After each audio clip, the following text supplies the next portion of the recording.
Welcome to EquinEdge Live. I'm Scotty McKeever, and we've got the Golden Hour show continuing. Golden Gate Fields is coming up. Race number 2 right now. They're at the gate.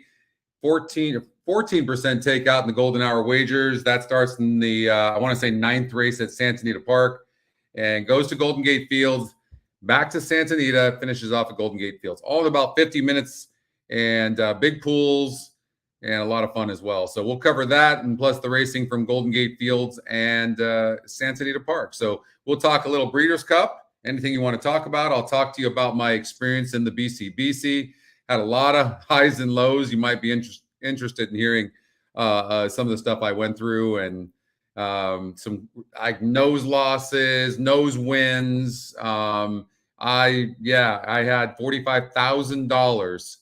And I believe I was in like 5th place or 6th place going into the last 2 races. I ended up with nothing. And I'll tell you why. All right, let's get out to Golden Gate Fields. Matt Dinnerman has the call. And this is race number 2. Here with Alex's Dream.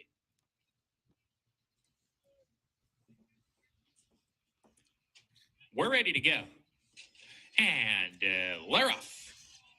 From the inside, Tiger in the Tank aggressively ridden out of the gate. King Rob into the 2nd position. Tiger in the Tank is quickest. King Rob 2nd, picked by my friend 3rd as they hit the clubhouse turn.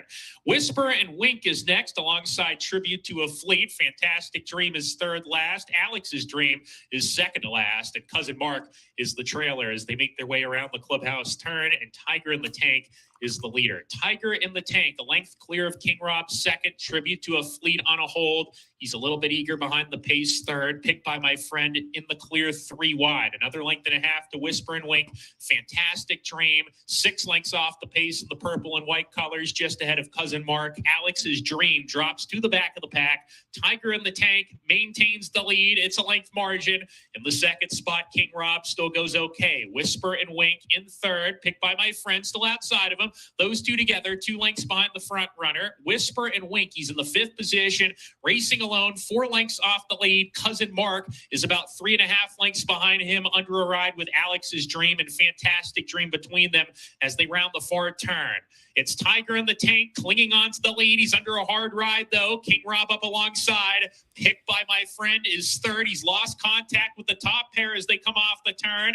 King Rob on the outside looks for the lead. Tiger in the Tank gives way. Tribute to a Fleet in 2nd. Picked by my friend continues to grind away. King Rob's on top. Tribute to a Fleet coming to split horses. It's a winning split. Tribute to a Fleet takes control. Picked by my friend 2nd. King Rob back in 3rd. Tribute to a Fleet and Santos Rivera win it. Picked by my friend was 2nd. King Rob 3rd across the line. Then Cousin Mark, Alex's Dream and Fantastic Dream in the photo for 5th. Well, that's a 3-horse at 9-2. That was my top pick as well. I certainly wish we could have gone on just a couple of minutes later, or they would have run a couple of minutes, a couple minutes earlier, and they would have run this a couple minutes later. The 4-horse absolute dog. I could have told you that. And let's take a look at my notes on this race.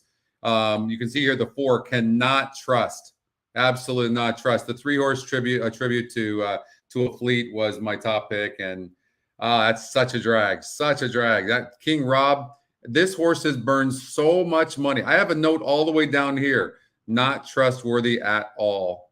And how are you guys doing? It's good to see everybody. Deb's in the house, Jeff, Shepard, Angela, Dan. What's up, Justin? How are you guys doing? Crazy Breeders' Cup.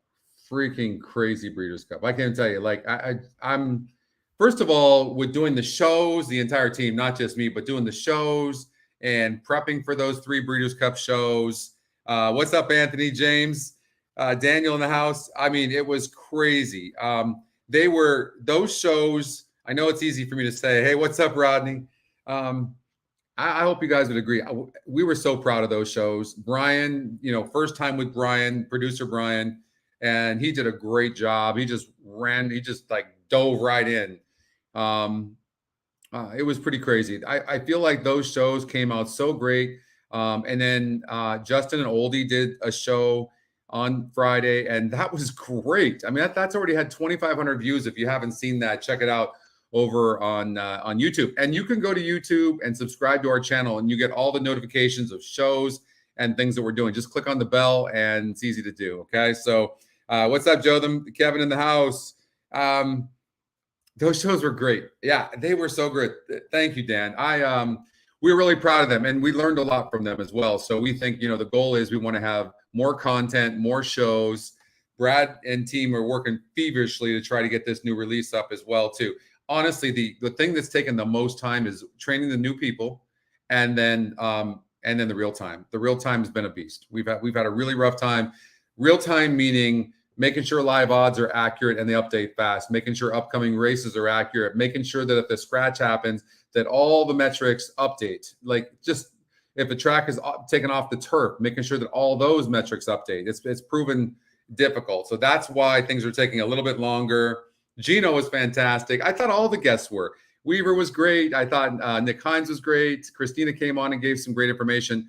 If you haven't had a chance to watch those Breeders' Cup shows, go to Tuesday, Wednesday, and Thursday. Go to YouTube. I thought each one was unique in its own way, and there was so much great information. If you go back there, and we're going to go over each one throughout today's show, and then we'll go over we'll go over every single race, Breeders' Cup race, 14 of them in all. We'll do that starting with Friday. We'll do that throughout the show. Okay, so I'll tell you about my journey throughout, and then we'll also talk about what we talked about on the show. So you can maybe see and go, look at how good this information was. It was really, really great. But I thought Gino was great. Gino had a lot of great energy. He was fantastic.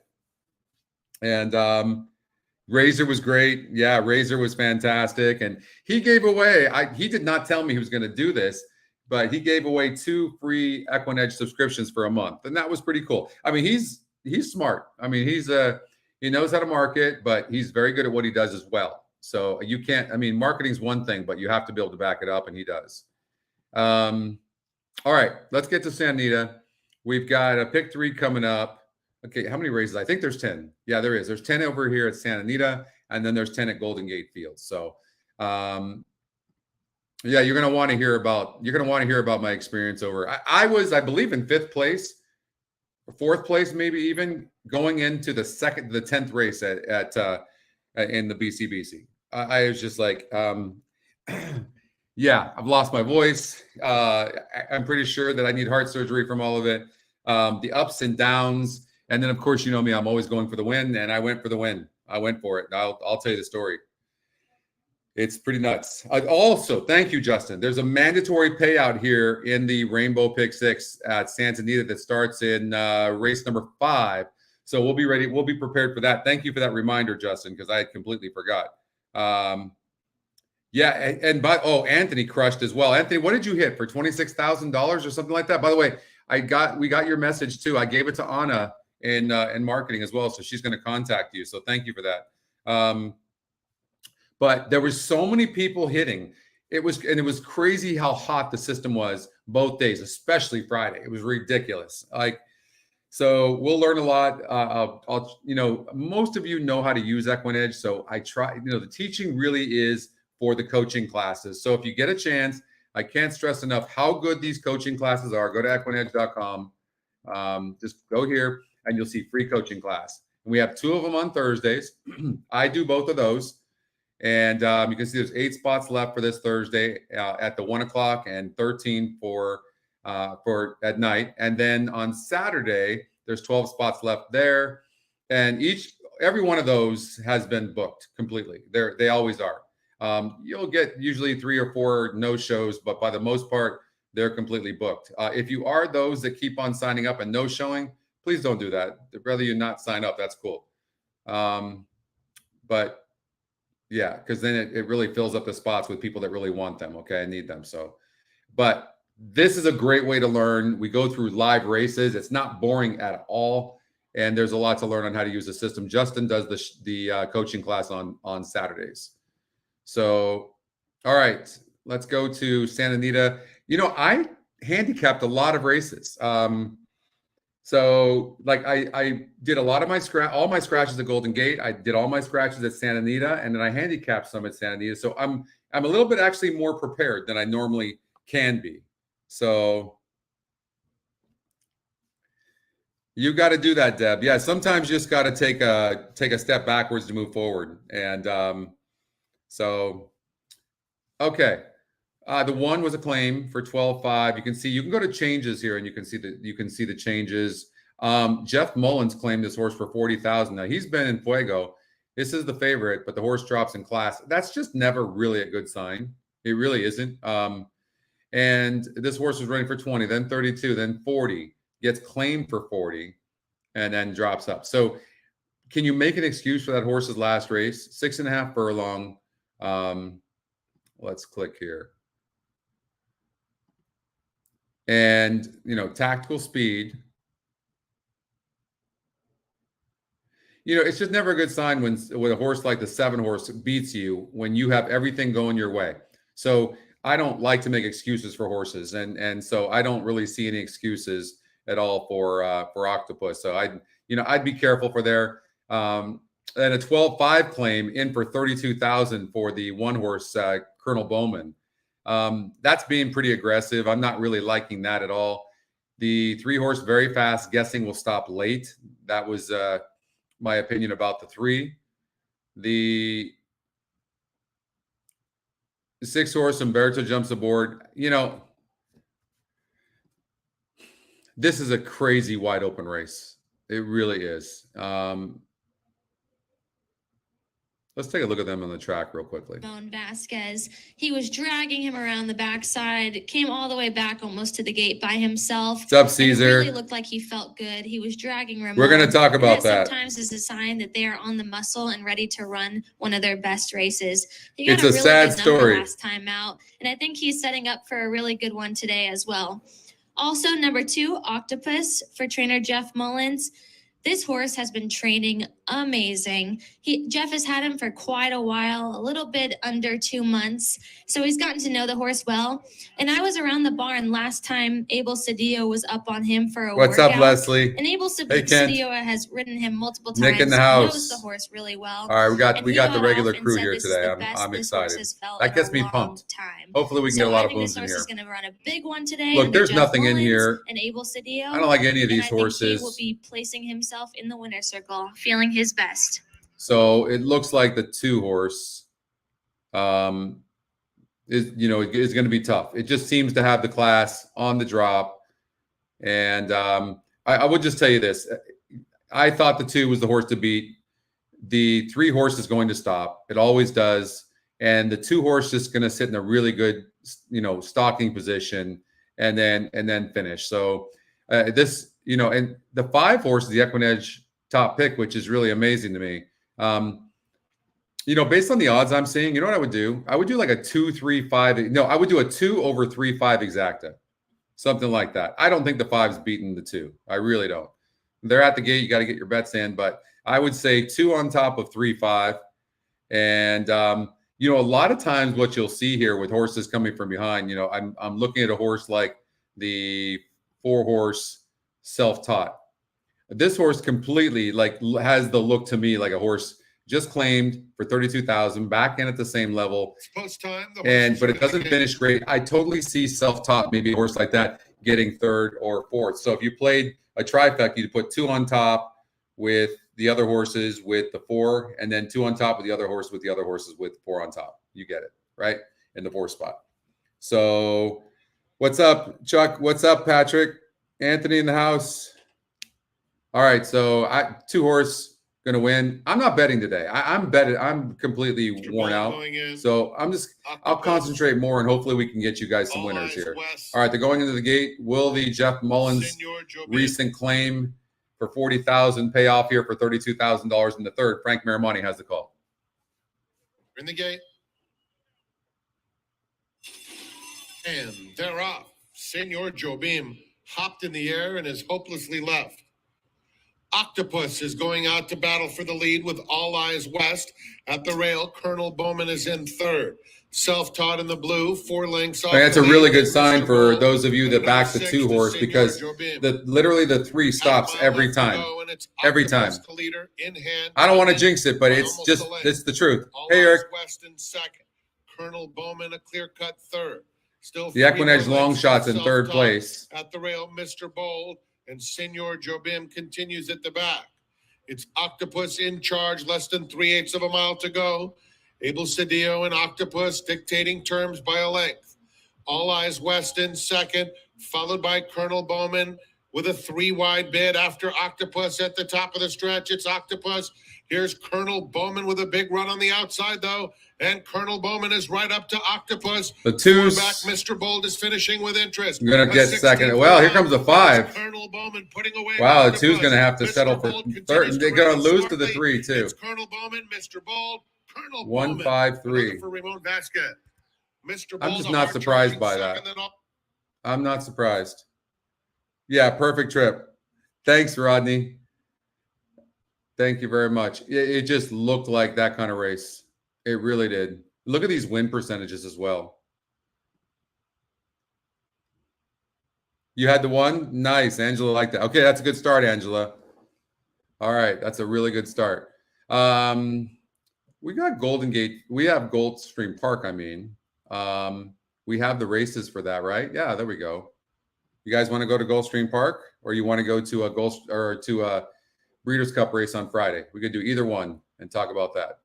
Whatever you guys want. I really don't care. Let's see here. You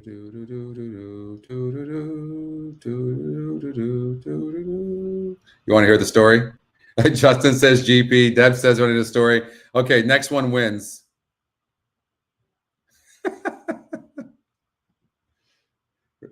We'll definitely talk about the story too.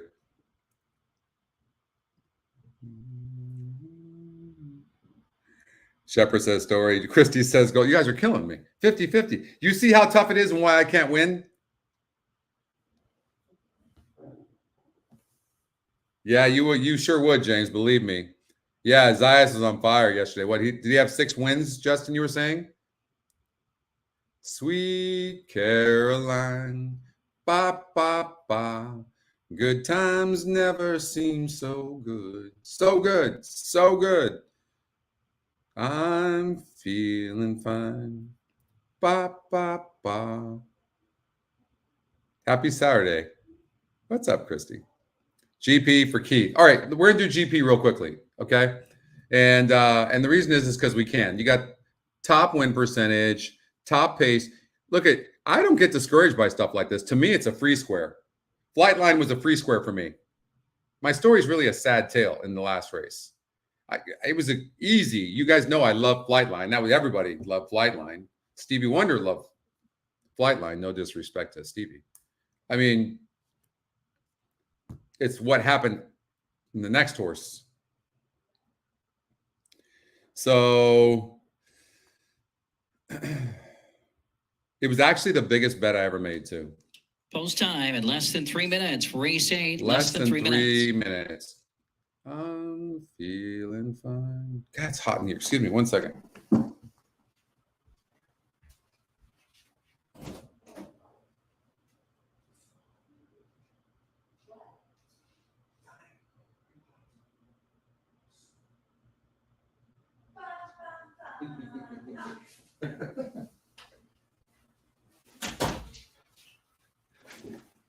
Okay, let's do this. Royal Attitude.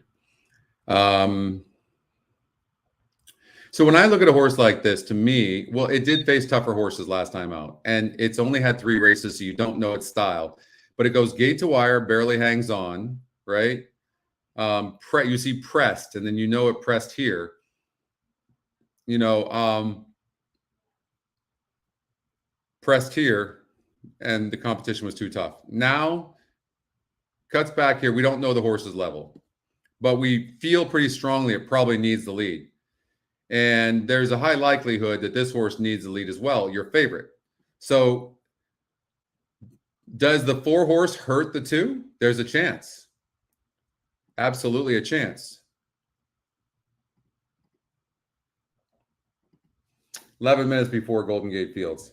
Yep, we're going to play that, Shepard, for sure. Going into the second to last race, I had 45,000. I think I was in 5th or 6th with 45,000.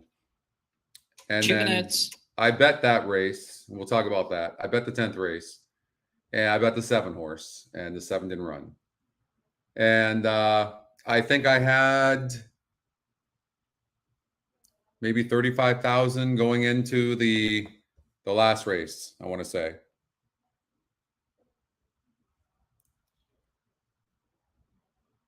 I agree with that, Anthony. I was like, I'm going to remember that. Now, I thought about putting the entire 35,000 on Flightline, but the entire point was I was trying to win.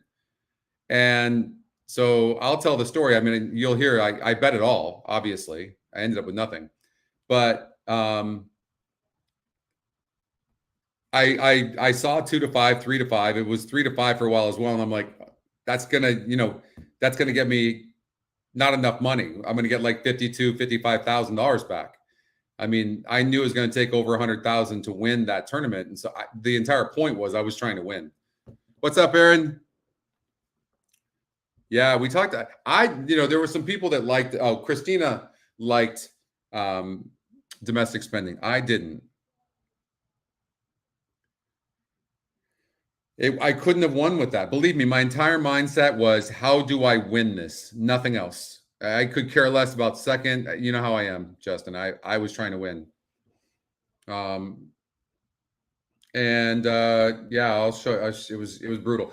This is an interesting horse. So if you look at the SOR, this 7 horse is really interesting.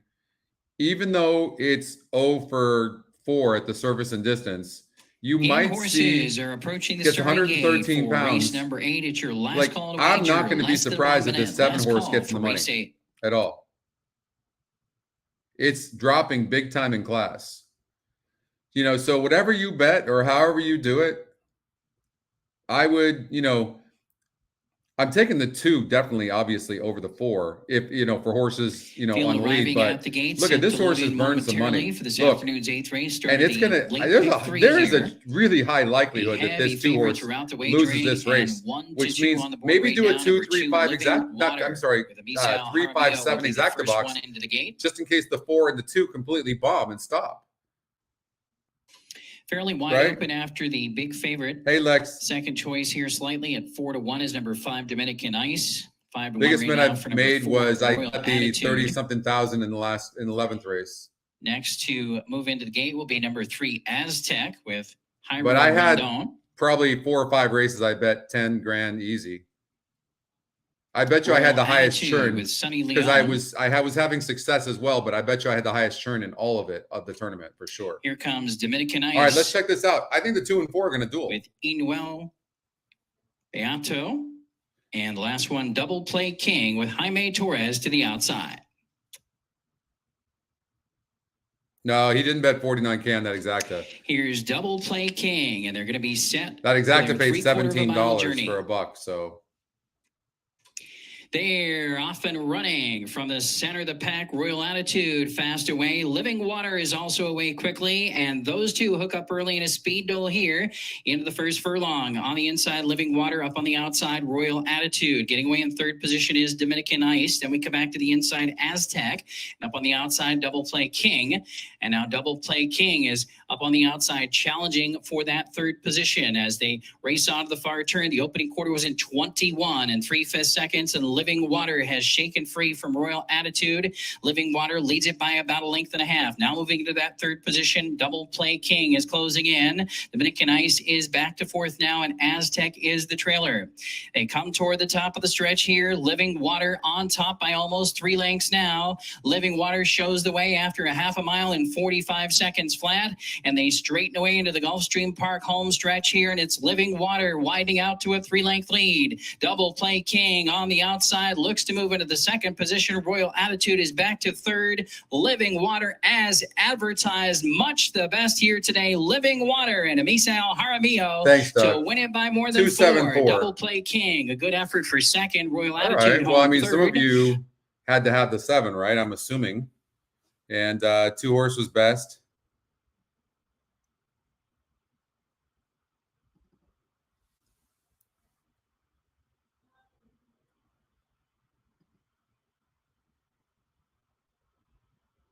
I'm not sure who the announcer is. All right, so we got Golden Gate coming up. In the last part of 2020. Matt Dinnerman, who's talking right now. Matt was on the show. Matt did a wonderful job. Loved having Matt on there. He's such a articulate young man. He's only 30 years old. He started broadcasting, I think, when he was 22 years old. He got a job at Emerald Downs. Incredible. Went to Chapman University. That's in Orange, California, in Southern California. And I believe he has a communications degree. He played baseball, left-handed pitcher. He grew up in San Diego, and his dad introduced him to the races, I think, at about age 10. So, I mean, Matt's fantastic. Yeah, he said maybe he'd give us a shout-out as well. Love when he gives the team a shout-out. Hello. Hello to you. Yeah, he was great. I loved our guests. I thought they were great. You got 7-1 on that 7 horse. I'm surprised there were not only one boom in the entire thing. You have the horse that was the big favorite, and the 7 horse at 7-1. I mean, it's probably a $5 or $6 exacta. All right, let's get out to Golden Gate race number 3. So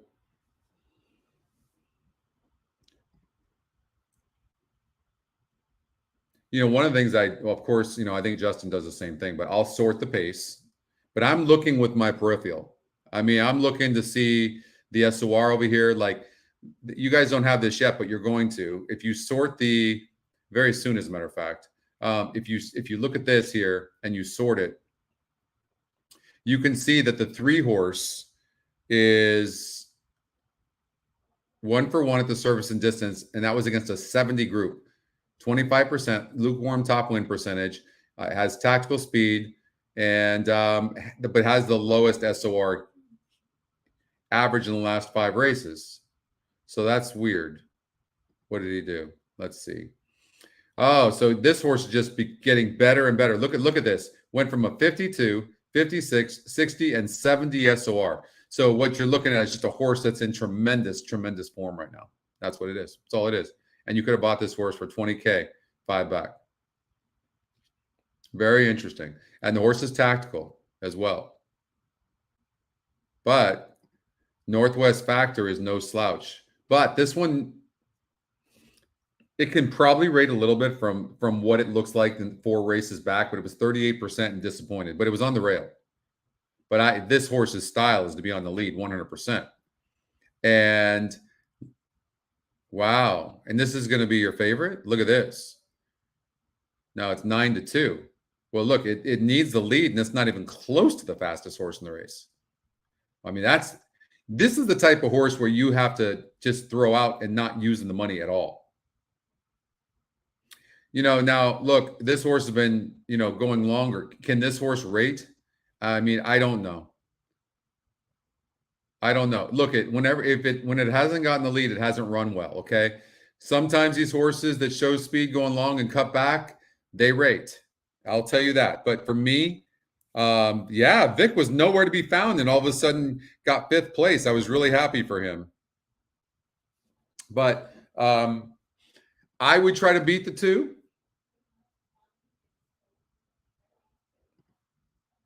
I just don't see you beating the 3 horse. And you look at this Carolina Anita, 0 for 8, going 6 furlongs in the synthetic. Now you look at the Pharaoh girl, 3 wins, but that was against much easier. These are tougher. But the one thing you see, look, this horse isn't like holding on. Well, it did here. This horse has gotten better. and better. And when it gets the lead, it's tough. I just think this group's too tough. I wouldn't go for the 1. I wouldn't go for the 1. I'd throw out the 1 and the 2 for me. I see them stopping. 99 pace. Yeah, you'll see it once in a while. Carolina, this horse is a horse that needs the lead as well. So now I'm throwing this horse out. There you go. So, I mean, for me, 3 over 4-6 exacta. I said I wasn't going to play, but I think I got to do that. I think I'm going to play that. That seems like, I think we handicapped that pretty good. So you would do it something like this. 3, you could even do a trifecta. I think I'm going to be more aggressive. 3, 4, 6, 4, 6. Watch. But then you can come back with an exacta 4, 6 over 3. Now you're just betting that the 3 will be first or second. Right? And then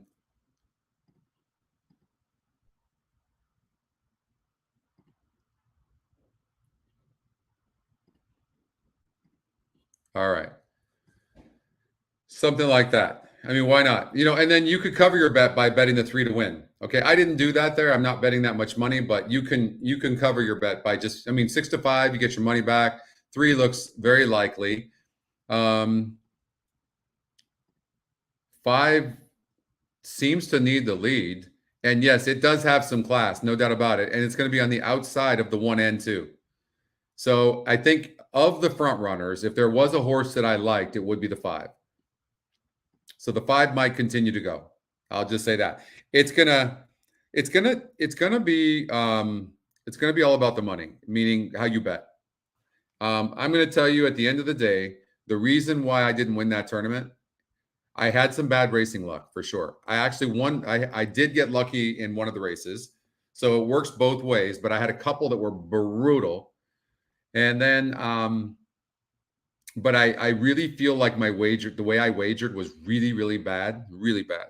And I'm so pissed about it. I can't even tell you that I'm going to make sure that I focus on the betting a lot more. I'm going to really that's going to be my New Year's resolution. At the start, and she drops to the back of the pack. The Pharaoh's Girl clears off on the lead. She's quickest, opens up that lead to a length and a tail on Carolina Mia. Tam's Little Angel, second and third. Northwest Factor, Tip Top Gal are now even with Tam's Little Angel. Those 3 across the track, and 2 back to Cowboy's Daughter, who is at the back of the pack. A half mile to go.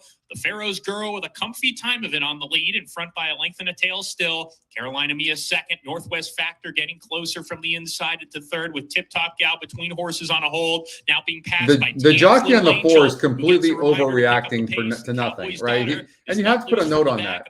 Like, he completely screwed that horse's momentum up, for sure. She's really got to pick it up as they hit the top of the stretch. And look, the 4's trying. He completely screwed that horse up. Carolina Mia under pressure in second. Northwest Factor third with Tam's Little and Angel. 3's not running. A furlong left to go. The Pharaoh's Girl is asked to finish. Carolina Mia on the outside trying to get there. Those 2 ahead apart. The Pharaoh's Girl digs in. Carolina Mia second. Nobody went with the 1. Late, but it's too late. The Pharaoh's Girl all the way. Speed is so dangerous, right? But there's just no way of knowing. We had 3 speed horses in there, and they just stopped. So, all right, let's throw that one out. Okay, let's go to Friday. So we'll go to 11-4. We'll go to Keeneland, race number 6. There we go. All right. So in this race,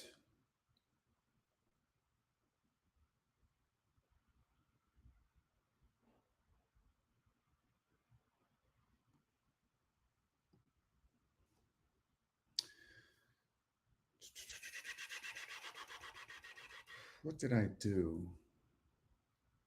Well, I didn't bet the EquinEdge top pick. Now, I want you to watch.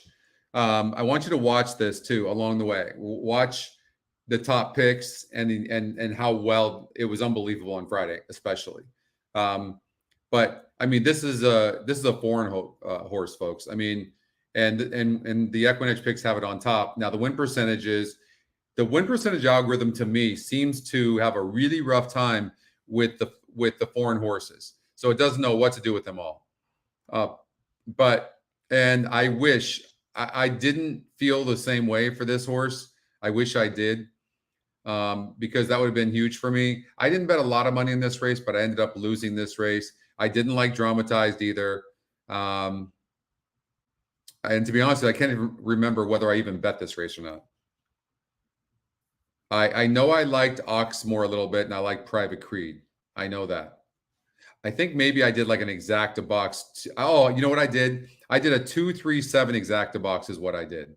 So I didn't bet a lot of money. I think I spent $600, $100 exacta box just to kind of get going. I think that's what I did.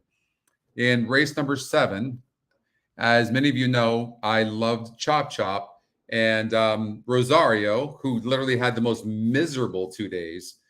I just like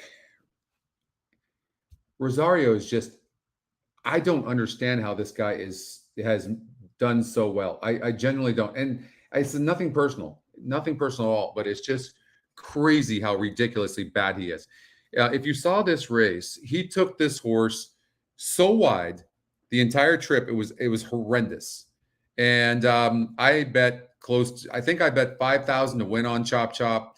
And I did an exact 7 to the 5 and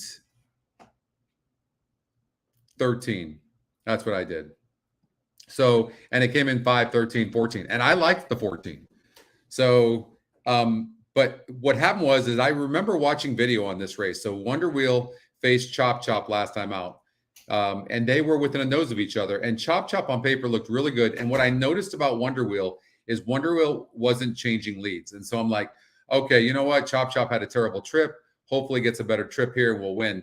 Wonder Wheel came from behind and looked fantastic finishing and ended up winning the race. So I went with Chop Chop. I bet $5,000 or $6,000 and I lost that race. In race number 8, Meditate.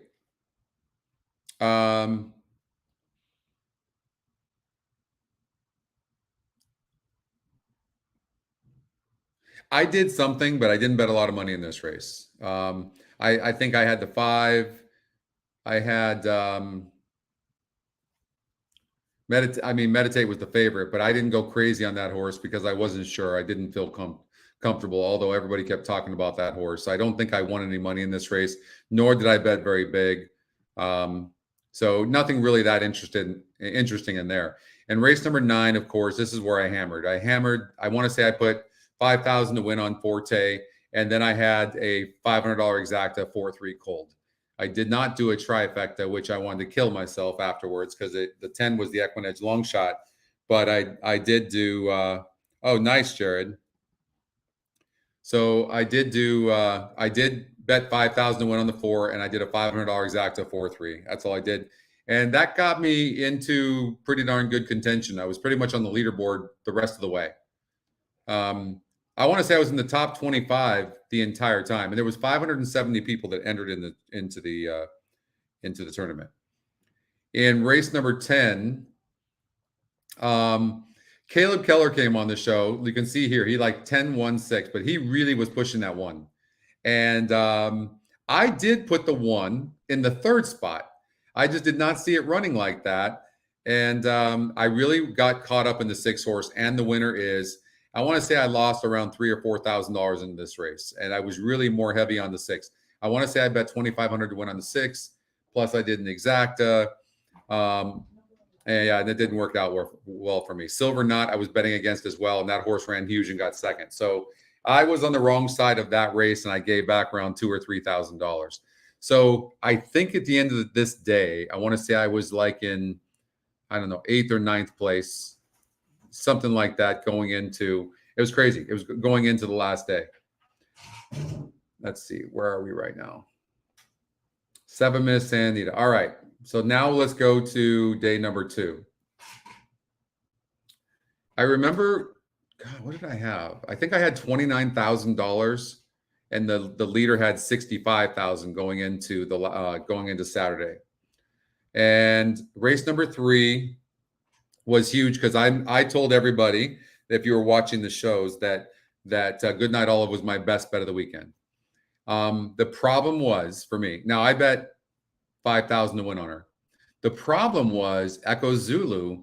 I really, first of all, being a filly, I knew she was nice, but she had always had the lead. So she was wide. There was a ton of outside speed. And I really genuinely thought that she would get burned up on the speed duel, but she just rated really comfortably from there. Now, maybe if she was on the inside, maybe she wouldn't have done that, but she rated very, very comfortably. And now I was really mad at myself too, because I really liked the 11, only because of its style. I thought it would come in third. It had won 4 straight races. It was 16%. And if you look at this, and I didn't know much about the 6-horse Chain of Love. I just was not digging on this horse at all.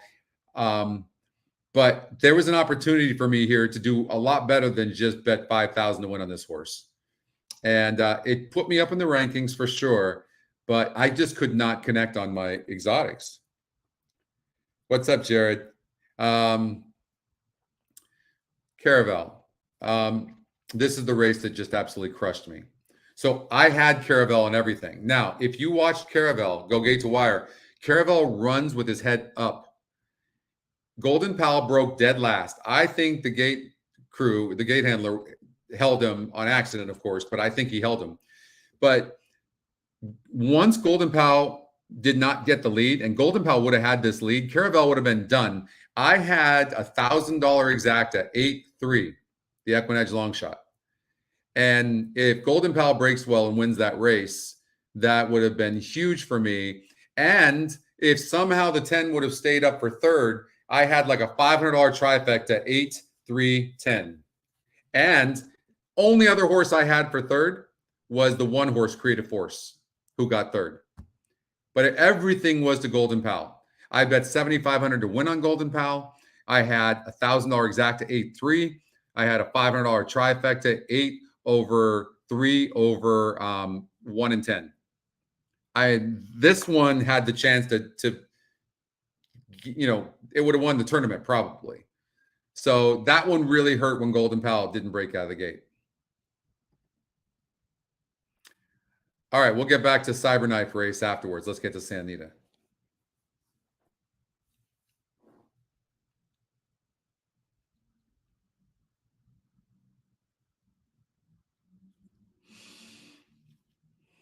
So I think this is a 2-horse race. Obviously, the system has it. I just think the race came up tough for the 4, but certainly can be third. The 1-horse certainly can be third.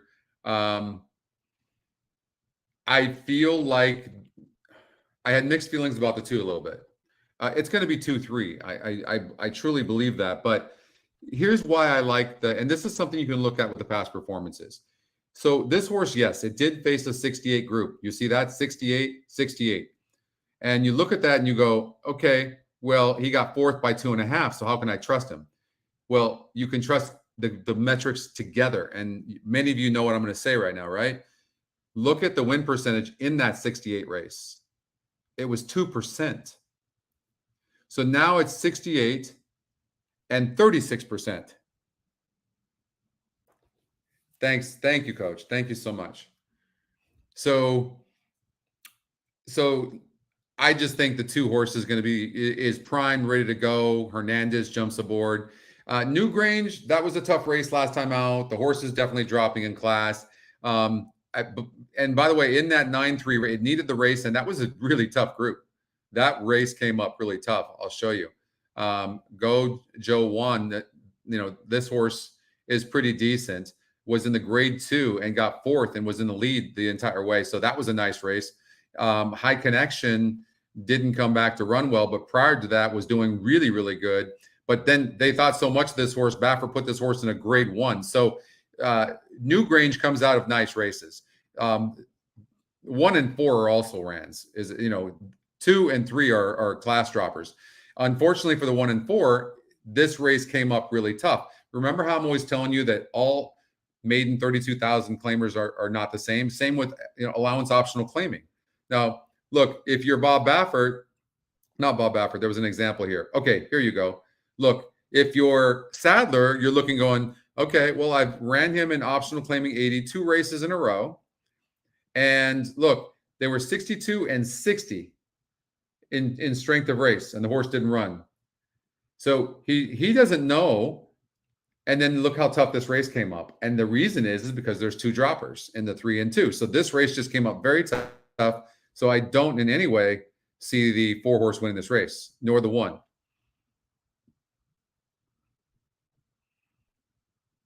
I would like the 1 better for third. What I would do if I wanted action in a short field, I would just do an ice cold trifecta 2-3-1. Call it a day. If you win, great. If you lose, no big deal. You didn't spend a lot of money. That's how I would play it. They're at the gate for this race number 4. Let's check it out.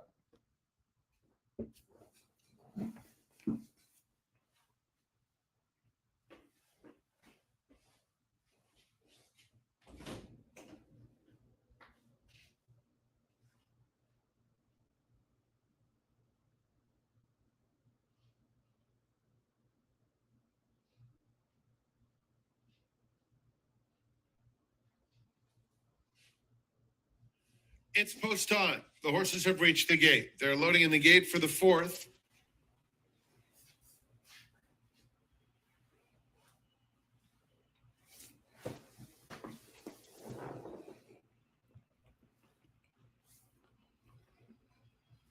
Grange walks into the gate at 5-2. Impossible Task will be next. They never called an inquiry. I know. I was Figuretti thinking the to same thing, outside. Rory.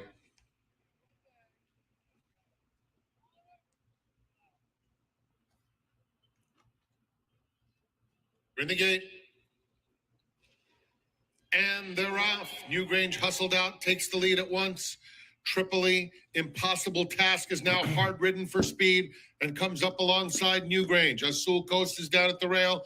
Figuretti 3 wide and last. Newgrange is the pacemaker. Leads it by about a length.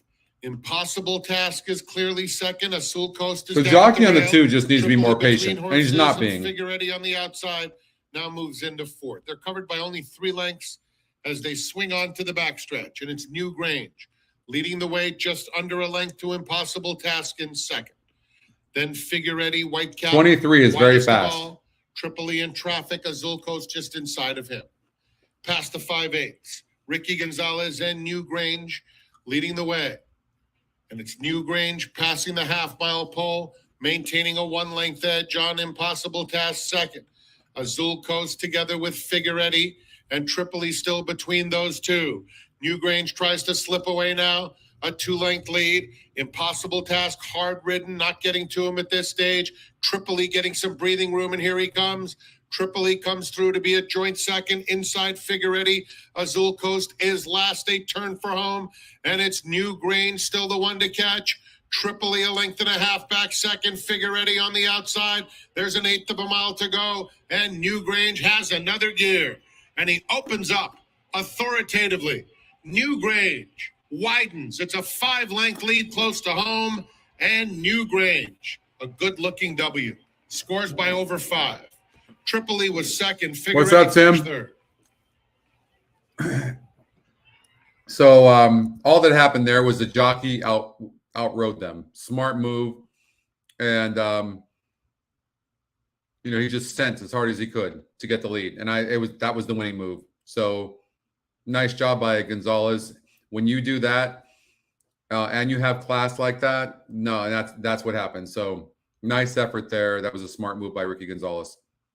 All right, so let's go to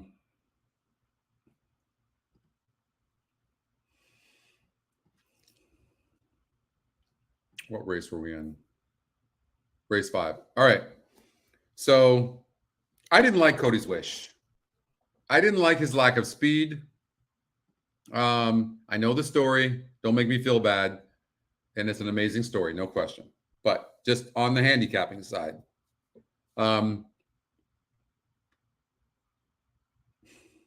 So this was easy for me. I bet, I want to say, I bet 5,000 or 7,500 on the 9. And then I think that's all I did.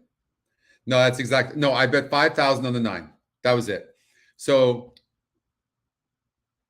I think I did some little ancillary stuff as well, but not a lot of money. But the 5,000, that hurt because I would have got back $20,000, and that 20,000 was going to be huge in moving up in at this stage in the tournament. That would have put me in like second or third place. So I think I did do an exacta, Scotty. I think I did 9.5 as well. I think it was only $500, something like that. But that 22,000 I would have got back for the $5,000 win was huge. And I really thought I was home at the top of the stretch. I just did not see Cody's Wish make a long sustained run from like literally like way back. I want to say the 5/8. Like it was crazy. That one hurt. Well, 2 in a row, right? So if you take this race here, so if I don't have bad racing luck, it's part of the game. I get it. It's part of the game, but it's nonetheless, it still breaks your heart, especially when that 3 horse, the EquinEdge long shot, ran so good at 21-1. I had $1,000 exacta and a $500 trifecta to the 10 and the 1. I mean, that's pretty sick, right? I had to take some deep breaths from that one. I mean, we're human. That hurt. And then I come to this race and I bet 5,000 to win on this horse and it loses by a nose. So at this point, I thought about giving up. No, I didn't. But I was pretty defeated. All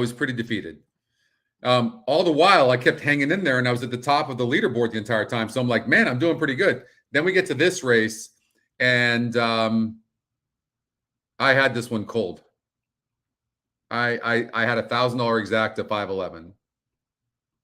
And that one paid me 20. So it paid me 22,500. And I had a $500 trifecta, 5, 11, 10. I did not like the 1, and the 10 didn't run.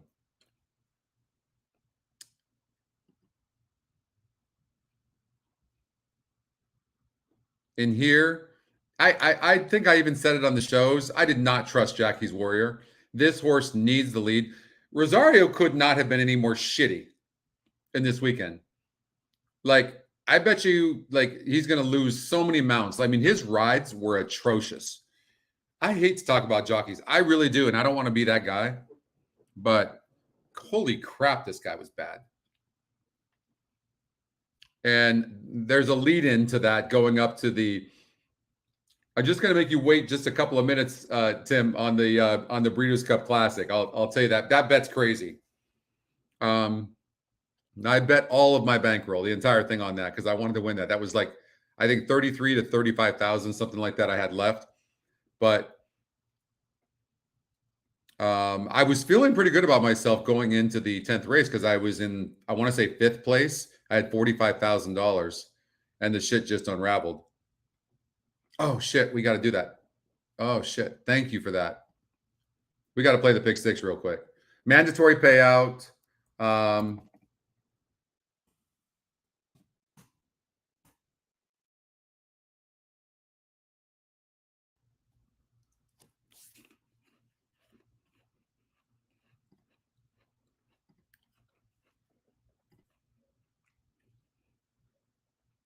10's 99 to 1's got the top win percentage. That's crazy. Are these odds right?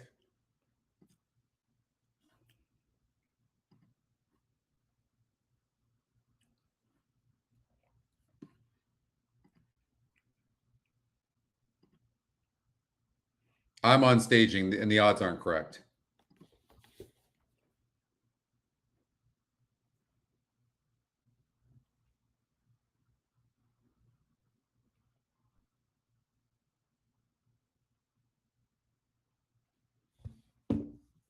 Oh, of course, Deb. Okay. Okay, don't look at the odds, okay? The odds are off on staging. So let's do this pick 6. I do have notes here. So we're going to do $120. And you got the top GSR. If the 10 wins, we'll kill ourselves. We have to use it. I think the 2 is the horse to beat. The first of all, if you look at the jockeys, Hernandez gets off of the Sadler horse, the 1, to ride the other Sadler horse, the 2, who just is going to run a better race. Big drop in class. The look at the GSR. It goes up 9 points. And then Devil Among Us looks like a real deal. First time starter who should get a really good trip. I did not like Rhythm on Stage, the EquinEdge long shot. I just didn't. The 0 for 28 jockey trainer combination, low win percentage, and a 28 on the GSR. So I'm going to recommend even trying to beat the 1.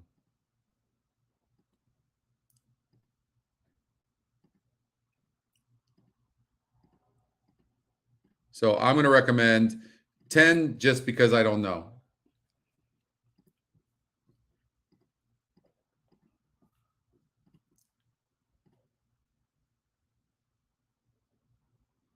Ricky Gonzalez win 2 in a row.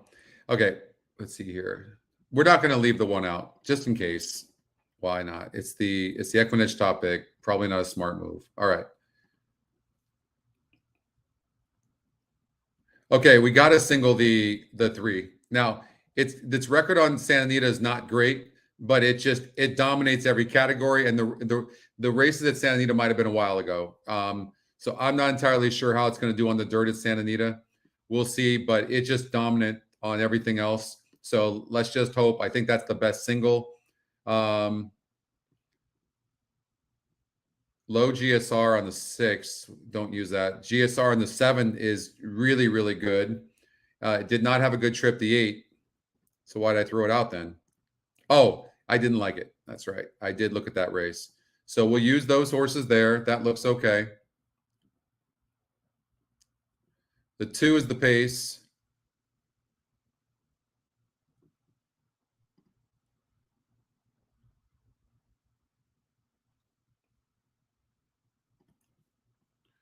Okay, we got a little bit of time. So, all right.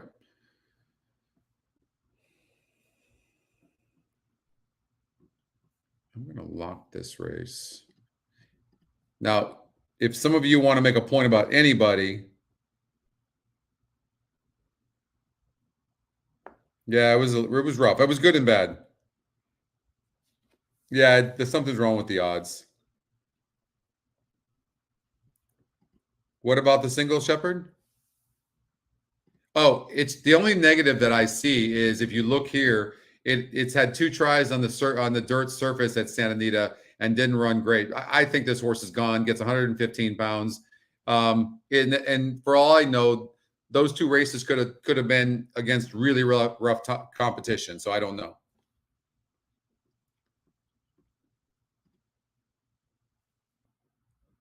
$10-3 double. You talking about this 3?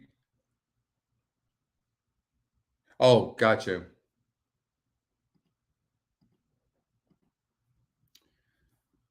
All right. So we got those first 3 locked. We're going to go to Golden Gate Fields.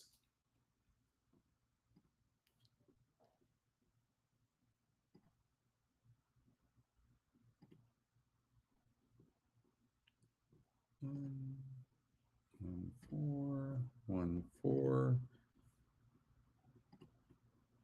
All right. So synthetic. We look at this horse, the 3 Belios Forest.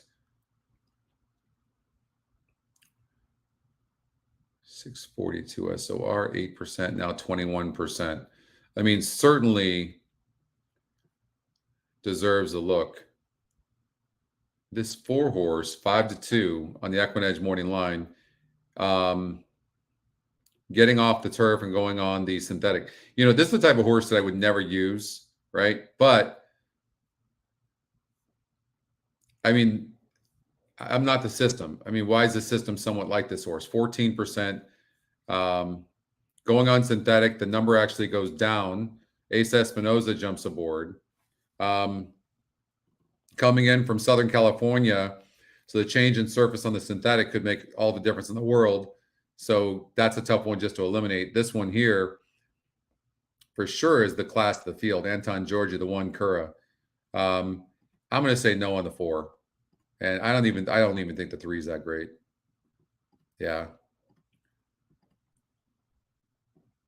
Yeah, I'm going to say Kerr is a single.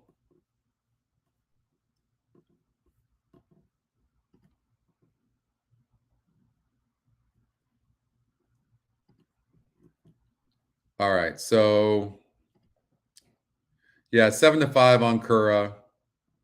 I like Kura. I probably would go 1-3. But the EquinEdge has the 5. The EquinEdge picks. Let's see here. So the one horse is 41%. Looks really good. What's interesting is the EquinEdge long shot is got a nice GSR, but it's always had that same GSR. That's how you judge it. Don't just judge it here that it's the highest here. If you look at the horse, you can see that it's facing tougher competition. The GSR is actually, in fact, lower than what it normally is, and the win percentage is lower. So I wouldn't like the 2 personally.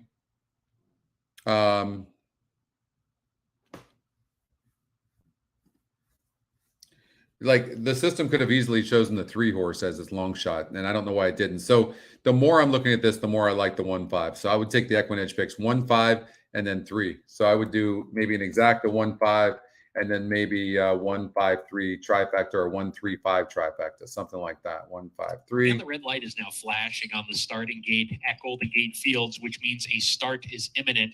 The runners have made their way towards the gate for the upcoming 4th race on the day. Let's see here.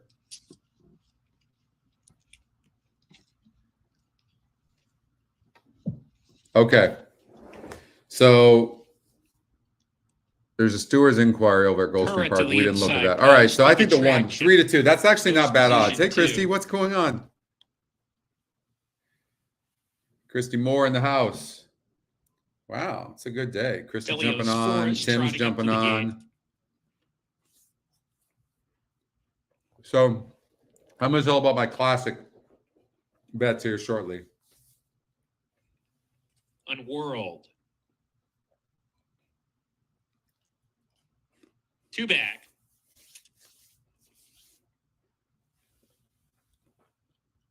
Infinite Love has gone in, and here's Sweet Vengeance to complete the lot.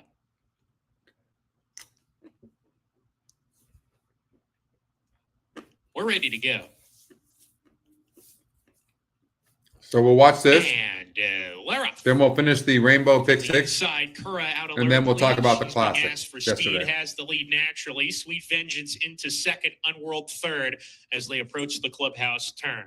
Looks like Sweet Vengeance is going on to take control. Kura concedes the lead back in second. Sweet Vengeance gets to the fence and opens up 2 lengths on Kura in second, Unworld in third. So the Southern California Invaders second and third in the early stages. Infinite Love is parked 3 in the 4th position along Belio's Forest, who moves through on the inside. 5 runners start to pack up. They're only separated by 2.5 lengths and a gap of another 3 to Big Attraction, who's at the back of the pack. 5 furlongs to go. Sweet Vengeance picks up the pace, leads by about a length from Kura in the 2 path, tracking in second. Infinite Love third. Unworld back in the 4th position within 3 lengths of the lead, hitting the half-mile marker. Belio's Forest still second to last. Big Attraction will have to pass them all, and she's got about 7 lengths to make up as they charge into the far turn. Sweet Vengeance with 3 furlongs to go, a length in front.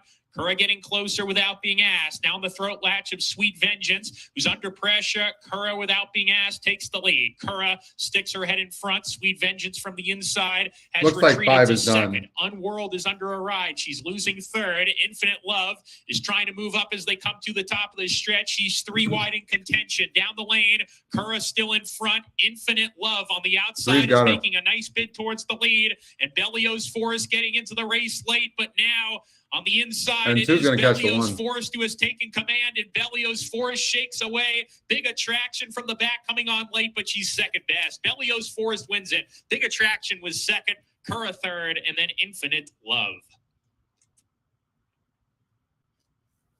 3-2-1. Belio's Forest.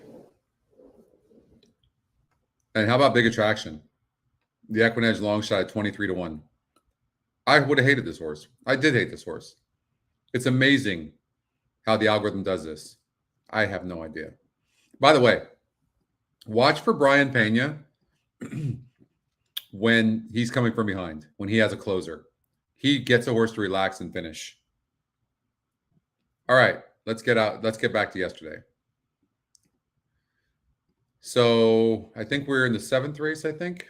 Yeah. So I bet a little bit of money on this, but I never felt that comfortable. I had the 2 and 3.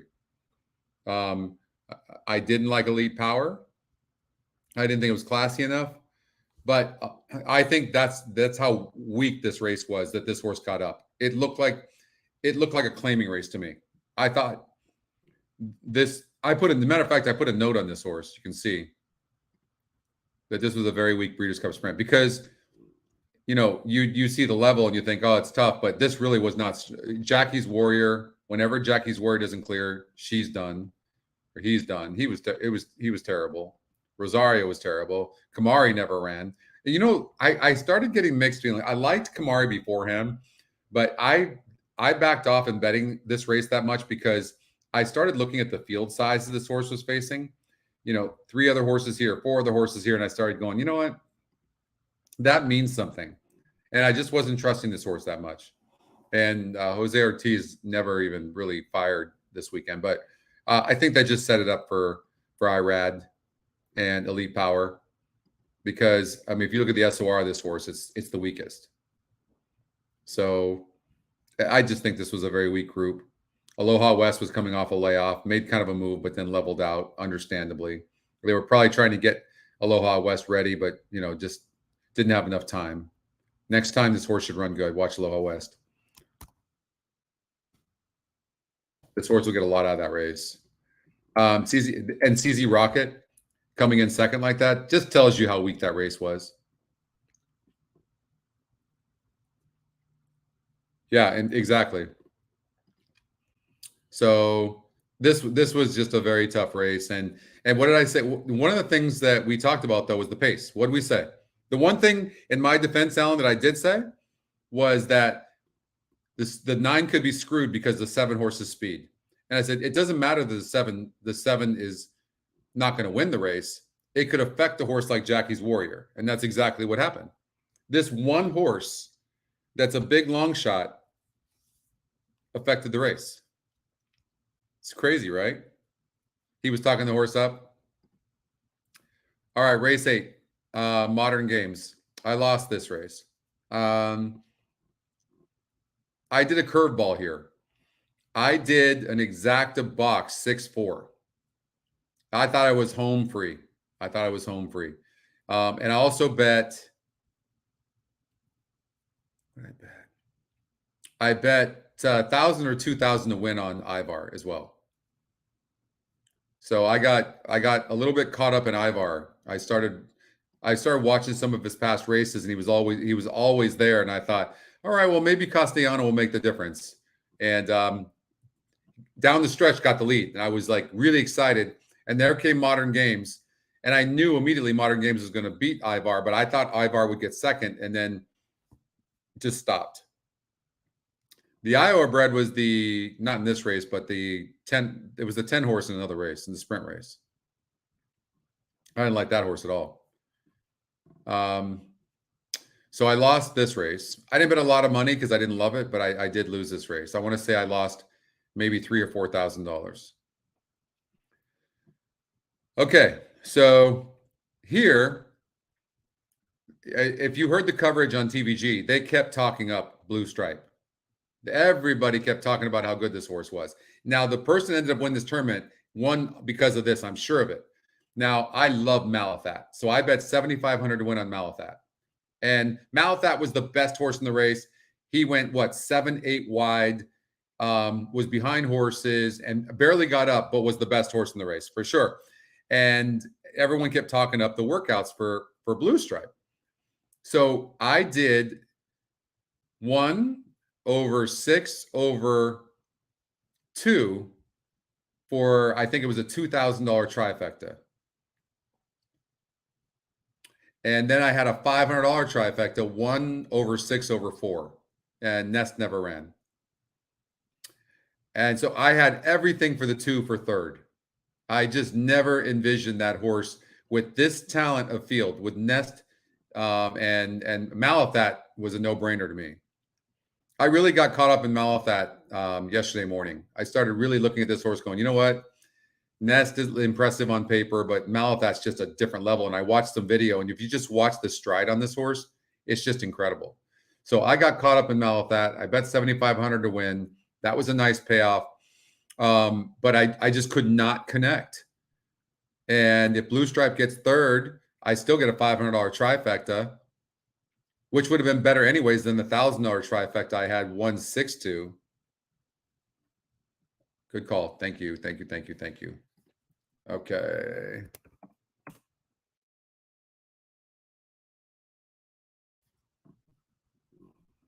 Got to take the pace. Can't throw that horse out. Got to take the EquinEdge long shot. 3-6.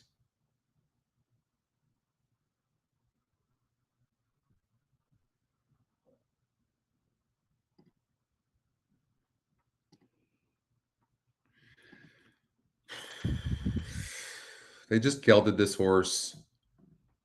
I'm a big fan of Vladimir Sarin's. I hate this horse, but if this horse beats us, we're going to kill ourselves. So I think I might just include it and throw it in there.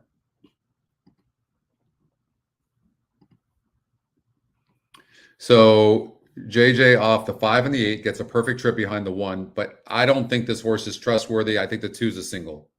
So we're going to single the 2.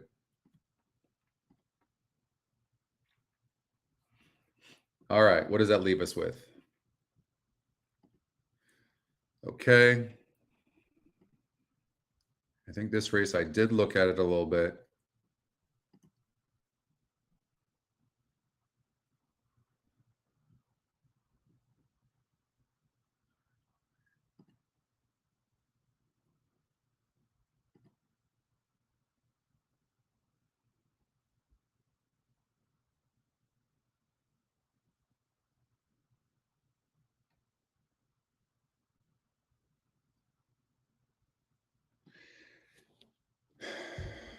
Okay, look, this is a really tough race.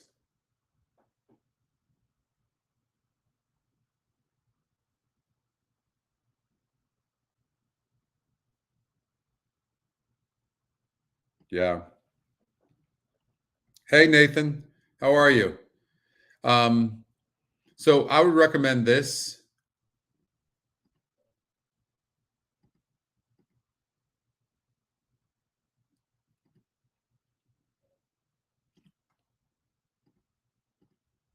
This is a very good ticket, by the way. I think this ticket has a very good chance of winning. If you wanted to spread anywhere, I wouldn't change anything on the singles. I actually like these singles. It would be in this race here. Okay, because I'm not going to have time to go even in further on this, but it would be in here. Sort the metrics. Maybe we're missing something. Bricks, if you see something.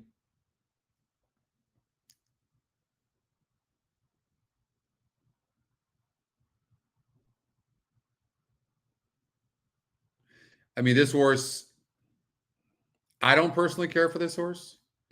It's burned some money. It's 10-1 EquinEdge morning line. A lot of times if you can sort the win percentages or you sort the EquinEdge morning line, if you do that, what we see is 11, 6, 5, 10. Sort the win percentages 11, 6, 5, 10. Right? You see that? So they match. There's just a super high likelihood that one of those 4 horses is going to win. And that's who we're covering. Super high likelihood. And those are all the 3 up in the EquinEdge picks. By the way, top EquinEdge pick wins 35.5% of the time. One of the top 2 picks comes in first 55% of the time. And then the EquinEdge long shot wins 14% of the time, right? Sure seems like more than that to me. So, I mean, if you take, that's 69%, if just one of the top 3. And then now the EE morning line, which is a different algorithm, the pace or the win percentage, a different algorithm. Now, pace does play a huge role, but I think there's a 75, 80% chance that one of those 4 horses wins.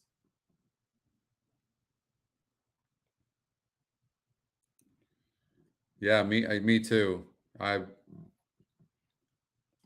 Cyberknife losing was brutal. The pal horse on the turf was brutal. That one was the brutal one. I could have won 100 grand in that one race. Easy. It would have changed everything. I don't want, as a matter of fact, if he wouldn't have broke bad, I would have won. I think I would have won the entire tournament for sure. I would have completely bet differently. I'd been way more conservative. And then if you take Cyberknife and that happens, forget about it. Like it's a done deal, because that was another 22 grand. So it's amazing how racing luck plays such a huge role. But I will tell you this, at the end of the day, I bet so bad. My betting was really not good, and I was really hanging in there pretty good. So we'll talk about those. We'll talk about the last two races. Race number 10 and 11, and I'll tell you, I can remember most of what I did. Yeah. You and me both, Justin. They're just about to get on the turf course, probably about 3 or 4 minutes away. Mandatory payout. So new money is $1.4 million. So we got $1.8 million. It's going to be 2.5 easy. The last time you see me today, as I do have a mount in the race number 8. However, I do like quite a bit of these 2-year-olds in here. I just wanted to touch a little bit on the sire of Prospect Park. I have one on a 2-year-old filly running on the grass recently by this sire. So I think that they can really take to the grass and take to being young horses and being in the winner's circle. I thought that number 9, this one by Prospect Park, looked very good in the paddock. I also saw a work by this one on the training track here a few weeks ago, and she looked like she was doing it very easily. And I'd take her on top here. The next one I wanted to talk about was the number 5, Glass Beach for trainer Kristen Mulholm. I saw a work on this one as well and looked like it ran a little bit with his head up, which usually means that they don't really like the surface. He worked on the main track that day, so I think that coming to this grass surface, he may just be more well-suited here, and it may be easier to get over for him. So I like those 2 in this race. This is the start of the mandatory Pick 6 payout. Good luck to everybody and have a She's doing a great job. You got to remember how young she is. She's doing fantastic. So if you look at the 9-horse Star Prospect, who we don't have, first-time starter, very good GSR. Hector Barrios, Carla Gaines, and there's nothing to see there, right? The 5-horse I threw out, that's another first-time starter. So she's not looking at odds. Kristen Mulholm is a fantastic trainer.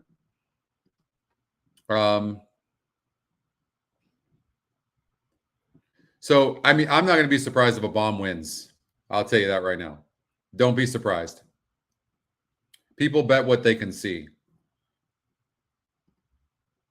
I do think of the first-time starters, the 7 sniffed out. The system, the EquinEdge picks sniffed out the 7. The 10-horse, More Try, I included that horse because it's 21%. That's it. And these connections, the fact this horse right now is 38-1, that doesn't scare me in a race like this. Easily, the 1 or 2 could get nothing. Absolutely. They've proven nothing. Always what people can see, they're going to bet. You have to remember that. Like, the truth is, if you have the money, this is the race where you would cover most. In fact, the EquinEdge long shot's the favorite right now. I don't care. It's got to beat me. It's got a 28 GSR. I just can't get down with it. Now, it is the EquinEdge long shot, but it does draw wide. It doesn't seem to have any speed. Now, it did break 8, so and it pinballed, so maybe it's going to run better. But a lot of times, you know what I see, guys? I see, hey, Eric, I see that, can you guys hear me? James can't hear me? I see that horses like this get overbet because they have a bad trip the first time. Let me know if you guys can hear me.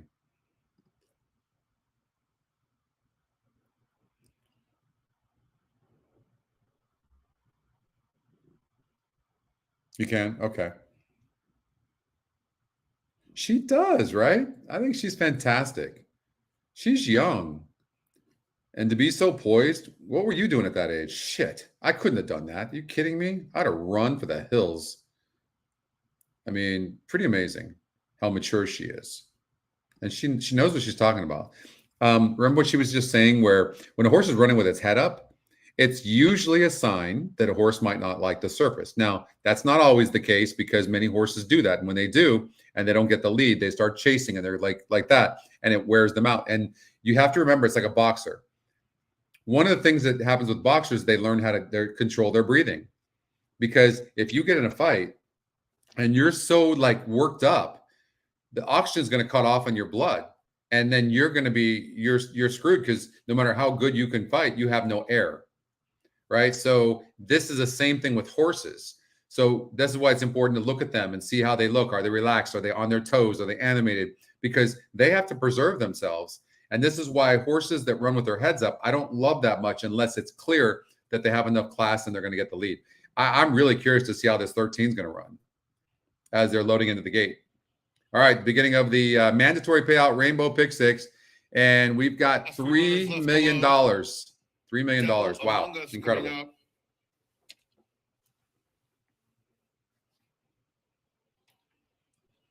I ransom Chalcoon. Rhythm on stage.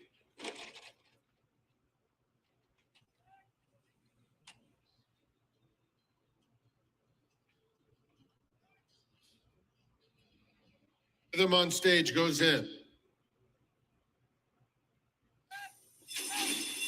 And they're off. Moon Ice comes out very swiftly and will go out to take the lead. Chalcoon is up close in the early stages too, and so is Devil Among Us with the white blinkers, one from the rail. More Try is in the firing line too, only about a length or so off the lead as they get to the main course. Chalcoon is in that group still. Rhythm on stage in the red is widest of all past the half-mile pole. It's another 3 back to Buck Owens, racing on the outside of Workday. My Ransom is next.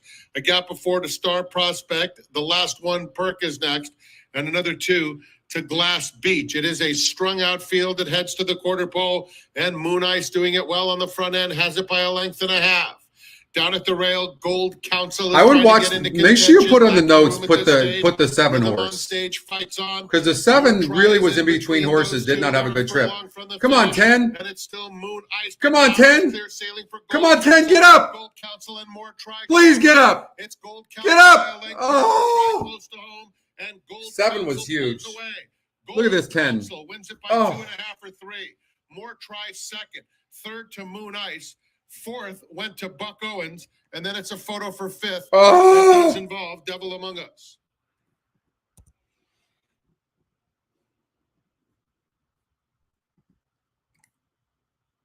Gold Council, one of the first-time starters.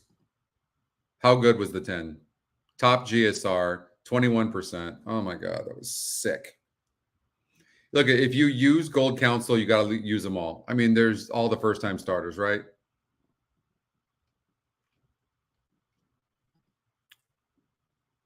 There's just nothing you can do there. Nothing you can do. Wow.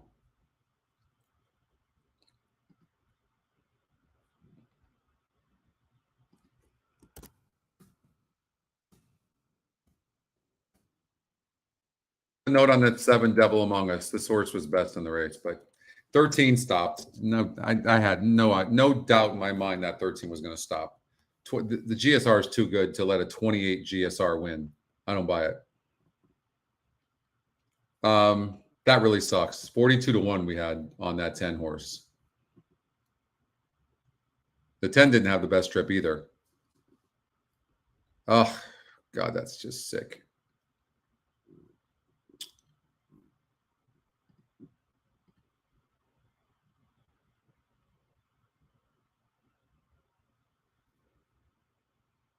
Oh.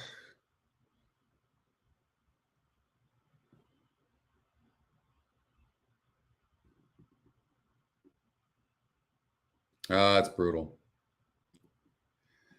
All right.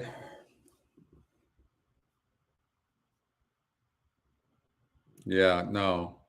I don't know how you could have that 3, honestly. I really don't. All right, we got Golden Gate Fields, race number 5. We got plenty of time left. That would have been huge, though. Big pace advantage for the fun begins. 9-2 on the EquinEdge morning line. Look at that. 16%. GSR is a little bit low, but that's not really going to be a big deal. And the fun begins. This one clearly needs the lead. And here's the problem. Problem is the 5 is fast. 9-2 on the 6 horse. Look at that. 6-1. These horses aren't rating, and the 6 is fast. So 6 is going to be on the outside of the 5, and the 5 needs a lead. So instantly, I'm not even looking at these odds. If you throw out the 5 and the 6, judge it the race now. Just kind of assume the 5 and 6 are going to stop, and how would you do it? Even before you threw out the 5 and the 6, the 3 was the top EquinEdge pick, right? Now you just want to look to see if it's tactical, and it is. Showing speed, cutting back in distance. GSR goes up. Reed France takes over. Good connections. 3, 3, 3, 3, 3. That's what I see. Smiling Evie. Amanda Rose. Isn't that like a movie character? It's a character in a movie, right? Second race off a layoff. Didn't run first time out. It could definitely improve, but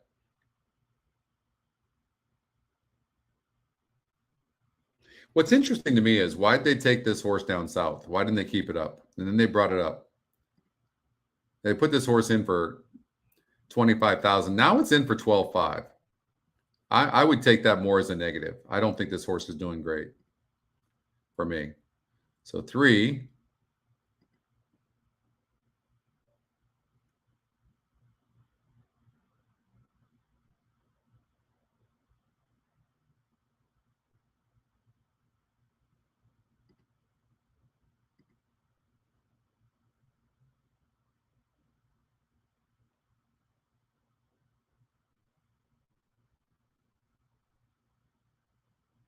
I like the 3-8. I think wow, is it 3-6-1? What am I missing? You know, sometimes when you look at this and you're like, what am I missing something? 5 and 6 are your favorites. 5 is just getting really bet, right? But the 6 is way faster on the outside. I'm all over this 3. I'd say 3-8. I would say you could beat the 5 and the 6. That's what it looks like to me. 3 minutes before the race. All right, so we're going to go and look at yesterday again. So we'll come back. But again, I like the 3-8. Going to try to beat the 5 and the 6. Keeneland, race number 9. Malathat 1. So we were there. Now race number 10. Here's where it's crazy. Like my hot photo here. Okay, you're blocked.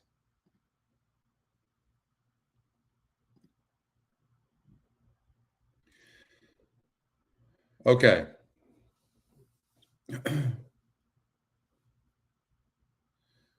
So I bet the 7. This is what I got caught up on. It wasn't the only thing, but I got caught up on William Buick choosing the 7 over the 5. And they talked about this too, that he felt the 7 was much better than the 5. And that James Doyle got put on the 5. 7 was the top pick. They said it was getting better and better and better. I liked War Goddess, but I didn't love War Goddess. I did start getting caught up on Broom a little bit.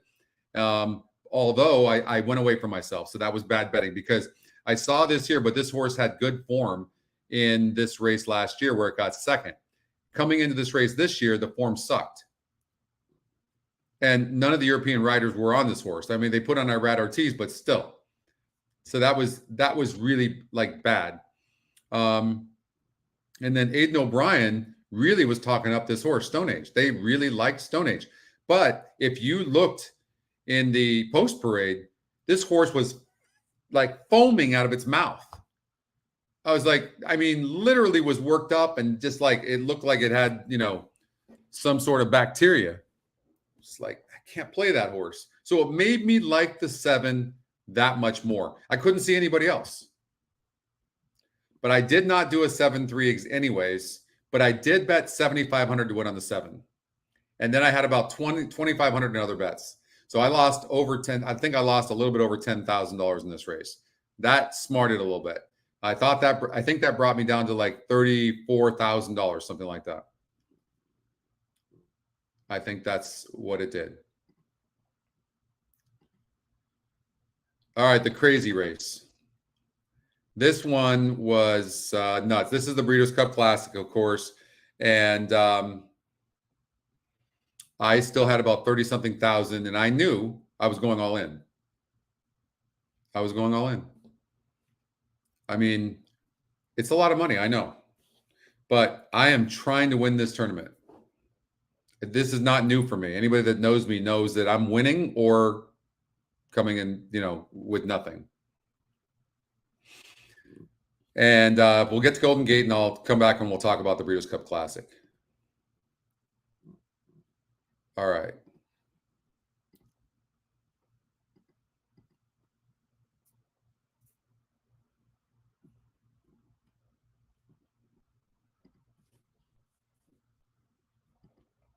Hey, Gary.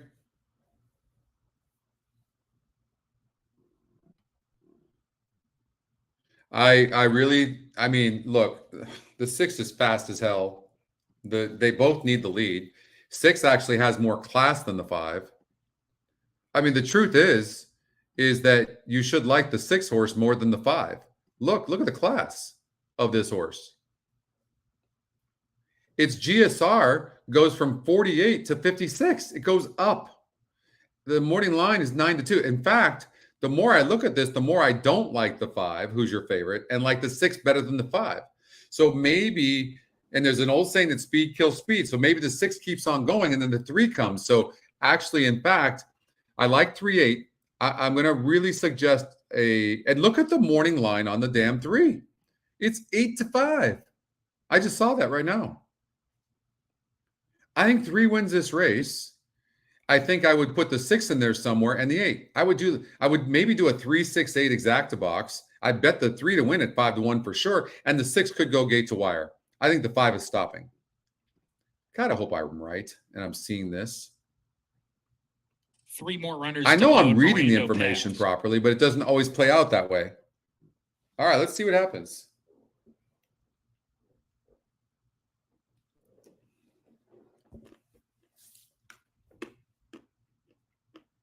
Miranda passes in. Daddy's Nina, post 2. And then to round out the group, the Russ, fun to have begins. 3 at all. Great The fun job. begins, goes right in. We're ready to go. And Lara, smiling Evie was a little bit slow away, is at the back of the pack. The fun begins without being asked, grabs the lead, clears off. The fun begins, opens up a length and a half on Amanda Rose. Lady Pacific striding into second to come and try to put pressure on the leader. The fun begins, who's naturally quickest. The fun begins still on top, a length and a quarter. Lady Pacific second with Exquisite Legacy. Daddy's Nina getting closer on the fence, tugs at her rider to claim second. Amanda Rose alongside of her, coming towards the back. Miranda Paz second to last. Slow starting Smiling Evie is the trailer, rides the rail around the far turn, gets closer within 3.5 lengths of the lead. A tightly clumped up field rounds the far turn. The fun begins with a neck in front. Amanda Rose on her throat latch. Smiling Evie gets a reminder to pick it up, and she moves up, claims third with Daddy's Nina off the turn. The others have to pick it up as they come down the lane. The fun begins, drops anchor. Amanda Rose finds herself on the lead. Smiling Evie continues to run. She comes charging on the grandstand side, and Daddy's Nina is battling for third with a 16th to go. Smiling Evie pushing past Amanda Rose in the final stages. Smiling Evie gives Armando Ayuso a double. Amanda Rose was second. 3-4-2. Daddy's Nina holds off Lady Pacific for third. Exquisite Legacy was fifth. 3-4-2. Got bet down to 5-2. The 5 horse got nothing. Just like we knew. That's all pace number right there. I want you to see something else as well. All right, there we go. We've got some booms. Look at the SOR, guys. So you have the 2 top pace numbers in the 6 and the 5. Who's got the class? It's not even close. The 6 is getting the lead against SORs of 60s. The 5, 40s. 5 was toast. Toast. And needs the lead. Look at the style of the 5. I mean, this one was an easy one. Easy one. Overbet. 5 overbet. 4 ran good. Not a surprise, right? We talked about horses coming from behind. Not surprised. Unfortunately, the 6 couldn't continue. That would have been nice. But the 3, look at 8 to 5, 12 to 1 on the odds makers morning line, and 8 to 5 on the EquinEdge morning line. Top EquinEdge pick as well. And look at the SOR, top SOR. I mean, Justin knows what this means. And then you have 2 horses that could speed duel up front. Come on. That's just a no-brainer. And then look at this. Who were the 2 horses that had the tactical speed? Who were they? 3 and 4. You see that? Look at that. Right behind the speed, 3 and 4, and boom, they finish off. It's beautiful. It really is. There's a big difference too when you're handicapping, when you see like the 7 horse 32. I mean, and that horse is actually close to the pace. So here's the crazy part about this. You want to know why you find big long shots? Because you get situations like this where the jockey takes the horse out of its normal thing, right? Now, was this horse ever going to win this race? No, but it went against its own style.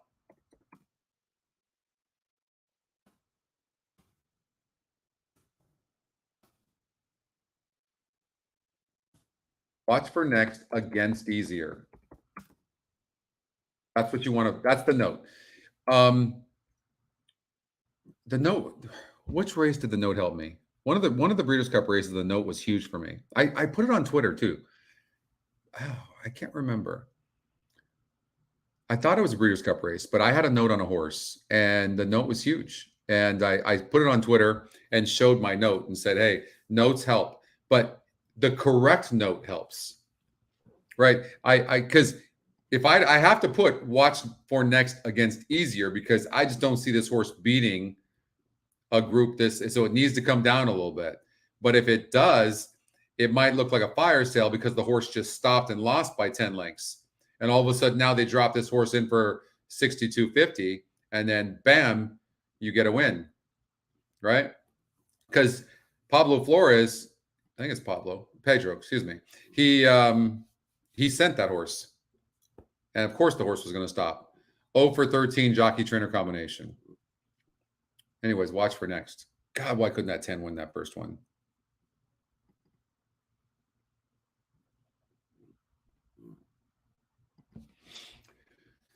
Okay, what do we have? We have Anita coming up. Gosh, darn it, that 10 would have been nice. I love the 3, you guys. Look, it's 3 to 5 right now. This horse should go gate to wire. It really should. We can talk about who's going to be second, but gosh darn it. If that 10 would have won, how good would you be feeling about this 3 right now? All right, let's go to yesterday real quick. Let's finish off talking about what happened to me in the Classic. So, of course, I was all over Flightline. I had about $34,000 left, and I'm like, okay, what do I do? I knew I couldn't put the $34,000 to win on Flightline. It was free money. It was it was a no-brainer to me. I would not even, I wouldn't have been afraid to bet 34,000 to win on Flightline, but I was trying to win.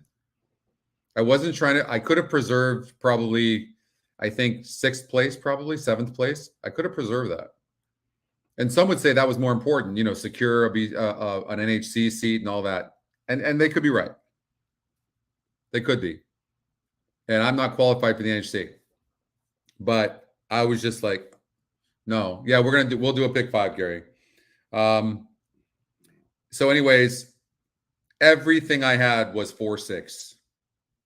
I bet exactas, trifectas, every which way. But I'm going to show you why I'm sick. Remember we were talking about sorting the EE morning line, the win percentages? Look, you could have eliminated these 3 horses easily. Look at the EE morning line.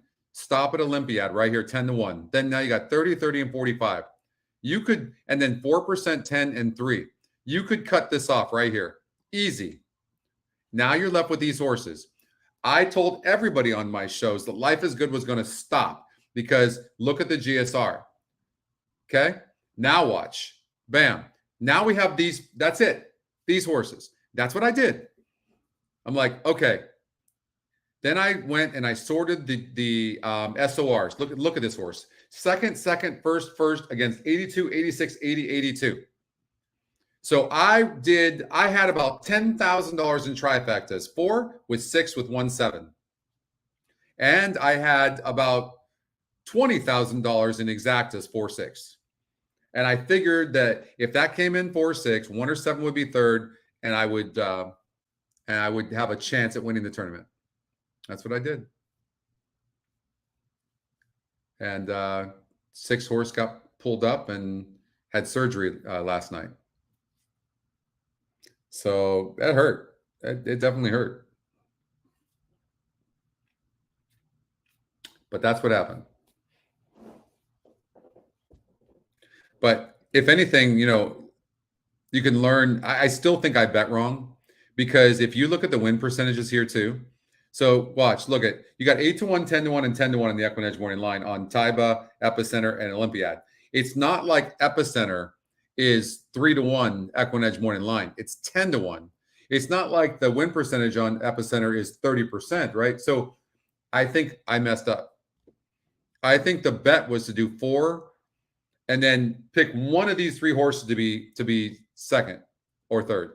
And I think that for me in that situation, I think I would have chosen Taiba. I do. Or it would have be a little bit more conservative and go 4 over 167 over 167 trifecta. So you could have done something like this. It's like that. $3. So you could have just done this. How many times? I could have done that 10,000 times. And look at this trifecta. For 50 cents, the trifecta paid $41.63. Let's just say I did a $10,000 trifecta.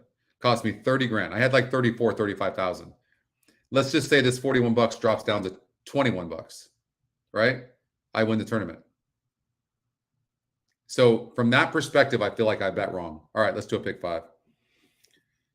Yeah, sleep was not very good last night.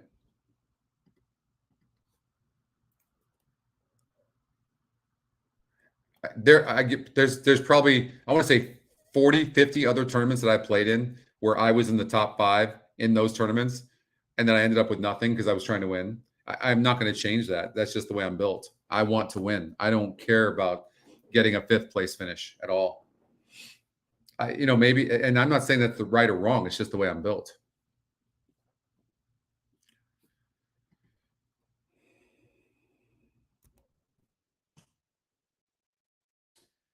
So that's the $105 pick 5. That's it right there.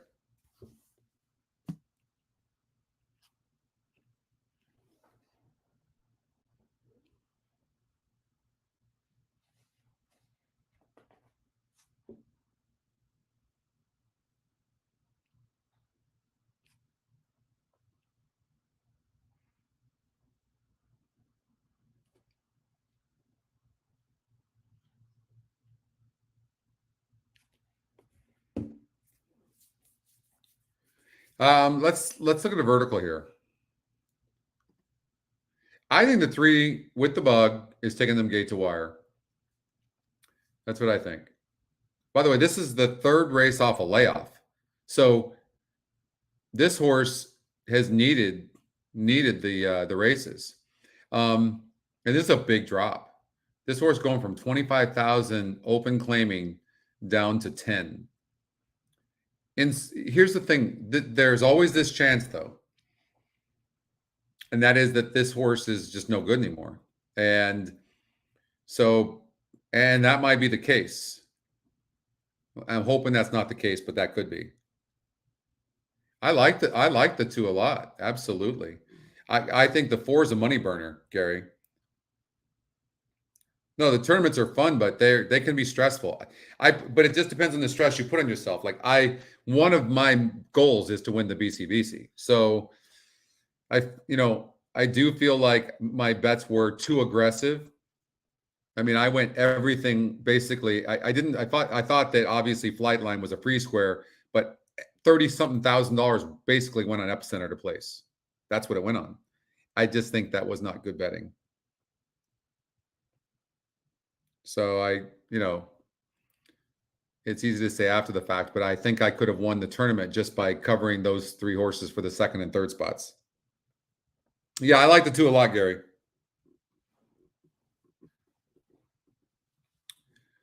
So here, let's see if we can find a second place horse.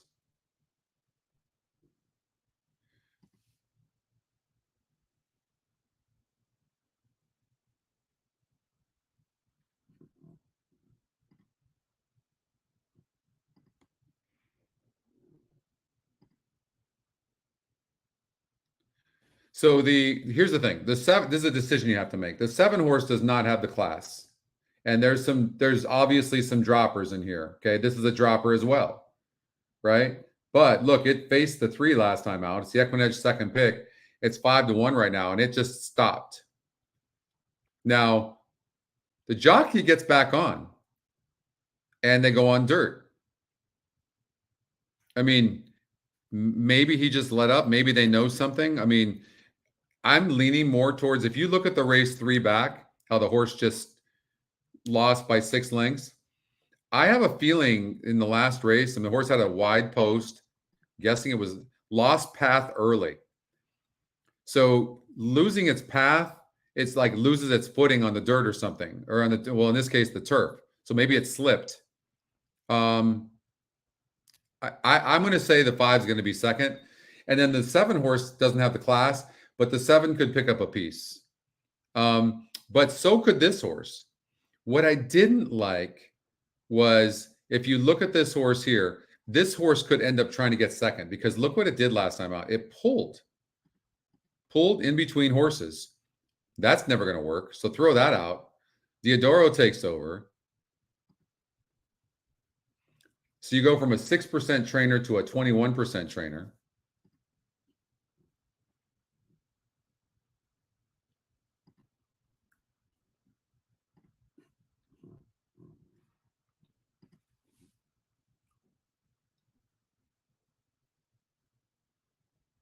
Yeah, it was rough, Deb. That was rough. We were so right there.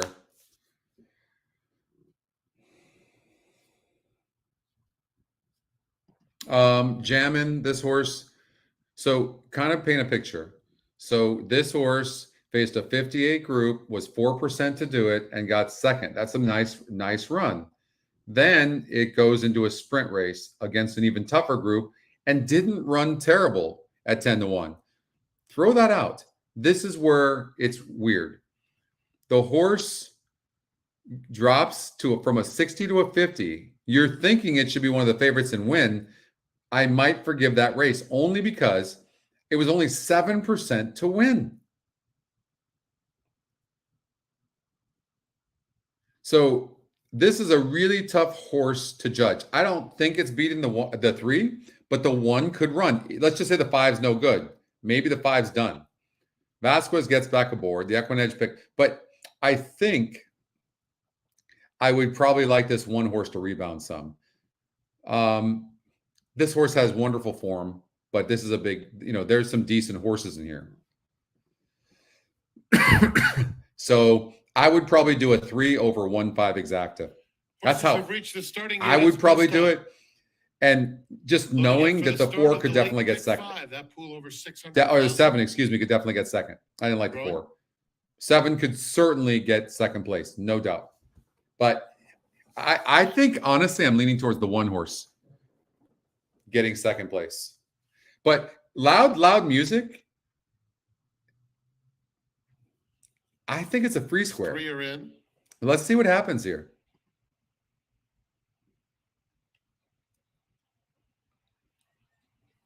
I was just going to. It's so funny you say that. Hello, mother. How you have the best daughter, the best. Secret maneuver.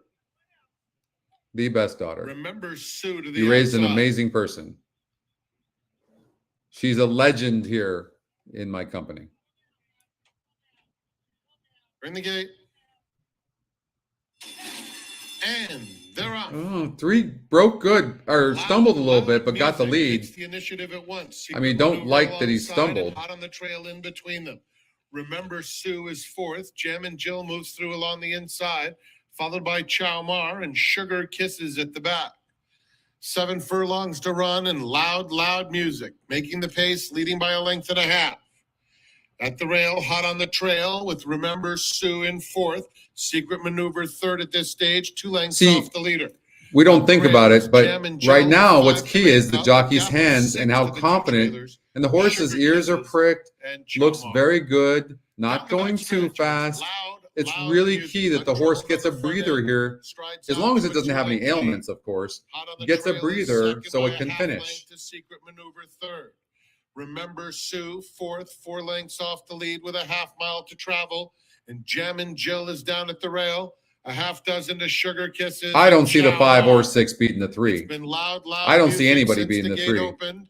A clear-cut 3-length advantage with less than 3/8 of a mile to go. Lead up to 4 now. Hot on the Trail is in second as they start to string out. Secret Maneuver. Remember Sue and Gem and Jill. Loud music. 7-length lead at the quarter pole. And loud music on Cruise Control at the top of the stretch. It's a double-digit margin. Alsagor just sitting still as loud music trounces the competition. A good battle. I did say free square, this right? Might be the biggest margin of the meet. Loud music by close to a 16th of a mile. Gem and Jill. This makes the 10 horse losing in the last race just absolutely kills us. And the 1 did get second. Don't fall off.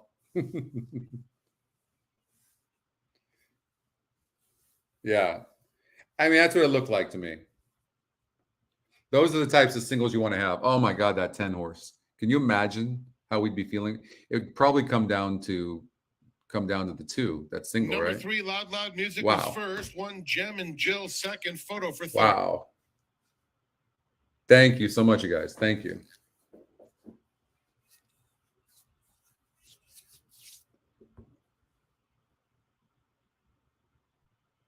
Why don't we do this? Let's just go back and look at it. Nice. So let's let me just, maybe you guys can find this next time, but nice going, Nick. So look at the morning line, 6 to 5. So that's 1 algorithm. Top EquinEdge pick, that's 2. 34%, that's 3. Top pace, that's 4. SOR, 5. GSR tied with the 7. 6. That's a single, folks. Win or lose. In that scenario right there, that horse is probably 80% to win. And you won't find many of those, but there's probably 3 or 4 of those a day.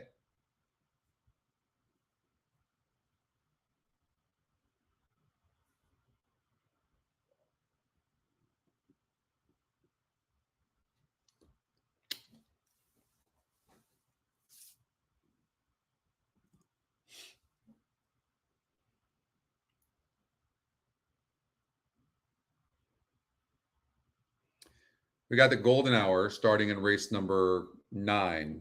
So that'll be fun. 14% takeout, you guys, on the golden hour.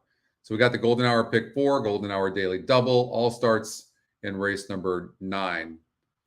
So that'll be fun. 14% takeout. Don't want to miss that. And I will have a golden hour pick 4 single.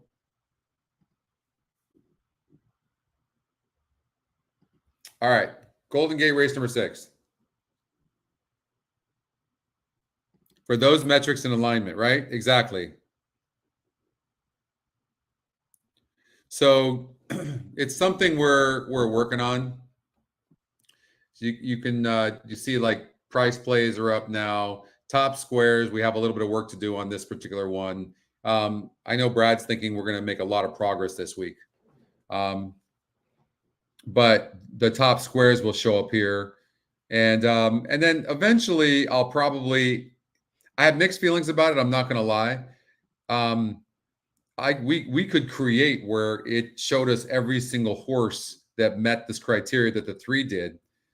But then the horses, every one of those horses would go off at 1 to 5, and that wouldn't be good for anybody. But these horses like that 3 exist. You just have to find them, right? So running them wouldn't be too tough. But that's why this is a subjective tool.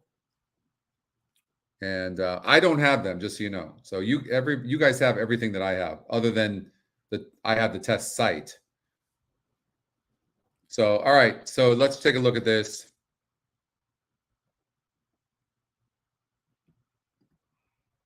Shotgun Express, 5 to 2, 34%. Okay, not the top pace. That's okay. Watch what I do. We come over here. The SOR is a little bit lower. This is a nice look right here, though. In 5 tries, going 8 furlongs on the turf against an average of a 50 group. So that's a little bit on the lighter side of what the 1, 6, and 8 are. But the other horses are over. And it's got a nice GSR. So the 5 is a player. I don't look at the 5 and go, okay, this is a single. It might be, but it's not like the 3 horse. But the 5 horse is, if I had to pick a horse that was going to be in the money, it's going to be the 5 for sure. So there's different ways to skin a cat, as they say, right? So you can go, okay, now how do you want to play that? You could do something like, okay, I'm going to play the 5 to win, and then I'm going to do an exacta maybe with 3 horses over the 5. So now the 5 has to come in first or second, right? So who are those, let's just say 3 horses? We can do something like that. We can do that, or we can play the pick 5 at Golden Gate. Whatever you guys want to do, let me know.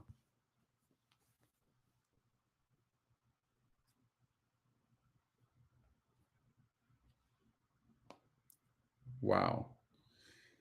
My daughter's pregnant. She looks like she's about to burst.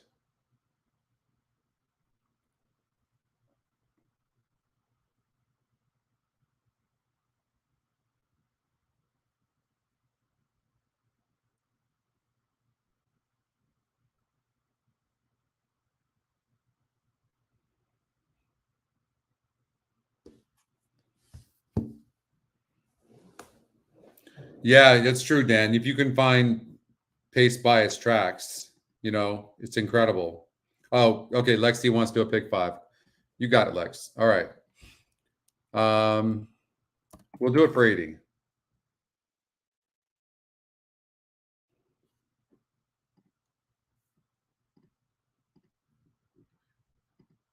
Seven to 5, 34%. Top pace. I don't think anybody else even has near that pace. No. Top SOR, that. So I would single the 8. We'll lock that in.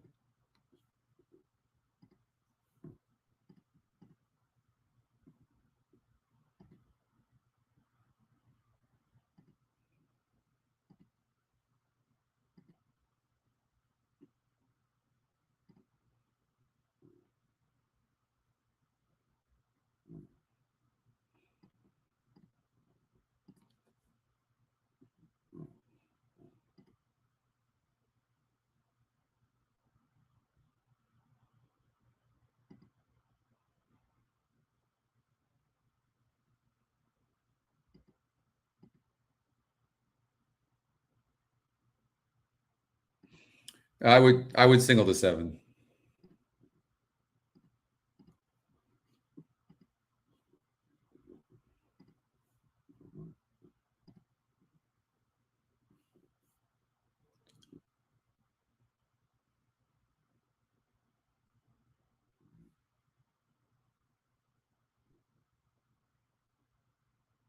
Yeah, that's something we're looking at too, Justin, for sure. Believe me, there's a lot coming, but it just takes a while. I think Papa, Leslie. Guys, there's so many crazy grandparent names now. Gigi and all. It's like, what happened to grandma and grandpa? It's like completely changed, but I think Papa, which is mind-boggling to me. I can't wait, though. I mean, but it's still weird. It's still so weird.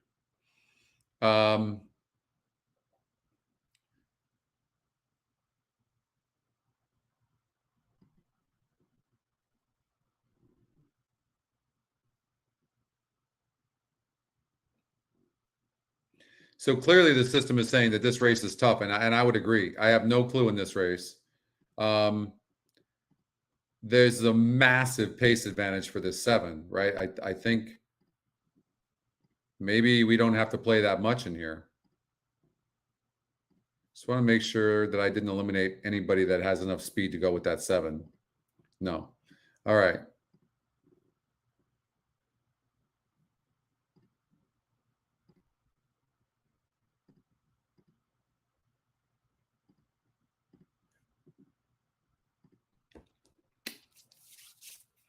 I think the 7's a single, but why not just cover that? So we'll do this. Here's the ticket.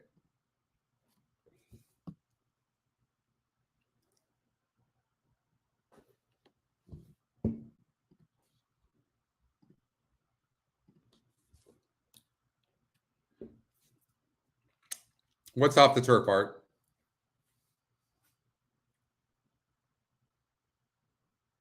And the red light is flashing on the starting gate at Golden Gate Fields. The runners have made their way towards the gate for race 6.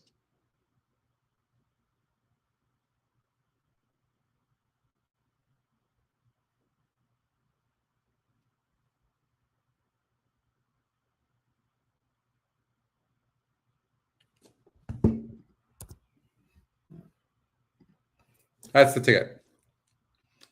This race is off the turf? It is. Gosh darn it.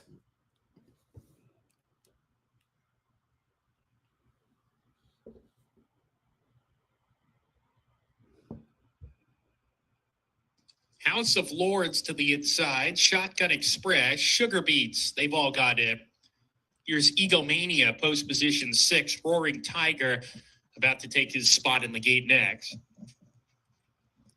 Cowboy Cabin, post position 8 to the outside post.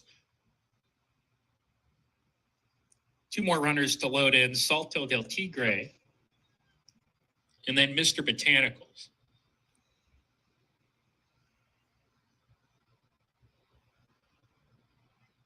Thank you, Art. We're ready to go. And they're off.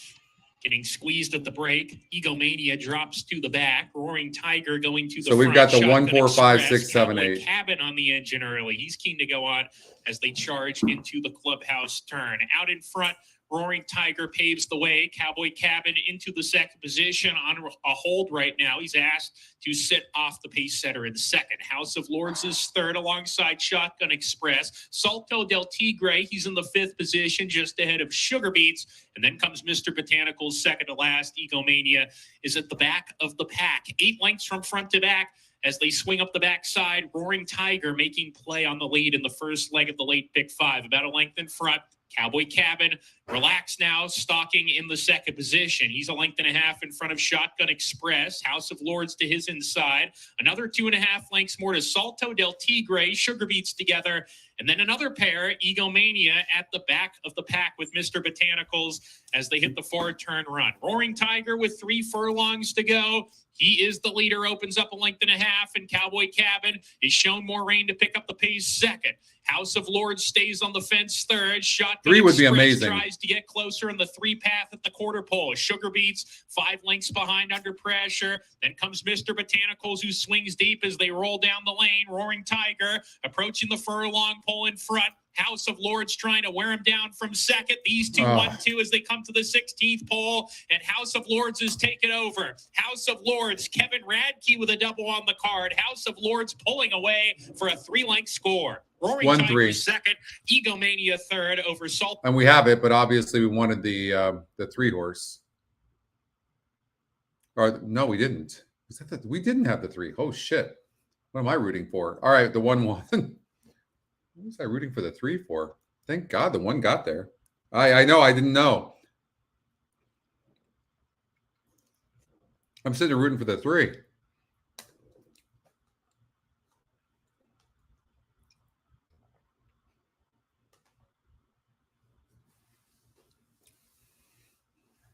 All right. 3-1, House of Cards wins. EquinEdge second pick.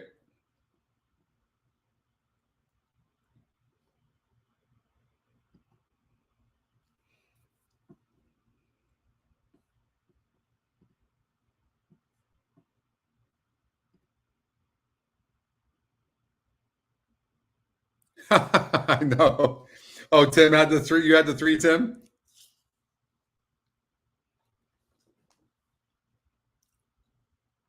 What I'm doing right now, I'm so blessing and thank you everybody to support me. Ramon, well done. Thank you. Pete, Ramon Vasquez, leading rider here at the current meet. His agent is Billy Castle, one of the most colorful guys we have here at Santa Anita. Old school New York agent Billy Castle, and he just came back. He was taking care of his mother while he was back there, so he's a good guy. It's nice. I saw him this weekend at Lexington as well. Came by just for a quick one there. So congratulations. It's amazing. To the duo. Michelle was literally Two nice just guys, at and I'm glad to see the nice Keeneland guys get the win. Pick 4 ticket with all the coverage, and now is again, here doing work. Katerina hard to working. me makes a lot of sense here. You only had 1, 3, 5, 7. Oh, Jerusalem, nice. Good makes call, sense. Tim. But what about Deer Bow? Deer Bow's another one that makes sense. This is one of those races you could definitely spread. Yeah, Dearbow's my top selection in this spot for Doug O'Neill because she showed last time that this is the level that she wants to be. You hear her voice? And in fact, multiple times She's run the worn podium down. tag, and she has been very close. Now She's that could worn go down. the You other can way hear where it. she's had a couple of chances at 50 and hasn't gotten it done. Michelle was on one of our shows as well.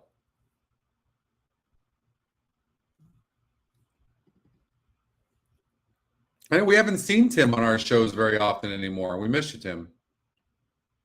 And Christy, for that matter.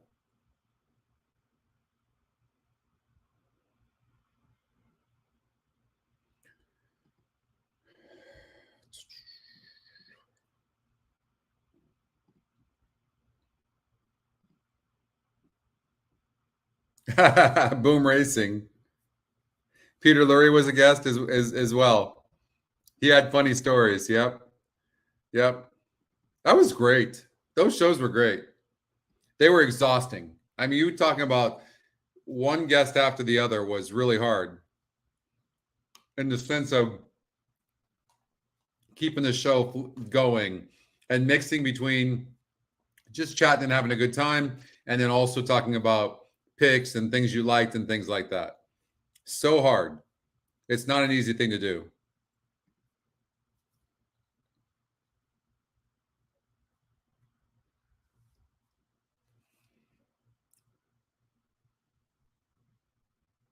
I didn't even know there was a tourney. I wouldn't have played it anyways. I was so exhausted, Tim. Thank you, Justin. Thanks, brother. I was really worn out because I would if I wouldn't have done good in the tournament, it'd been one thing, but I was right there the entire 2 days and I was spent. And then, having 45,000 and then having nothing and after 2 races it's a hard pill to swallow. It's just the way I am though. Oh, thank you so much, Anthony. Thank you. That's something that I really had to work at. It was not easy. I was thank you, Ashley, so much. Thank you. I was really afraid when I first started working for TVG. I couldn't even believe they asked me, actually. But I fought through my fears. It's a life lesson, honestly, not to get too deep, but it really is a life lesson for all of us that no matter how much we're afraid, just put it in God's hands and just fight it, and go, I'm going to do this, and then be prepared. That was the one thing. I felt like other people were way more natural than me, but I've worked my ass off. I will work. I'll be prepared. I'll put in the time, and try to make up for maybe, not having the natural talent. Or some guys just, Dave Weaver, I feel like is just a natural. You know what I mean? That's just natural. He's just so smooth, so easy for him. Todd Schrupp, same thing. Mike Joyce. I mean, these are some really witty, smart, quick. Oh, thank you, Gary. You know what the thing about me is, honestly, I'm just myself. Honestly, I don't like work at trying to be a broadcaster. I just myself. And then for me, I get caught up and lost in the conversation. First of all, the handicapping, and I'm just talking. And so I think that's why it comes kind of naturally because I'm just talking. And I learned while being on TVG how to keep things moving along, because that's kind of an art that you have to learn, because otherwise watching the broadcast is painful. And there were some people that weren't happy. Like all they wanted to do was talk about handicapping. And I get it to a certain extent, but you have some really amazing guests on and you want to find out what they're doing as well. And you want to kind of mix it up. I want to do that anyways.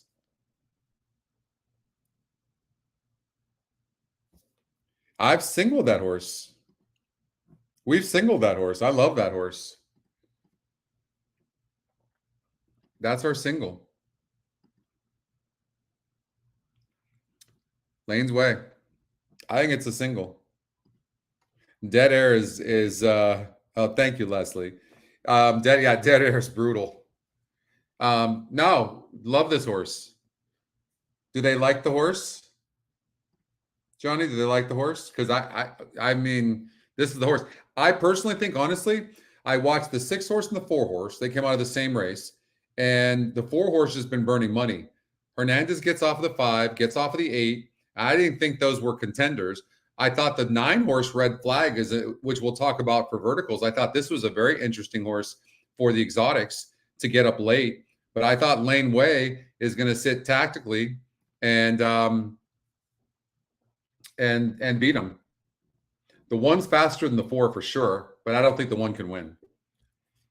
This is a race I did look at pretty well. Hey, Aldo. Yeah, for sure, Jay. I was on Dan's show. I was on the America's Best Racing. I was down in California. I went to Santa Anita. I was on his show, I want to say a month ago.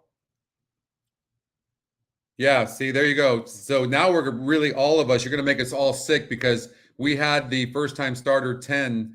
We had that horse who got second at 42-1. So we're all just kind of sick now. We singled the 3 horse in the last race, and we got that home for the pick 5. But if the only race in the pick 6 we lose is that's going to be disgusting.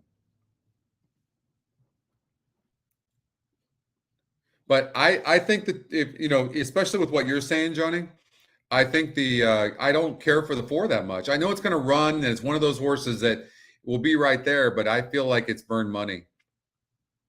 I don't know. I watched it too. I watched it last time out. 3rd race off the layoff is often a horse's best. Can it improve some? For sure. Is it tactical? It is. Is it one of the horses to beat? It is. But I think the 2's better.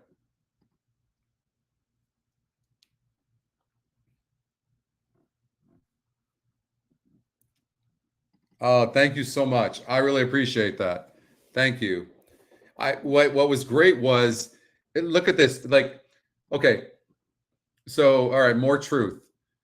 So we don't get the data for the foreign horses. You guys realize that, right? Like, Equibase does not give us that. We don't have foreign horses. We get sporadic information and things like this. So if we don't have the raw data, how are we supposed to predict accurately some of the foreign horses? It's really, really difficult. So, I was freaking out going, we are going to get exposed here. I mean, that's what I was feeling. And look, I want to take you through Friday. Look at this. So Goodnight Olive, second EquinEdge pick. Echo Zulu, EquinEdge long shot. Okay, this is just the picks. I mean, forget about the win percentages, the GSRs. Look at the GSRs. I mean, forget about that. Just look at the EquinEdge picks. Okay, Caravel, Golden Pal was held out of the gate. And look at the 3 horse. The 1 horse was EquinEdge's top pick, and the 3 horse was EquinEdge's long shot. I mean, that was incredible. Cody's Wish was Cyberknife was the top pick, obviously, and then Cody's Wish was a horse that you had to look at, and people liked it. But I just didn't think it was as classy as these. But and at 8 furlongs, I didn't think it would do as well, but it did, and it won 4 in a row. But all right, look at this: 5-11 cold, and the 5's an 4-1 import horse, right? Elite Power actually had the second top win percentage. Jackie's Warrior, forget about it. And this might have been the most wide open race on the card. Modern Games got that win, right? Another foreign horse. And look at the EquinEdge morning line, 7-5. And look, in the money, first and second, 2 for 2. Malathat, bam. I mean, these picks were really quite incredible by the most part and that was Saturday, excuse me, not Friday. And then look at Friday. Friday was ridiculous. So that was Saturday. Now watch this.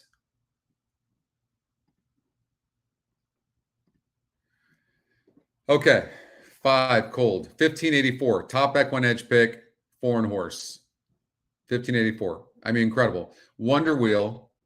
Look at the 14 horse. 14 horse Raging Sea was third. The 5 horse Wonder Wheel was 27% and EquinEdge second pick. And that horse went off at 6-1, paid $15. That's incredible. Meditate, top EquinEdge pick, wins the race, pays 608. That's a foreign horse. So the point is I was getting worried that I was really worried prior that we were going to be inaccurate with these foreign horses, but we were spot on. And then look at Cave Rock and Forte. I said all along, it's these 2 horses only. And that's what it was. And then National Treasure was the EquinEdge long shot, got third. And then Silver Knot came in second year. So the numbers did so good. No, I knew all these guests.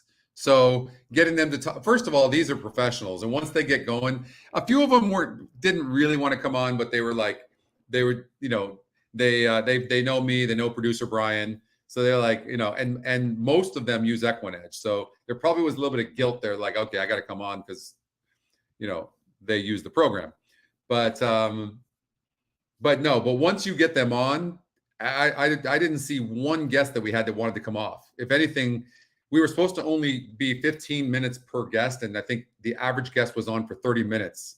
So most of the guests were having to wait inside the system.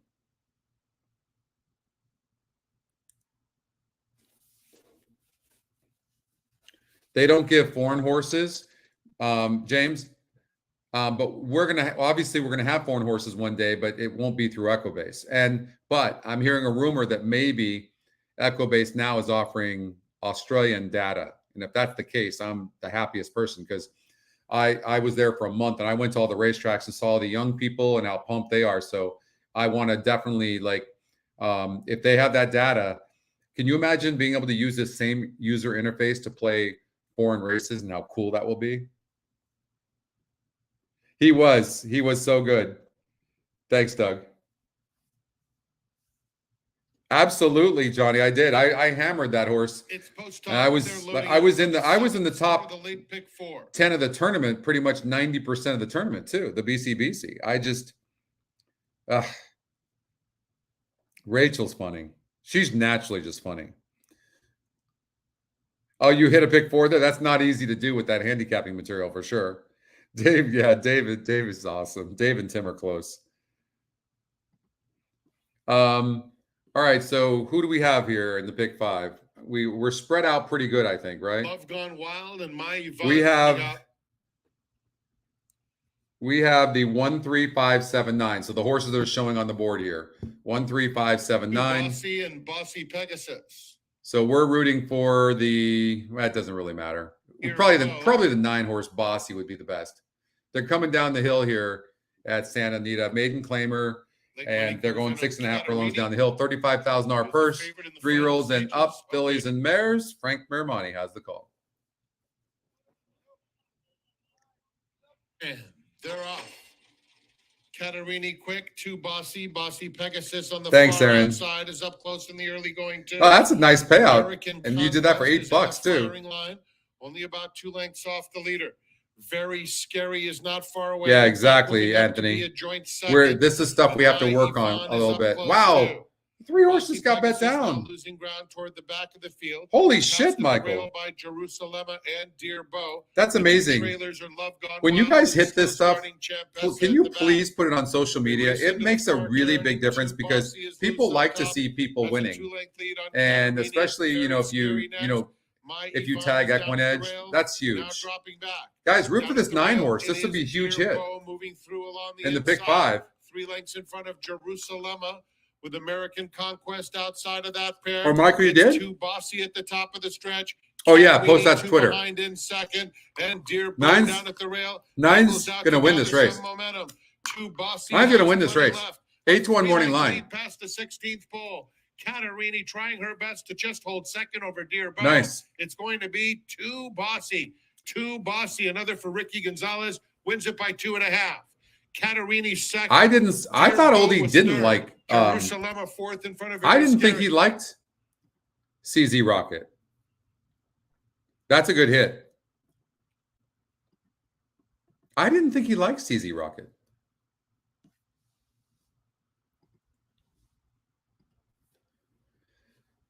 Nice, getting the 9. The reason that's good, first of all, look at the 9. It's EquinEdge long shot. It's 21% top win percentage. That's pretty badass. Look at that. It didn't have a really good EquinEdge morning line. And so the fact that that horse got bet like that's pretty amazing. But, and it needs the lead, you can see. And was it the top pace number? Look, those 2 horses were in front. 9 was in front. 9 has more class. Look at the 52. So the 9 most likely, especially from that post, will be on the lead. 1 seemed to break a little bit slow. And then 9 had an easy lead, went gate to wire. There you go. Just the way you draw it up, right?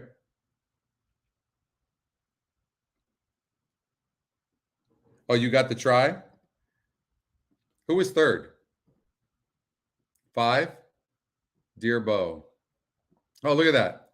EquinEdge long shot, EquinEdge top pick, 2, EquinEdge second pick. I mean, guys, I don't need to tell you guys this, but for those that are watching that don't know, I mean, this is normal.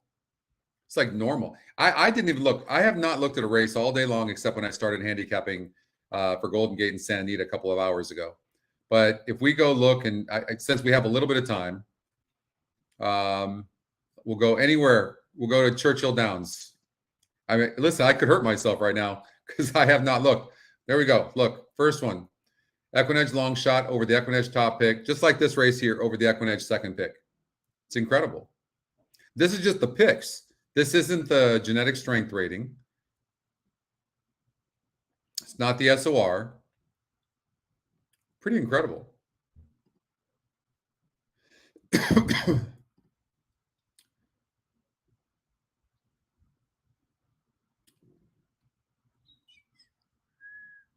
Second top win. I think this one you can't really look at. I had 4 horses here. I looked at this morning, but I haven't looked at the results. Oh, I was going to play a pick 5. That's right. You know why? Look at this race here. I remember this now. Spunk. I liked this horse because it was going from this GSR is wrong. It was like a 56 GSR or something like that to a 66, or maybe this is right. But it was a big difference going from turf to dirt. But I also knew the 3 was going to be tough because of that pace. So if you look at the 3 horse here, top win percentage, second top win percentage. That's crazy, by the way. When you have an EquinEdge long shot that has also got the win percentage algorithm saying it's live as to the second EE morning line, and it's the top pace number. Come on, that's just sick. And the horse went gate to wire easily. I did watch that race. So, and then you come over here and you see the 5. What's the story with the 5? Just one of those wide open races, isn't it?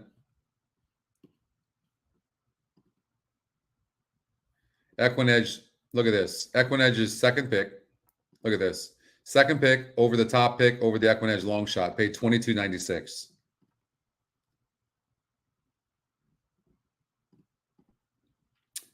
$29% horse in Mulberry Street and top GSR. Look at that. Bam. Winner. EquinEdge second pick and top win percentage. Look at that. Third top GSR as well. Race number 7. Look at this. 782 ice cold. Look at that. 782 cold. I'm just looking at the picks really, but the point is I didn't watch any of these races. And look at this. 2, 4, and then the EquinEdge long shot got 4th. Cold. It's pretty amazing. And if you look at the EE morning line, it's 8-5 on the 2 and 3-2 on the 4.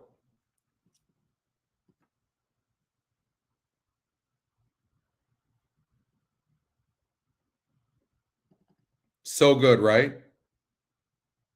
So good. And nothing on this one. Now, I will say this. Did the system do its job or not? The system is showing you nothing's lining up here. Look at this. Nothing lines up. The system is showing you that this race is absolute grab bag. Maybe you might lean towards the 3-horse, maybe, but it's showing you this race is a grab bag. But it was only 19% to win. That means it's an 81% chance of losing, right? So it's telling you, it's doing its job in 1 second. It's telling you once you look at it, it's telling you that.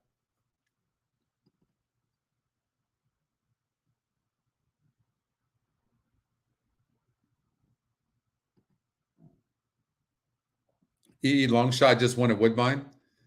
I love playing Woodbine. It's the toughest freaking thing, but I love playing it.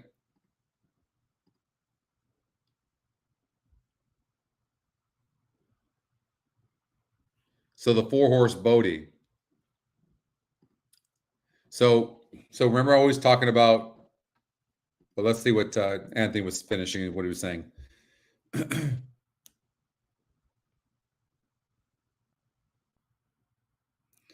Oh, well, they had to see what you did as well, Anthony, as well. Are any of them now believers at all? How did that work out?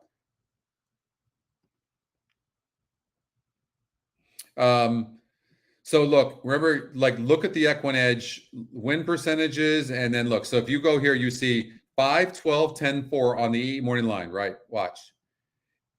Look at this. 5, 10, 5, 10, 12, 4. So the same 4 horses line up here. Now, I don't know. I know the 4 one because Tim said it. I don't know who came in second and third, but there's a high likelihood that one of those 4 horses is going to win. High likelihood. So that's just one. If you get these horses lining up on the EE morning line and the win percentages, there's a high probability. And then if they line up here, so you got 5, 12, and 4. So 3 of those 4 line up in the EquinEdge picks as well.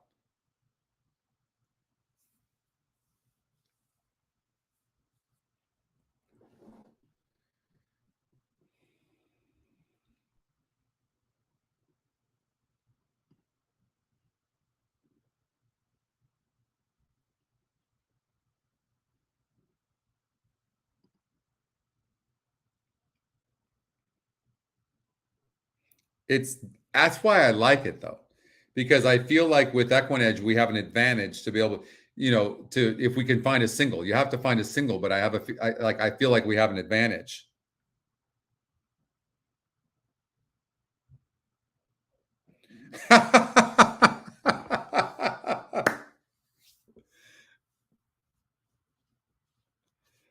Oh, that is so funny, Anthony. I love those stories. I love it. Watch EquinEdge in a year from now.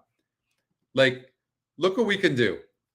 I'm going to show you guys. So first of all, Churchill Downs 10. Let's see here. Churchill Downs 10. I want to show you something. Huh? They did an amazing job. How about Churchill Downs November 10 race 1? Okay. Why? What's there, Rob?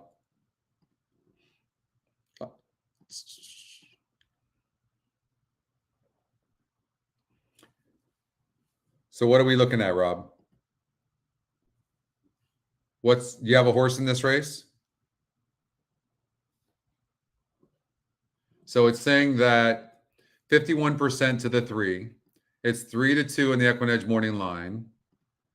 It's got the second top SOR, which is basically the class of the race. So it looks like its main competition seems to be the 2. Red. Yeah. There you go. Yeah, it looks great. Well, hold on. Can it rate, Rob, or does it need the lead? Yeah, we got much more data coming, Anthony. I can't tell whether this horse can rate or not, Rob.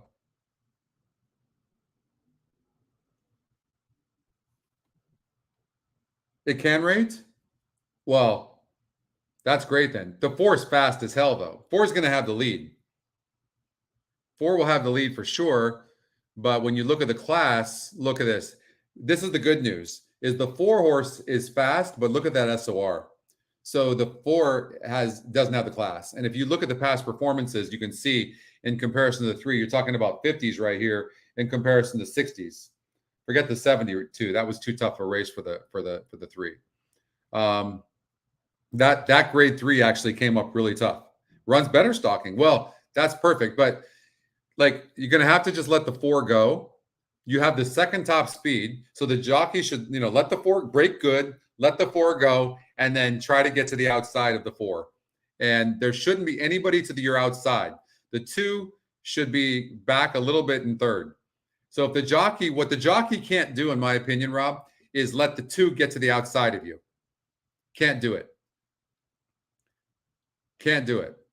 You've got to make sure you get positioned behind, because then you're going to get all these other horses that are going to come on, and then you're going to be stuck on the inside. I can see that happening.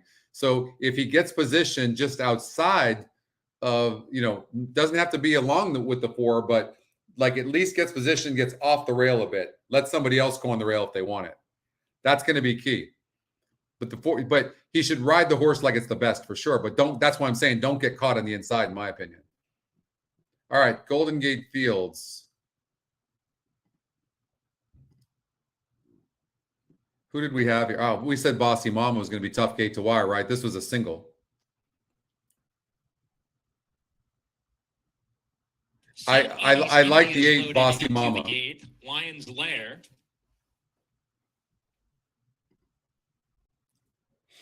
I think the 8's going to go gate to wire. Runaway Princess.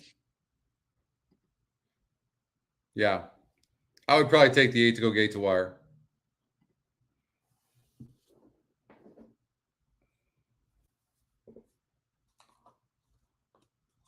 Miracle in Motion.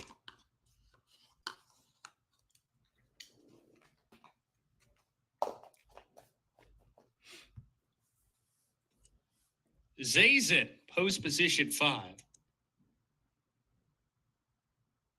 Just a couple more runners to load, half hoping. And then to the outside, Bossy Mama. Oh. Jockey went flying. I think that was the 3 horse, but the 3 didn't get cast in the gate. If it was the 3, I'm not sure, 2 or 3, but one of the horses on the inside was restless in the gate. It might be Lion's Lair. The rider hopped off. Lion's Lair. So it looks like it was the 2. Yeah. Looks like we're ready for a start. Yeah. And Laroff.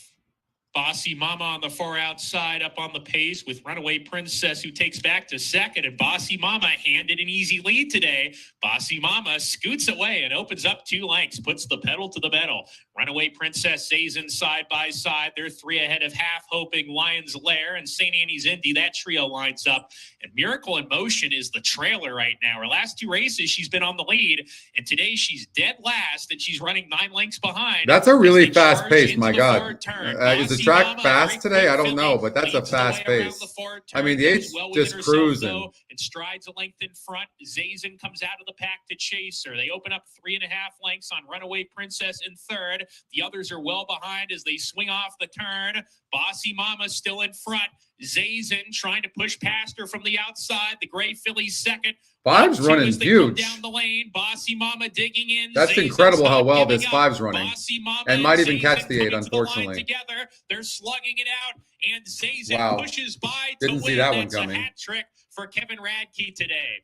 Oh, next year I think it's going to be huge, Anthony. Yeah, that sucks right there. Oh, yeah. No, with all the new tools, past performances, race replays, mobile's going to have past performances in a couple of weeks. So we have Handy View there. What our mobile is looking sick. It's really looking good. Like to navigate through our mobile, and it'll have the past performances. I mean, you're going to have the link feature, which is like this. You can go back and look at the horse's past race like this. Click on it. 8 disappointed. 8 should have won that race for fun.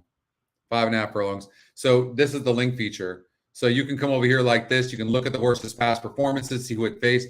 Bossy Mama last time had a wasn't even the top pace number. So it was a lot of speed. Whereas in this race, you can see that this horse had a clear lead and still couldn't win the race. And this is a 54 SOR, whereas the last race was a 62. The 8 should have won for fun. That was the EquinEdge long shot, Tim? Yeah, EquinEdge long shot algorithm. Stupid. Then imagine now you look at the race, you're handicapping more in depth. This is similar to the formulator product. This is going to, it's like that, but it's not about time or speed. It's about more class and other things. And then you can watch the race. You can watch the past performance by just clicking on there. It's that easy. And you can see, you know, what happened in that race. So it's like, it's badass. But that was just a terrible race. Like the 8 should have won for fun. And the EquinEdge long shot ends up winning the race. And you know what the screwed thing about the EquinEdge long shot is? You honestly you never know when this darn thing's going to win.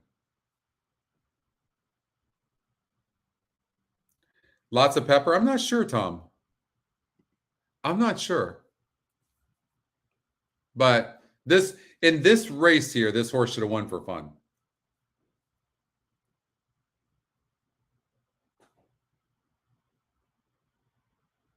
Oh, for sure. Oh, exactly. By the way, many of you probably don't know this. I think this is what you're alluding to when you're talking about Anthony.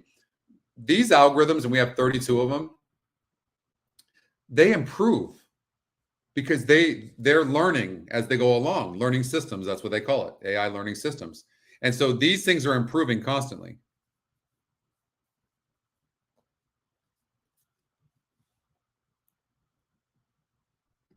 So I would agree with you on the Canadian. The machine learning, yeah. The machine learning, yeah, exactly. What Dan just said. He's dealt with it a long time. So the machine learning, thank you for that. So essentially, these algorithms continue to just get a little bit better and better all the time. And I see that with the EquinEdge long shot. So what I do see, Rob, I agree with you. These Canadian horses almost never come back to run good outside of Canada, do they? Like almost never. And so I think there can be some work on those. And part of that's conversion. I agree with you. I'm not sure that the algorithms have been taught that. I'm not entirely sure. I don't know if they haven't. I don't think so. All right, let's get to Santa Anita race number 8. Who do we have? So in the pick 5, we have all. Well, I guess there's nothing to worry about in here. We're just rooting for the longest shot possible. Okay, so can the 2 wire the field? It's got the top SOR. It looks like it broke its maiden at this surface and distance. It's got the second top GSR. It's equal to the EquinEdge morning line.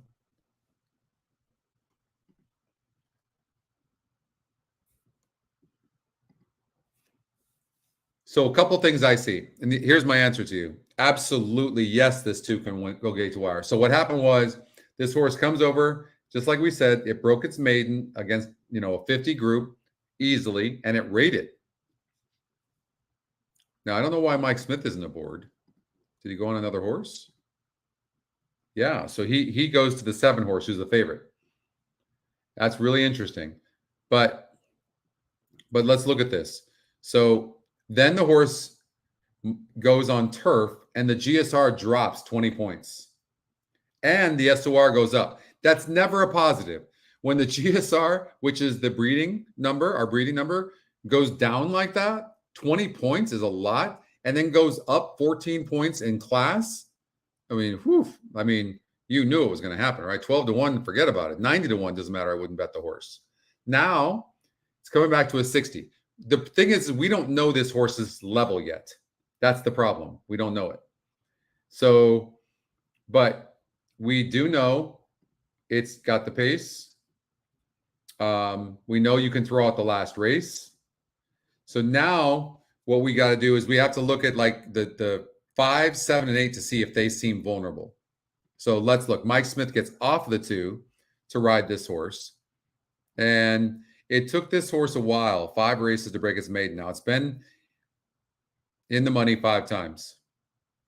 Okay. And it won easy last time out.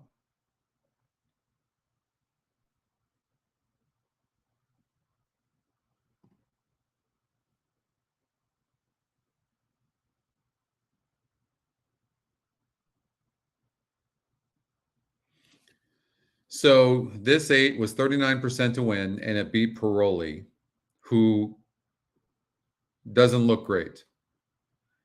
But it did it easy, and that's all the horse can do is. And then this horse came back to win a 50,000 claimer in code.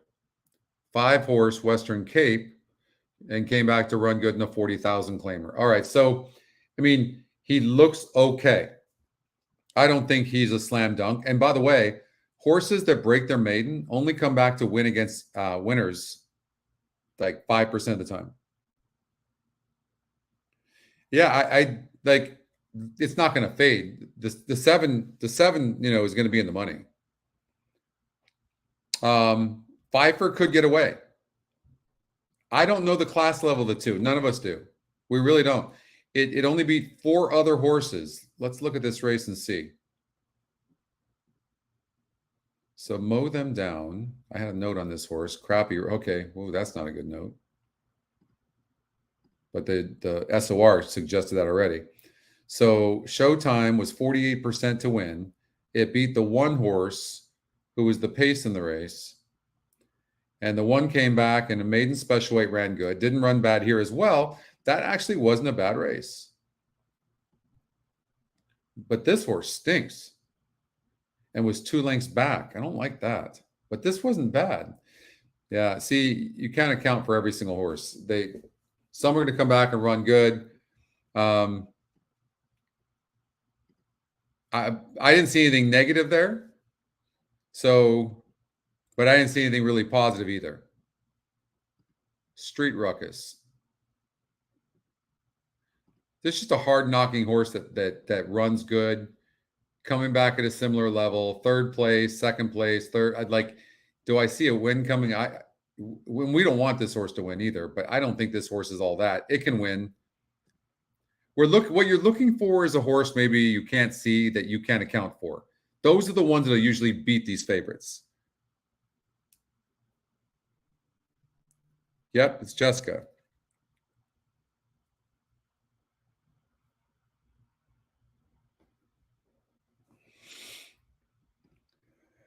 Seven's the horse to beat, even though the odds are against it to come back and win. No, they don't usually. They don't usually. I don't know why she's doing that, but I think she'll have a career. I think for being so young, I think she's fantastic. So here's an unknown. I mean, this horse just was gelded. So you don't know here. The EquinEdge long shot's 11-1.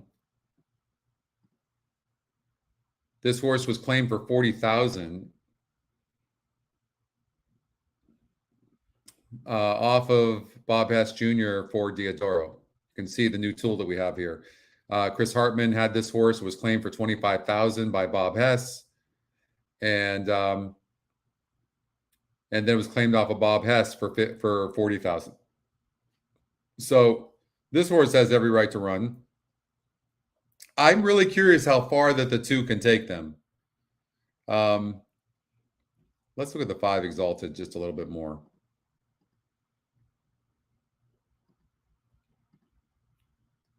Boxed in. So now 22%. So that horse was boxed in last time out. Certainly deserves a look. I mean, barely lost, but that was against 5 other horses. There's more horses here. I mean, I think this horse is more likely for a minor placing. Same with the 8.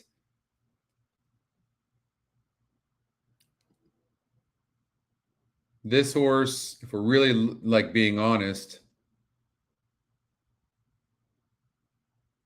doesn't look that great either. I think this is just a wide open race. If I was forced to bet one horse in here, it would definitely be the 7. I want to try to forgive these last 2 races by this 4 horse, the EquinEdge long shot.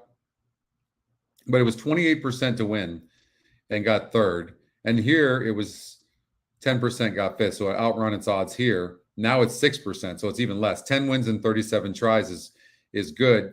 And it was 35% when it won here. And I think from what I'm seeing here with this horse just needs a lot of pace and there isn't any. So I would probably not like this 4 that much. And this 6 horse has no speed. I was just, because we're using almost everybody, I added him. So the more I'm looking at this 3 now, like it's going to be the favorites. It's going to be pretty chalky. Yeah. I would probably say something like 7 over 5/8. I don't know the 2's level. I think our best chance for a long shot would be the 2, but it's looking pretty chalky.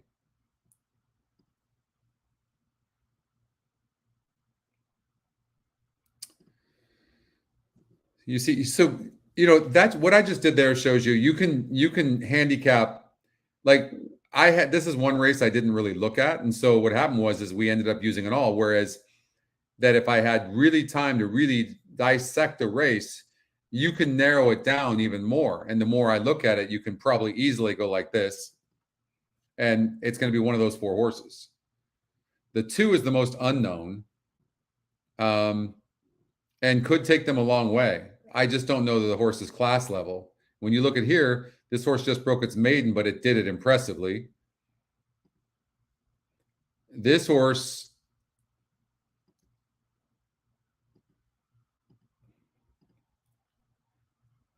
so they went 8.5 furlongs, and now they're going 8. And these horses were within a length and a quarter of each other. And they both were getting bet. So who has the most upside? I mean, it looks like the 5 horse Exalted was boxed in. So, I mean, if I'm just betting, like, because I would say 7-5, or maybe an exact box 7-5. That's probably what I would do, because it looks like the 5 had a bunch of trouble last time out. But we're rooting for the longest shot in the board.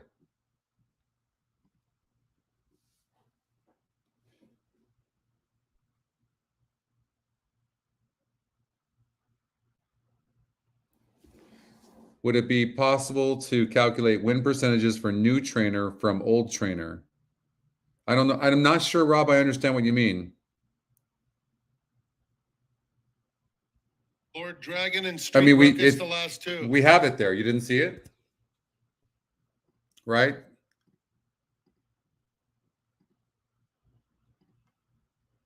You see, like you can see the trainers there in the new system. So you don't see it in the others, but you're going to see it. Hero Status bounces out smooth. See, Jessica made a mistake right there, not going to the lead. Ridden for speed. Showtime third in the early going. On the test site right now that I'm using, that you guys will have in a few weeks, we have it. Back of the field. 7 lengths. I'll show it to you and see if that answers your question. Makes his own pace and leads it by 2 lengths to the 6 furlong pole. Street Ruckus second, Showtime at the rail in third, Exalted Ajaweed right together, and then a gap of 4 lengths to Lord Dragon, who's in front of Resultant. They swing on to the backstretch toward the 5/8 pole, and it's Hero Status, unchallenged on the front end, has a 2-length cushion on Street Ruckus in second. Then Exalted taking third, joined by Ajaweed, who's caught wide, and Showtime at the rail, still 4 to Lord Dragon and Resultant. Hero Status gets tested into the far turn, up alongside Street Ruckus and Exalted 3 wide. Ajaweed covering a lot of real estate. Showtime has lost ground, 3 lengths clear of Lord Dragon and Showtime. A quarter of a mile to go. Hero Status clinging to the lead and now starting to widen. The only one of that trio left is Street Ruckus to try and chase him. Showtime trying to come back for more. With 3/16 of a mile to go, it's Hero Status holding on. Street Ruckus, a length and a half. Come on, H, catch the 7. Away at Hero Status. Come on, Street 8. Ruckus within 3/4. Pass this Hero guy. Status trying to get there. Pass it. Street Ruckus trying Oh, to it's gonna be deny it. close. Here's No. the line. Hero Status. 7-8-2. all the way. Mike Smith had to work hard, but he fended off Street Ruckus. Then it would. Okay, so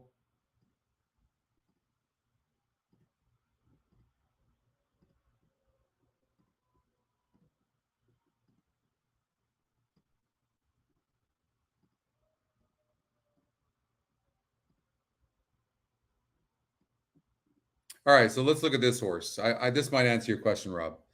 So you see here, this horse was claimed from Bob Hess for $40,000. Bob Hess 11%. Diodoro's 21%. Claimed for $40,000. Diodoro 21%. So you can see the differences between Bob Hess and Diodoro. So this is on the test site. So you guys will have this here in a couple of weeks. I know.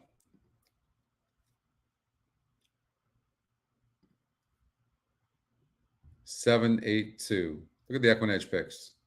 7, 8.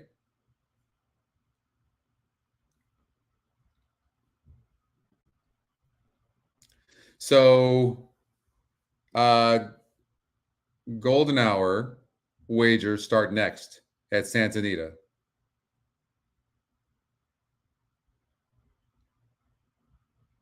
It does suck. Yeah. It does.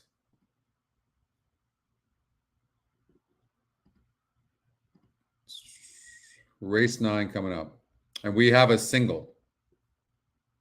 We have a single. All right, so I narrowed this race down to 3 horses. Super Maisel, Our Shining Light, and National Generou. And I think 7 is a single. Our Shining Light. I mean, it's chalky, but I think you could do a 7, 5, 6, 7, 6, 5 trifecta fairly easily. Maybe the only one you would add maybe is this, the EquinEdge long shot. It's a first-time starter.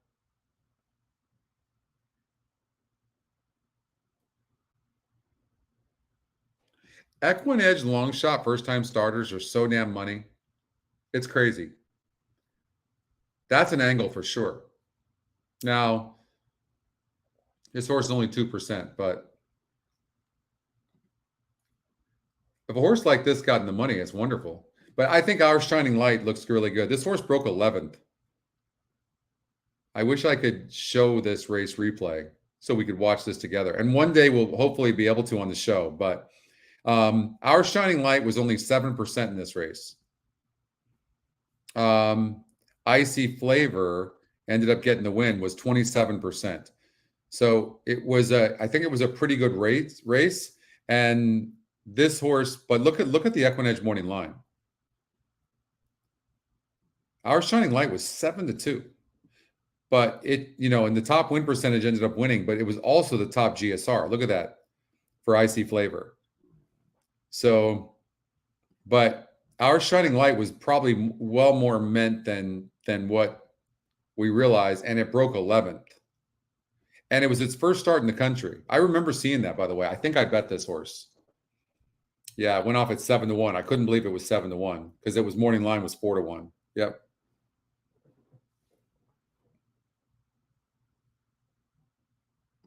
That's nice payout.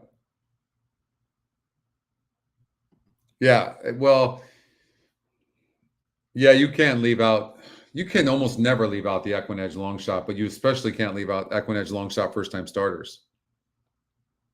I remember when I was doing the simulcast show over at Del Mar the past summer, and there was Jessica Piper, in fact, was on an EquinEdge long shot first-time starter, was 30-1 on the EquinEdge morning line. And I made it my top pick on the simulcast show. And I singled it in the early pick 5, I believe it was. Anyways, I ended up winning and hitting that pick 5 was big. Nice job, Nick.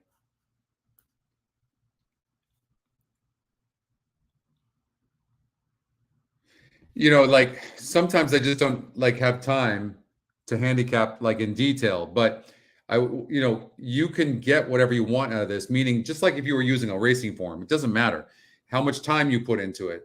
But at least with EquinEdge, if you don't want to go put in hours of time, but the more we started dissecting that last race at Santa Anita, we realized that it was probably going to be very chalky, and so no, but you made the bets. Like that's a big part of the battle, Nick. It's everything. It's everything. What's great for me when we do the show like this is like, I'm just talking out loud, right? All I'm doing is looking at stuff and then just talking out loud. Almost that's it. And then each person interprets that and then they bet. Sometimes I'll have a strong opinion on how to bet it, but for me, it's best just to talk out loud of what I'm seeing, and then you guys make the decision.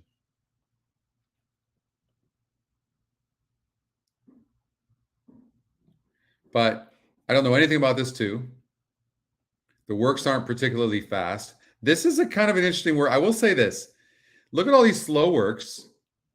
And then look at this work here, 13 of 63. What did all of a sudden, just what happened this day? Why all of a sudden was it so good? Those can often be signs of a horse that maybe has more talent than what you can see on paper. And then, of course, if it's the EquinEdge long shot, then that just enhances it even that much more, right? So, but I do think you're talking about the 7 horse, and you're talking about EquinEdge 2-1 morning line at 28% win, top pace number by 20 points over the 5. SOR is equal. GSR is pretty equal. I mean, and it's got that post, and I don't think this horse needs the lead, and it broke 11th last time out. Now, it's not that well of a bred horse. Look at the tabs, 46, 59, and 51. I can't stress you enough what's coming. So we have the progeny predictor. Okay, first of all, the GSR, if you know any owners or trainers, they should be using this to know where they should place their horses. But a couple of things are coming with the next release. One, and we're not sure how we're going to monetize this yet, and I'm not sure who it's going to be available to. So just asterisk there. But you're going to be able to type the name of the horse you're looking for in, and it'll give you the horse's past performances and its GSR plus grid. So then you can look to see where your horse would best be placed, and then you can look at the condition book and see. That's one thing. That's what's coming for owners and trainers. The next thing that's coming is the progeny predictor, where you're going to be able to type in the mother's name, type in the father's name, and then it's going to give you the baby. You're going to be able to see this GSR plus grid. How does that help you? Well, what if you're at a sale? You can find value in that sale, right? Or you want to breed a horse. It's just going to be incredible. Exactly, Tom. No, exactly. I should just become a with this GSR. It is so money and so good. I should just become a bloodstock agent is what I should do. I'll make more money doing that. The YouTube shows, James, I want to say we started maybe 3 years ago. And I think when we first started, we had about 20, 30 people watching, and it just kind of grew from there. But now we're with the new team, we're just taking this to a different level now. Like the shows you saw for Breeders' Cup. I mean, we have producer Brian now, who's, producing the shows, things like that. Like he's not producing this one. He set it all up, but he deserves he deserves a day off. But with different types of shows we're going to do, he's going to be producing those things to make sure that they come up. Because to give you guys those 3 shows, even if it's online, I can't begin to tell you the amount of work that was involved in bringing those shows together. Whew, it's crazy.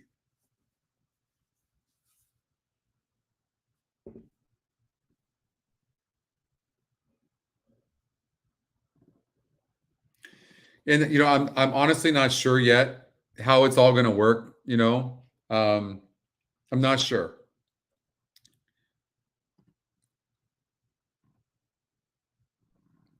For sure. It's so much easier, right? The view, it is. I mean, it's so clean, this view. So good. Golden Gate Fields. All right, don't forget the golden hour is starting next. So right after this, we're going to get right into the golden hour. If you're not familiar with the golden hour, it's a 14% takeout. Okay.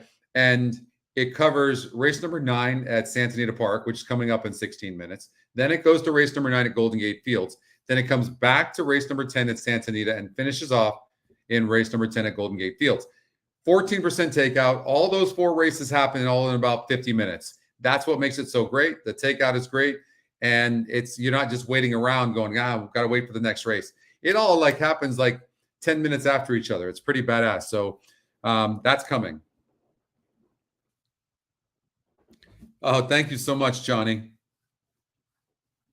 Yeah, thank you for saying that too. I do a terrible job, but please like the show, everybody. It really helps our channel a lot. If you think about it, just click the thumbs up if you like the show, because it gets more people. When you click that like button, that heart, it gets more people that follow the show. And if you click on that bell, you'll get notifications for all the different shows. And that's where EquinEdge is going. We plan on having 3 or 4 shows a day for more content. So you'll be able to watch. Can you imagine the Breeders' Cup shows? Can you imagine having stuff like that? 3 to 4 shows per day? That's where it's going. That's where it's going. And you'll be able to get great information and insights on horses, not like the Breeders' Cup. That was insane, all the information you guys got, not just from me, but from all the guests. It was incredible. Cigar sounds good right now, James, actually.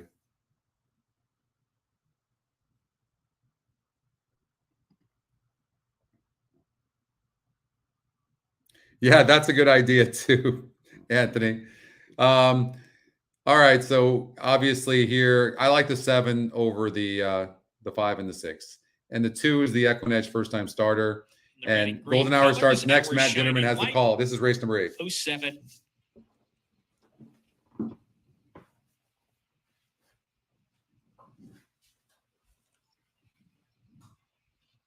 Rack a tap goes in. Vinny Bob to the outside post. And to round out the field, Artistic Serve. And the 5, Super Mazel, restless in the gate. Artistic Serve didn't quite go in when Super Mazel was acting up in the gate.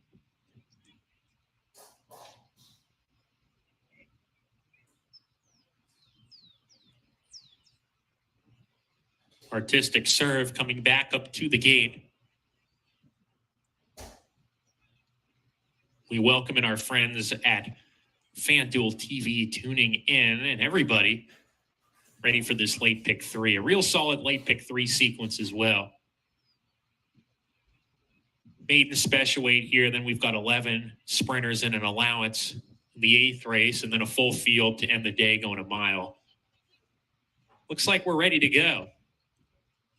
And Leroff, slow break from National Genero, and having to slam on the brakes after the start was Rack a Tap was in really tight. Those 2 dropped to the back of the pack. Our Shining Light going to the front, goes pretty well in the early stages and leads the way from Vinny Bob on the outside, following in the 2nd position.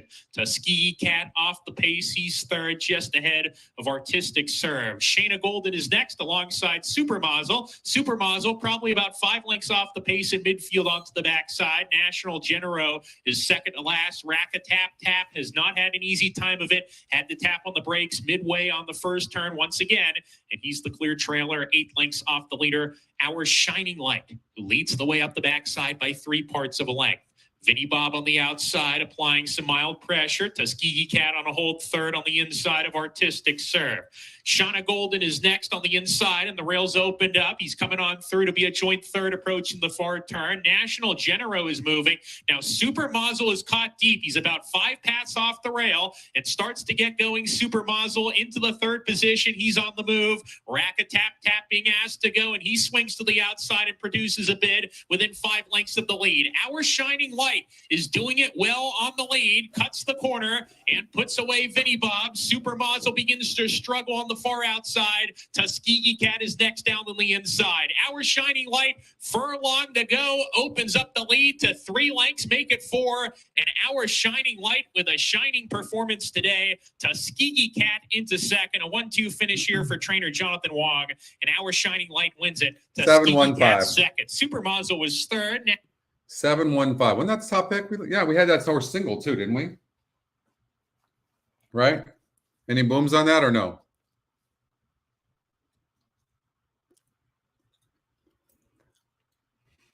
Eventually, Cindy, that's where it's going. For sure. We want to cater to trainers and owners as well. So we're not there yet, but that's where it's going to go. Nobody had the 7? That was our single at Golden Gate.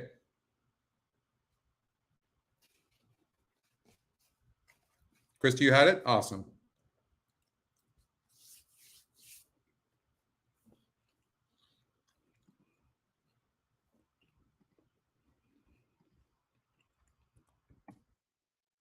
Really boom. All right. We're singling the 2 horse. Laneway in the Golden Hour. The reason is I feel like they're going down the hill, but I feel like I got a good read on the 4 horse and I got a good read on the 1. That's what I feel like. I also feel like the 2 horse is going to sit. Mike Smith's going to get back-to-back wins. And I also feel like the 9 horse is a horse you have to look at to come in second or third at the very least. This horse is very interesting off of a layoff. Rispoli's aboard. I don't think it can win, but I think this horse might surprise a little bit. So one to just watch out for.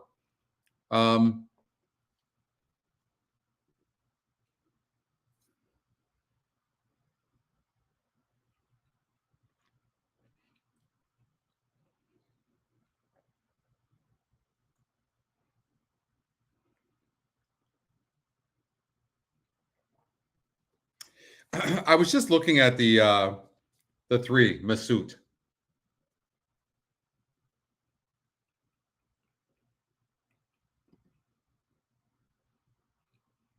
It's not the worst looking horse in the world. By the way, the EquinEdge long shot can get third. I don't think it does better than that. There's not enough pace in here. But I think the 6 will be coming. Yeah, I'd probably stay away from the 3 and the 5. The 9 for sure can finish. This horse been off since. It's going to have to improve. Rispoli's aboard. It's 9-1 in the EquinEdge morning line. I hesitate to throw it off. I think the 1 will stop. For me, I like the 2. I think the 4 is probably the second horse, and then the 6, 8, or 9 is third. That's what it seems like to me.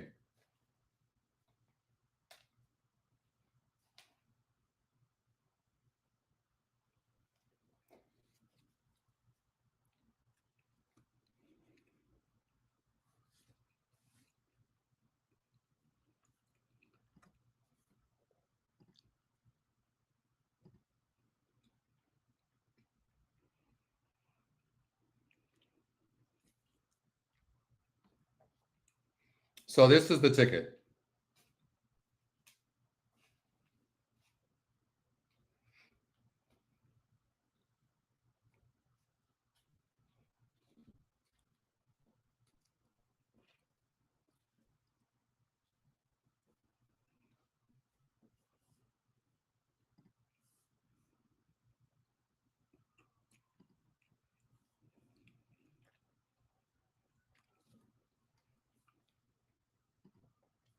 We're spread here.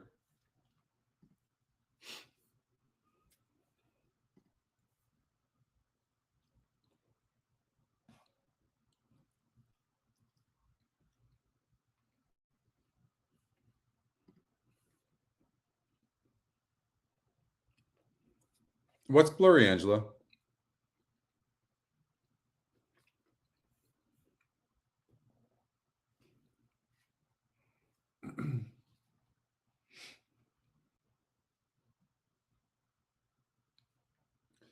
Anthony, you want to cut it to $24?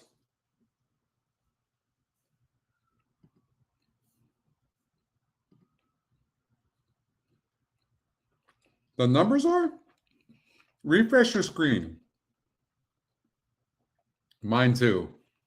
Nothing's changed though on my side. Try refreshing.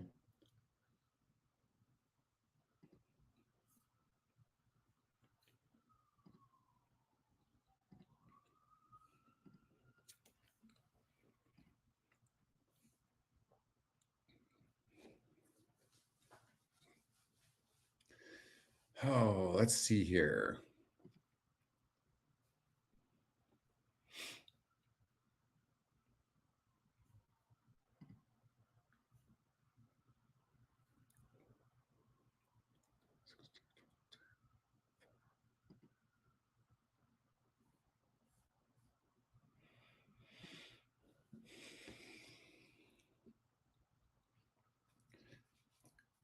God, Anthony, this is such a tough race. I don't know that I could recommend a single here, honestly.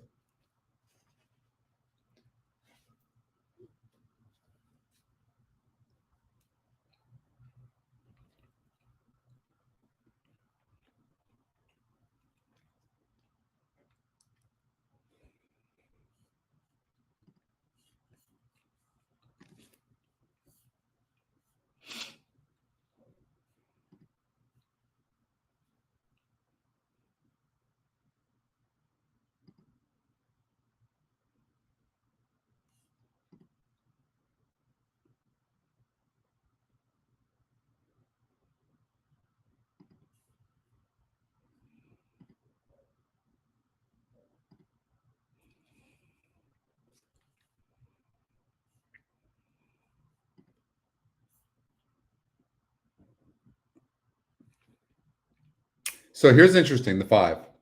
It's 16% in a race where it's wide open. And the horse is coming in from Del Mar off the turf. But it went gate to wire here against a 70 SOR group. This is a 64 today. And then it had the inside here, tried to go gate to wire, but dueled on the turf, which it can do. In the last race, though, look, it was 18%, but it was 11-1. So I'm curious what the EquinEdge.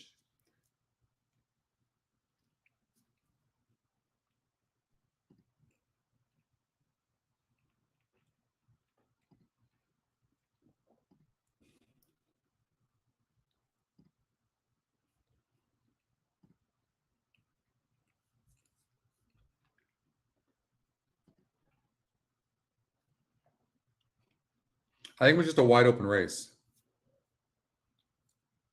I'm trying to cut this ticket back for you, Anthony, but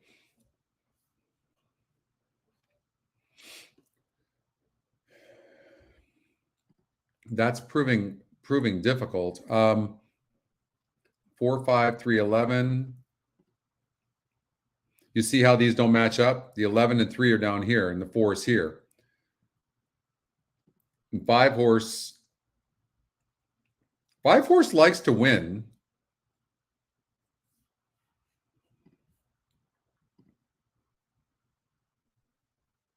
So what I do like about the 5, Anthony, is that it's probably going to sit off the 2 horse or maybe even have the lead. And certainly, so, okay.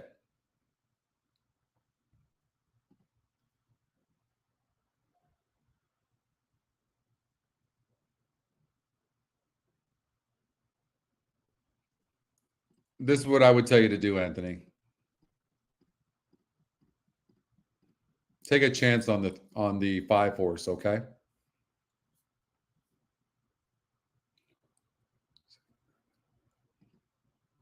$18.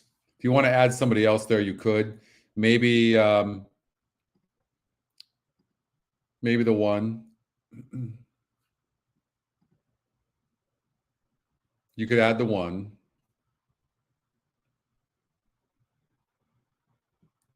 The problem is this 1 horse is unproven on synthetic and it draws the rail. But it's got a nice synthetic tab.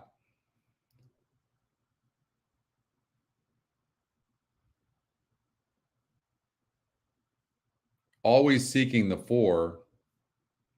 wait, and then surged. I like that. You know, maybe I would do this then. How about this? Try to beat the one on the rail. How about that? $36 play. Can you swing that?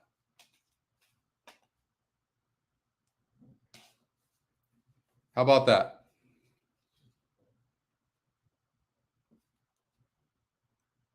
Alan's using 4, 5, 12.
This 9 red flag is interesting to me.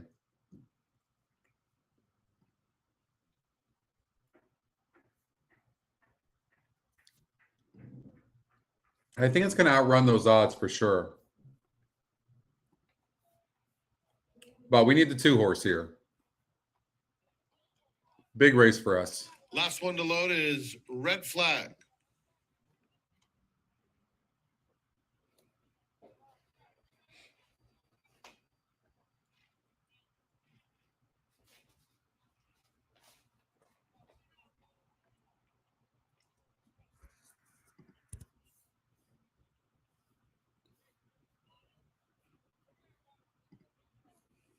We're in the gate.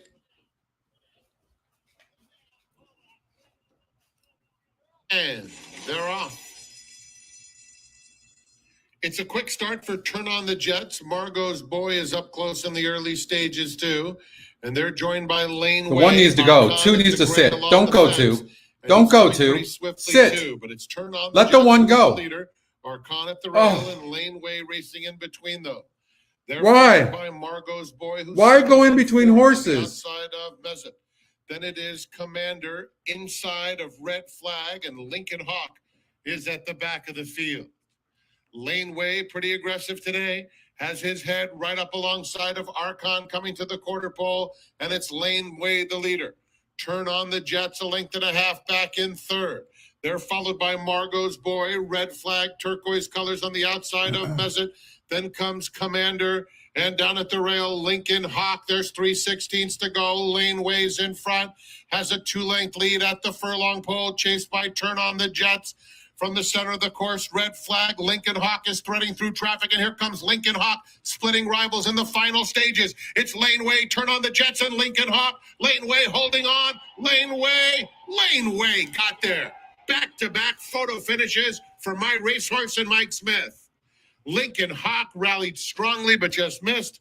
Turn on the Jets was third. There we go.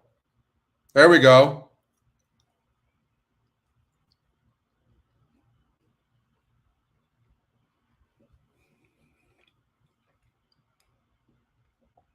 I hated that ride. Hated that ride. I mean, we won. I hated that ride.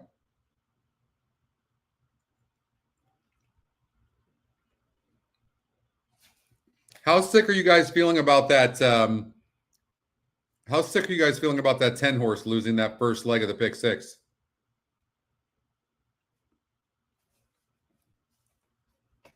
Never a doubt.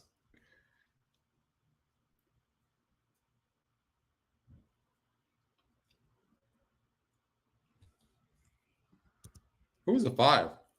I don't think we had the 5, did we? No. Yeah, we're doing pretty good.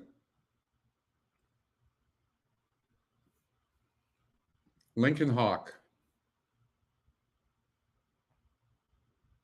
You know, a lot of this horse is off a layoff, right? Phil Diamato. First time Phil Diamato. I missed that, by the way. So used to be in the Baltus barn. And now Phil Diamato, who's had this horse for a while, so he's had time to train this horse. Horse ran huge. I don't think this was a fluke at all. I just personally missed it. I did not look close enough.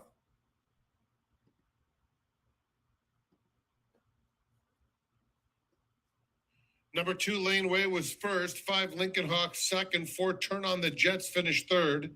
6, Commander fourth. And 3, Mezit finished fifth. 2, 5, 4, 6, 3.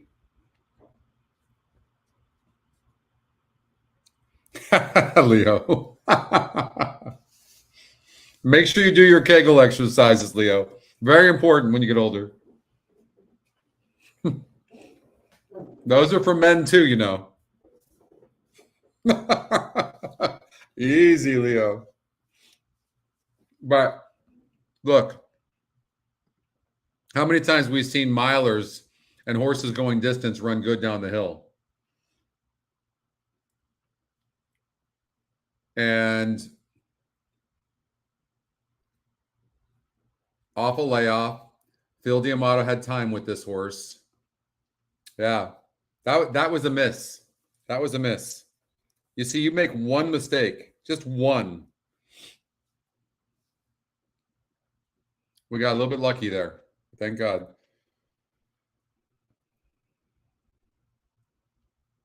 That's okay. It doesn't matter what your bankroll is. The truth is, the people that bet smaller to win more, bigger money do way better. Okay? 100%. All right, this is the cool part about the Golden Hour that I genuinely love. And that is, watch, look at Golden Gate Fields now is coming up in 9 minutes. That's badass. Like normally you'd have to wait, what, 30 minutes in between races, 25 to 30 minutes, right? And now we don't have to wait. Like we get to like go into immediately into the next race.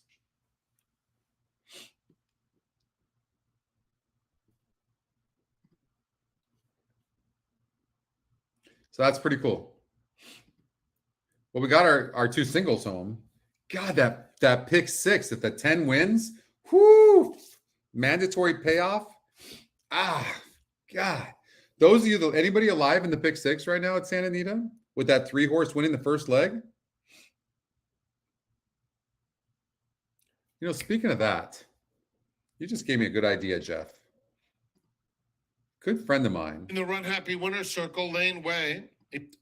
Good friend of mine just gave me some scotch. Maybe you guys have heard of the scotch before. Hold on, I'll be right back.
Okay.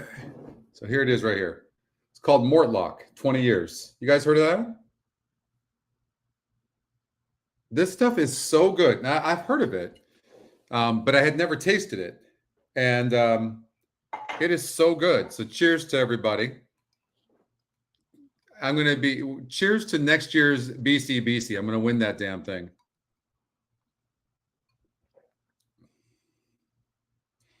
I love Balvenie. You know that, Dan, but it's not the Balvenie. It's the Mortlock. 20 years. Cheers to everybody. Really. I want to cheers to my team, to everybody this year, EquinEdge, all of you guys that support EquinEdge and believe in what we're doing and trust, because the system's not perfect. It's got its issues. God knows we know. My team is amazing. It's been a rough year in many respects, but then it's been really positive in others, because I felt like we took a step backwards to move 10 forward. And there's been a lot behind the scenes that's been tough. And so it's has highs and lows. But I feel like next year is just going to be so big. And it's not about big. When I say big, it's not about the money or any of that stuff. It's more about what we're building together to change the game. So thank you and cheers to all you guys as well.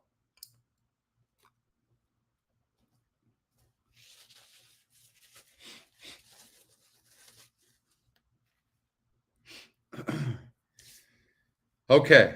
Look at this. We just got done with the first leg of the golden hour, and then we're on to the next one. How cool is that? Yeah, by the way, too, I was watching for a lot of it. I was watching your show, Oldie. You guys, you and Justin did a really good job. Really nice job. In fact, people can go to YouTube and they can click on, let's see here. We'll do EquinEdge Live. I think it's under this same thing. I forget the.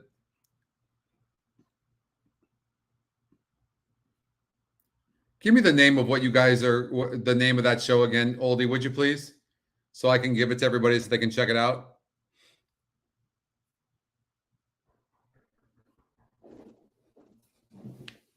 Be right back.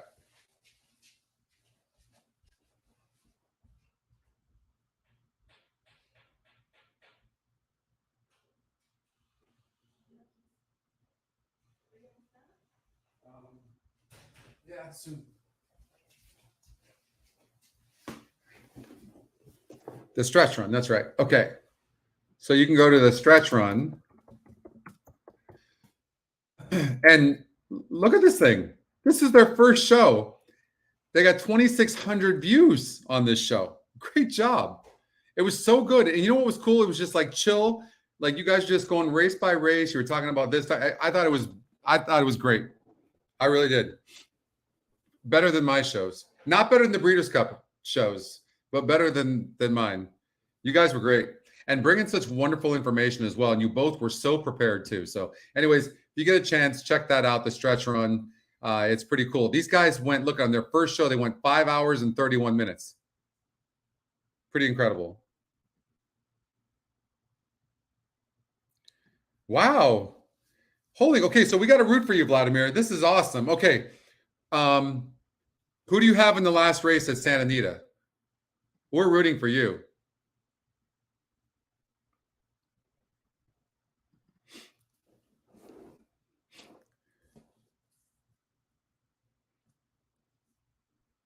Let us know what you have, Vladimir. We want to root for you in the last race.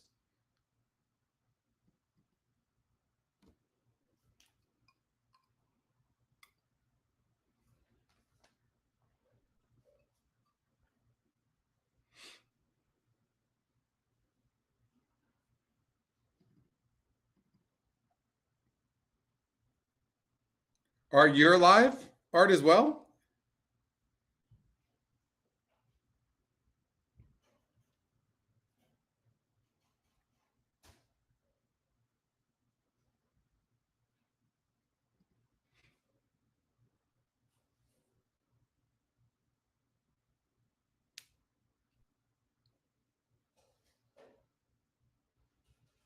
Amazing. Okay, so Art, you singled the 5 horse at Santa Anita in the last race. Is that correct? Square Cat? Harold, you have the 6 and 11. Oh, shit. Okay. I got to write this down. And Art has the 5. And then we got to find out what Vlad has. I love it, Robert. Okay. I swear I've got 100 hats here and I'd give them all to you guys. It's not about that. I got to ship all this stuff out. It's a pain in the ass to ship it. That's I was just telling Anna that I'm not worried about giving the hats out. They're beautiful hats. I just don't want to, got to go wrap them, put them in the thing and send them all out. It's such a pain in the ass. Who did we have? Who did we have at Santa Anita? Wait, you have all these horses? 2, 4, 5, 6, 8, 9, 10, 11, 12? 5, 6. Oh, that's right. You're right. We just did those 4. Good call, dude. And you added the 3? That's sick. These have got to be good payouts, right?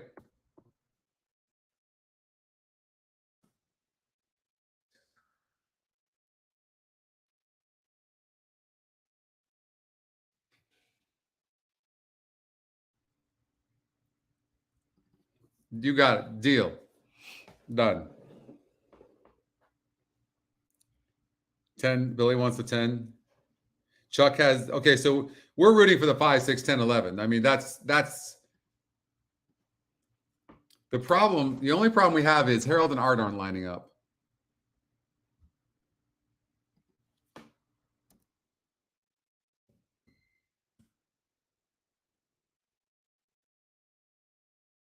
All right, they're at the gate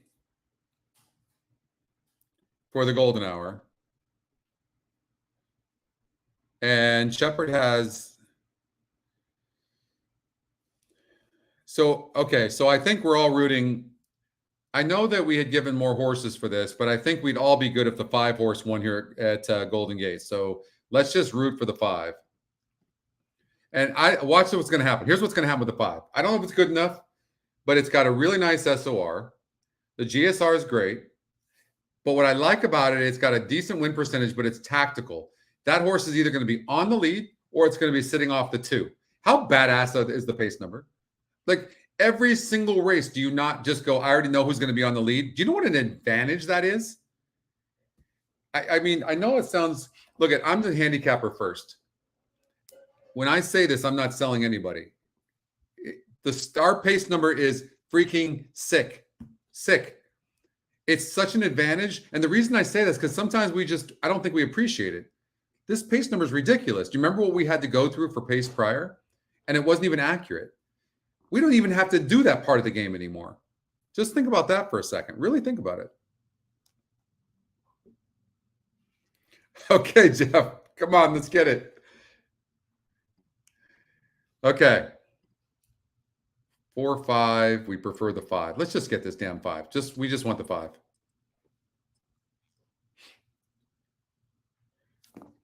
She's a girly Come on, girl, baby. goes into the gate. Blue Wildcat. Anna lives in Second. Parkland, Delroy. Yeah, I'm in Parkland all the time. Twilight Empire. Here's Iconic Sky loading up next. Luxury Liner.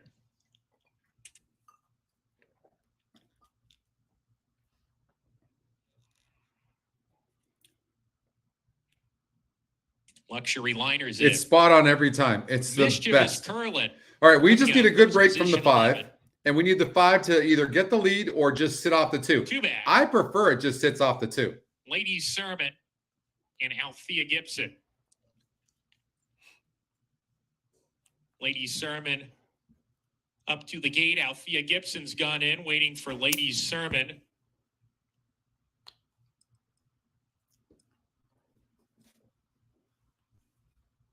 Lady Sermon still back behind the gate, waiting for her to take her spot, and Lady Sermon is now in the gate.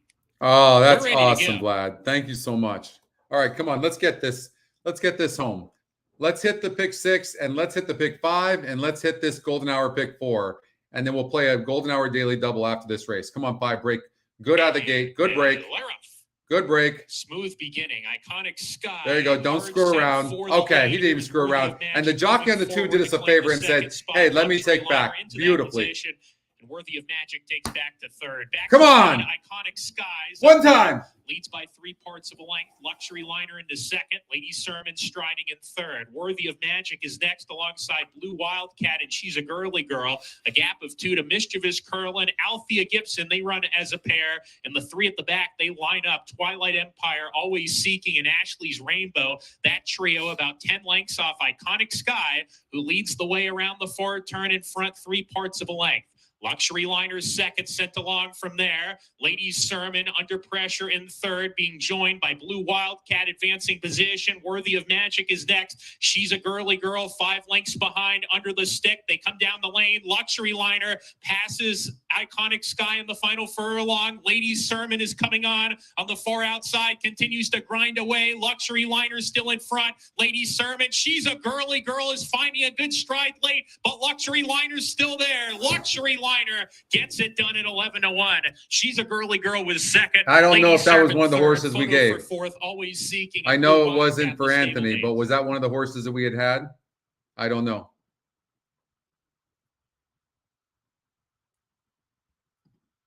I don't think so, but I don't know.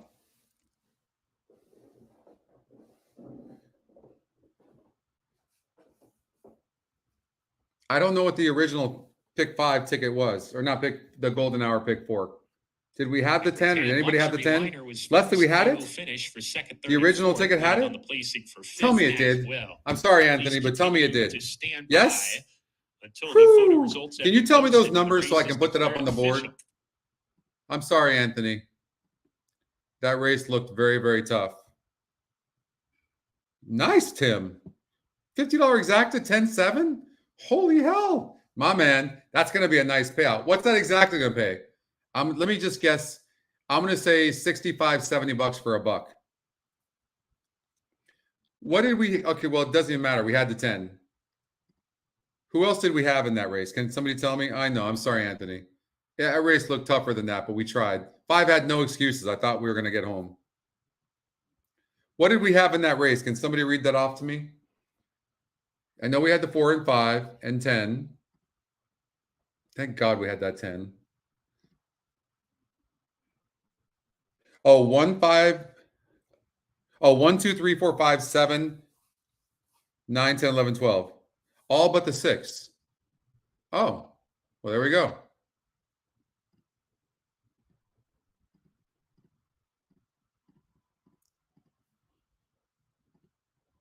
Yeah, that's right. It was a $108 ticket. Thank you.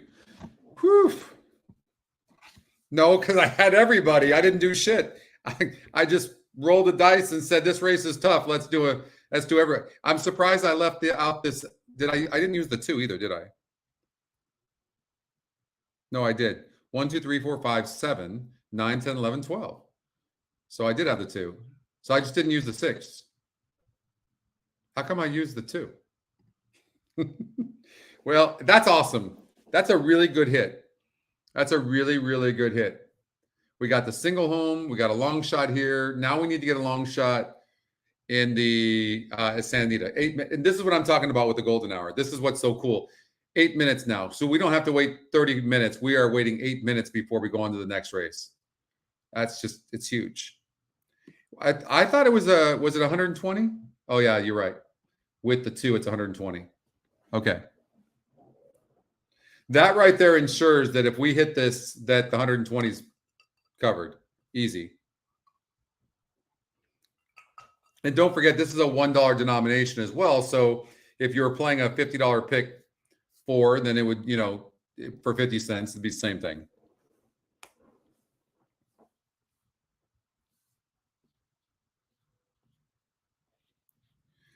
All right, Anthony, we need you to be the cheerleader now.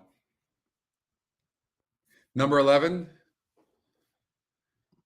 Okay, Vronsky style. Pace number is 90, 27%.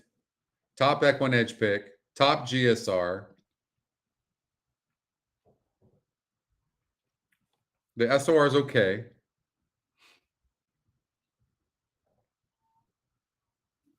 Yeah, I mean, the 11 is the horse to beat. But here's the thing. If the 6 really shoots out fast, and Harold's got the 6 and the 11, but if the 6 shoots out fast, then that's going to hurt the 11. Because I'm not entirely sure that the 11 can rate. So the Vasquez is sending on the 11, that's for sure. No doubt.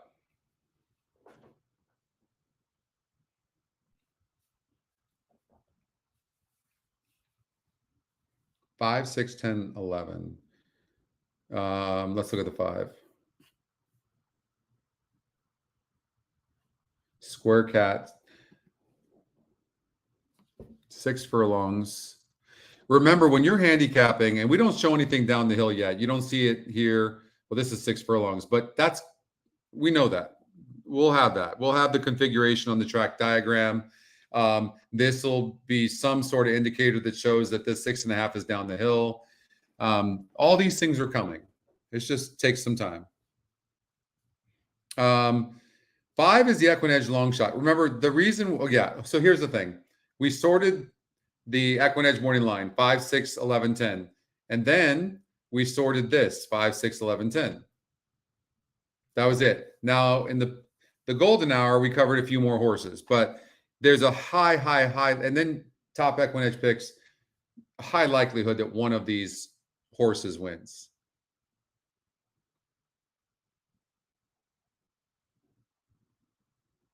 Five, 6, 11, 10. Now 10 is 9-1 in the EquinEdge morning line, 11%, a really good GSR. I mean, you can't see it on paper, but this horse, look, it's 9-1 in the EquinEdge morning line. This horse was not even a consider. If this horse wins, it would be fantastic. Gonzalez already won a race today, maybe 2.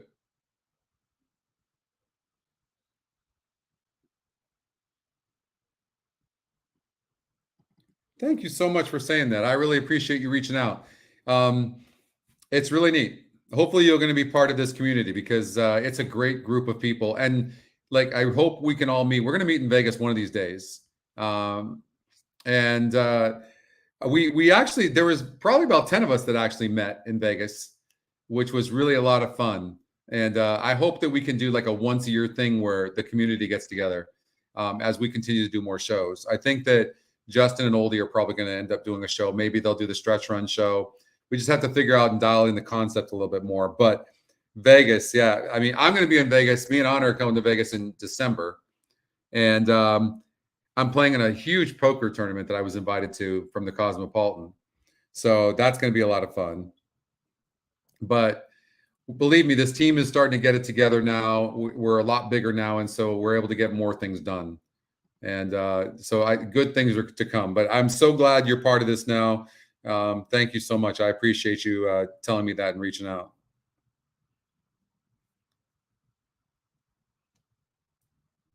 South Point.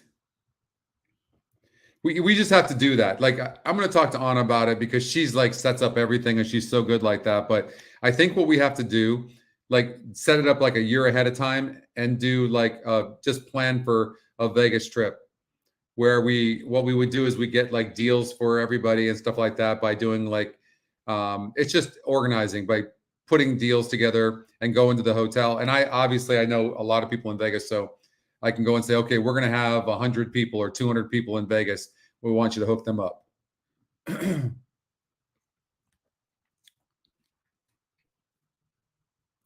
I know, gosh. I mean, that 10 horse, we'd all be alive with the 10. 3 minutes to go. Let's see if we can find an angle on a vertical bet. Oh, we need to do the golden hour daily double, don't we? I'm just going to recommend the daily double that's just like this. The 5, 6, 10, 11, not these other ones. So 5, 6, 10, 11 was 6 and 7.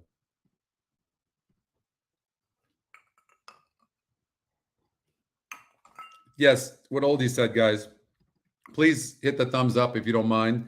And don't forget, if you don't subscribe to our YouTube channel, it's so easy to do. Just click on the bell and you'll get notifications. It's that simple. And it's not like a spamming notification. It's just when we're doing shows.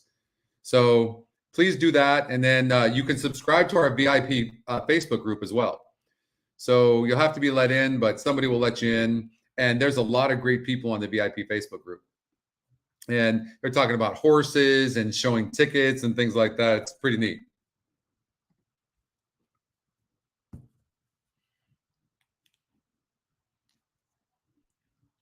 Obviously, the more we grow this and the bigger the community gets, there's going to be a lot more. We're going to be able to achieve all the goals that we want to achieve. For sure.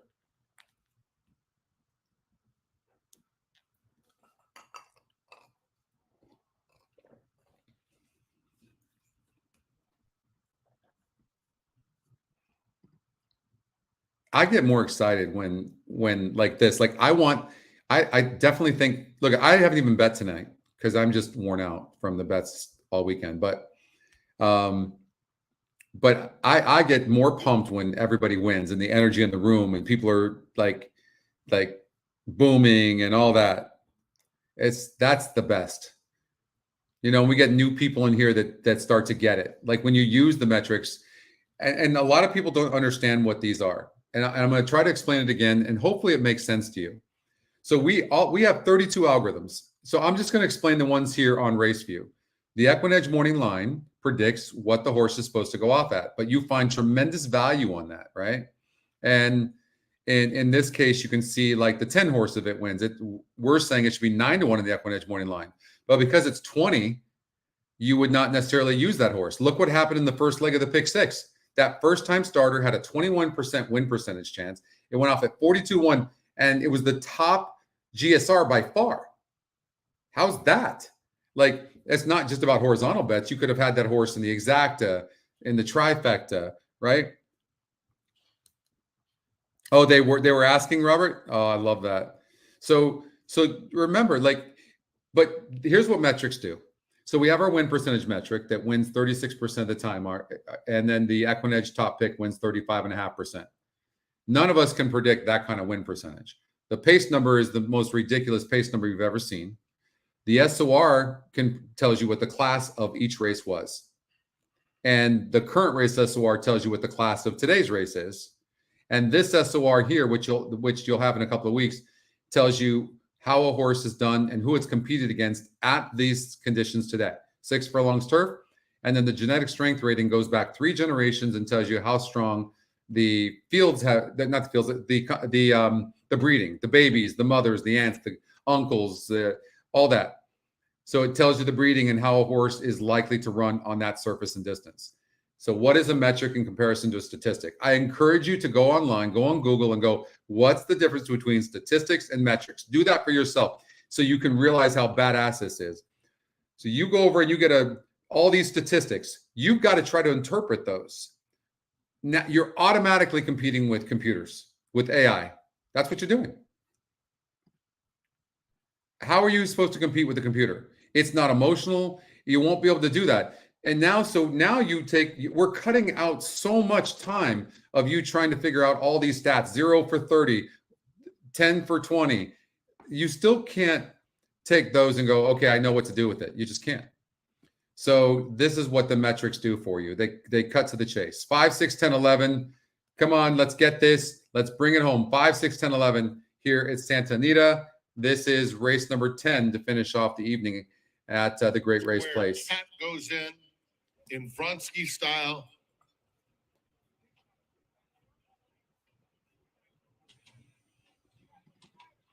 But it was off bricks briefly.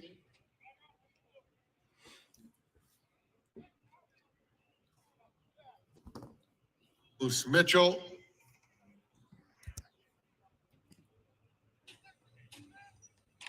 Touch bust to the outside.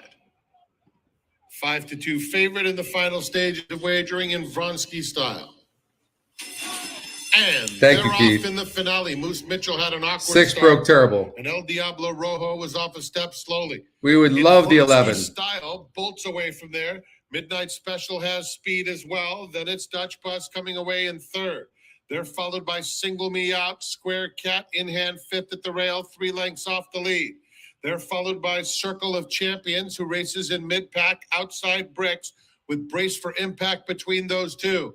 Then it's 5 is loaded on the rail. 6 to Alpine Thunder, inside Short Man, and another 3 to El Diablo Rojo. 10's on the outside. In the far turn, it's Midnight Special on the inside in Vronsky style. Square Cat 2 off the pace in third. Come on, 5. Single Me Out is just outside. Come on, 5. Then it's Bricks, fifth, just 5 lengths off the lead as they come on, 5. 5, 6, 10, 11. Vronsky style is up to take the lead. 11 and 5. Come on, 11 and 5. Only a 2-horse race. Bricks angles out. 2-horse race. 5's got it. Square Cat, handwritten right by in Vronsky style. Square Cat and Hector Barrios to win the finale going away. 5'11". Style was second. The slam dunk runners in 5'11". third. It's either single me out. Art, you or got that Briggs. with the 5. It's a photo Harold, for the rest, you had the which 6 did and the include 11. I'm both so sorry. Shortman and Vladimir, Bruce you Mitchell. got that 5. Way to go. Sorry, Harold. Square Cat, the EquinEdge long shot getting the win. We talked about that horse getting a good trip. And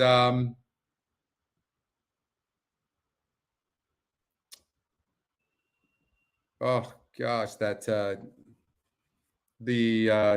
that 10 horse would have been just sick, just so good. But that's okay. You know, nothing we can't look back. Oh, he almost got that 40 to 1 shot, which would have changed everything. If that 10 wins, I know. That was sick, Alan.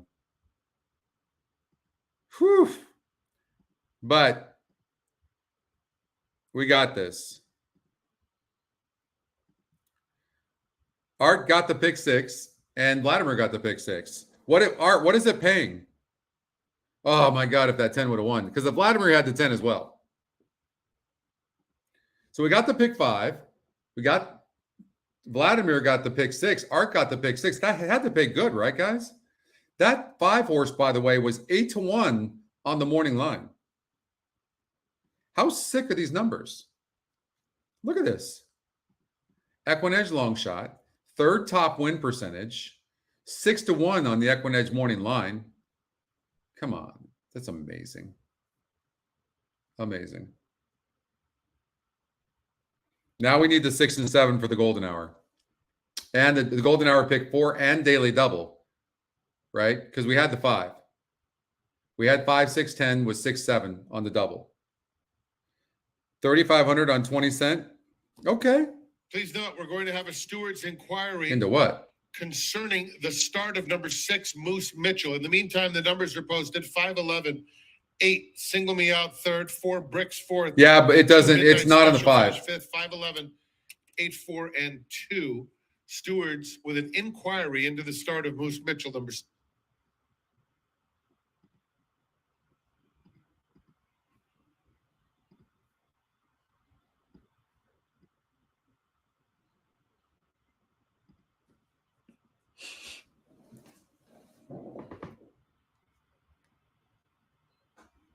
What'd the pick 5 pay, Michael?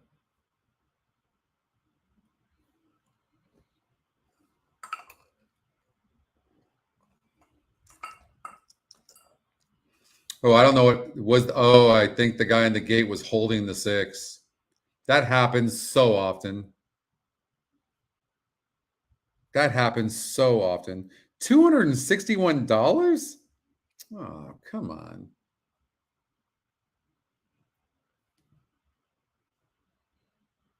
Look at, he's holding the horse clearly. Horse's head turned like this when he was trying to leave. You look at, I'm obviously a huge fan of Sand Anita's, but you have to do the right thing here. You have to declare that horse a non-starter. It's just, it's a pain in the ass. It's a lot of money lost, but it's the right thing to do. I hope to make the right call. Same thing, Alan. It's exactly what it looked like. That's a really low pick 5, honestly.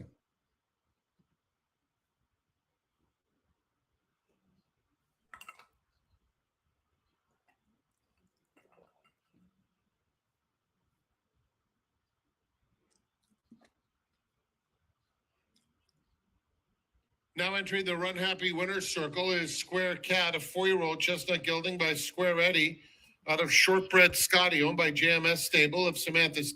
So one more race to go, and we need the 6 or 7 over at Golden Gate Fields. We're using the 6 and 7 because we couldn't use everybody, but I did have a note on the 2 that I thought this 2 could run here. I don't remember why now. This horse is not the best breaker in the world. So, you know, if there's anybody that's going to beat the 6 and 7, I genuinely believe it's going to be the 2. So maybe you would do an exacta 2 with 6, 7 as a cover bet.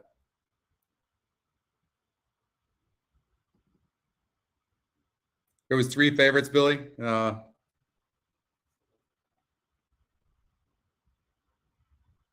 No, that's exactly where it's going. So imagine, like, it looks like we're getting the raw data, the data information where we connect our APIs with. We're getting the raw data from Australia. So that's going to be first. But imagine you're able to play UK and Hong Kong races and the Irish races in Ireland. Imagine using this user interface and being able to do that. How cool that's going to be. So that's for sure. That's going to be coming in the next year or two. 100%. It's already part of the plan. In fact, I believe we just got approved our ticket generator patent in the UK. I believe we did. But it's if not, it's right there. And we're already patented in the United States for our ticket generator. So we're going to change the game. We're going to make it where horse players can just really, really enjoy handicapping and not be so grueling and tough to do. You know, and that's another thing too, Aaron. I know you're not asking me that. I'm gonna talk to Brad next week, but we've got to get the golden hour payouts here. They don't pop up on the payouts, so we really have to work on that.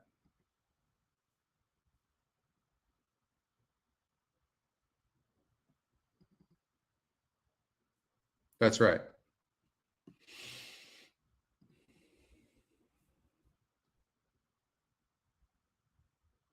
Oh, the 6 was declared scratch, non-starter. Way to go, Santa Anita. There you go. That's exactly what they should have done. Did you, by the way, this is one positive. I'm show you a couple of different Look at views, this. including the 3/8. The 6 just showed up as a scratched horse. As the stewards ruled number Look. 6, Moose Mitchell. The system is getting better. You see how fast that came through on our system? Is declared a non-starter in this race. Horse should be watching is obviously number 6. Love it. Love it. Love it. I don't know what that means for the payouts or the money that gets back to you, Harold, but one, you had the 6 singled. So how does that work? Do you know what's going to happen there? But that's great job, Santa Anita. I'm like so proud right now. I'm so proud they did that. That's not easy, you guys, because that cost them a lot of money. And then look at this. This horse showed up scratched. So instantly I knew this horse was declared a non-starter. How badass is that? I love it. This is what we're doing with the real time to make sure that everything updates fast.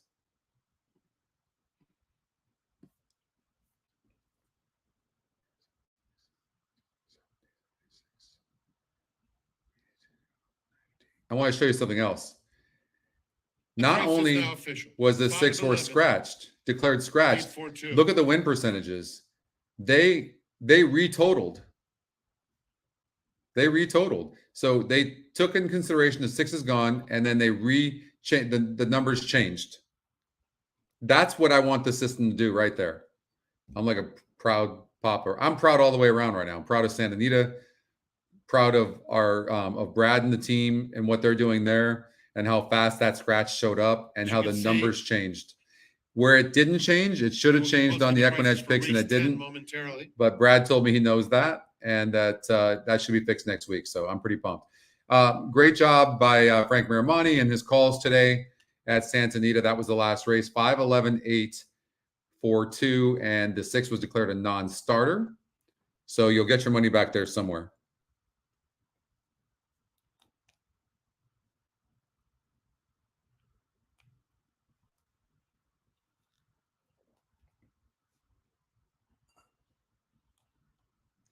I'm not sure what that does with the 6 being declared a non-starter. Does it go to the favorite? Or is there a consolation? I'm not sure.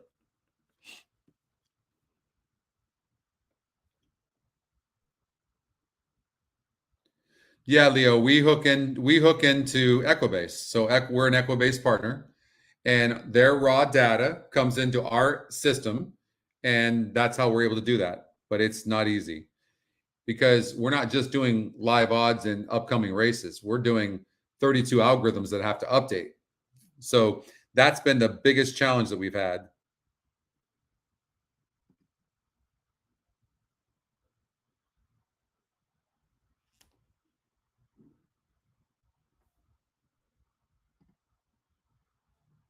Six, consolation pick 3, ending with number 6. So they're doing consolations.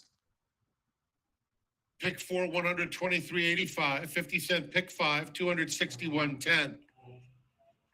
The super high 5, $976.40.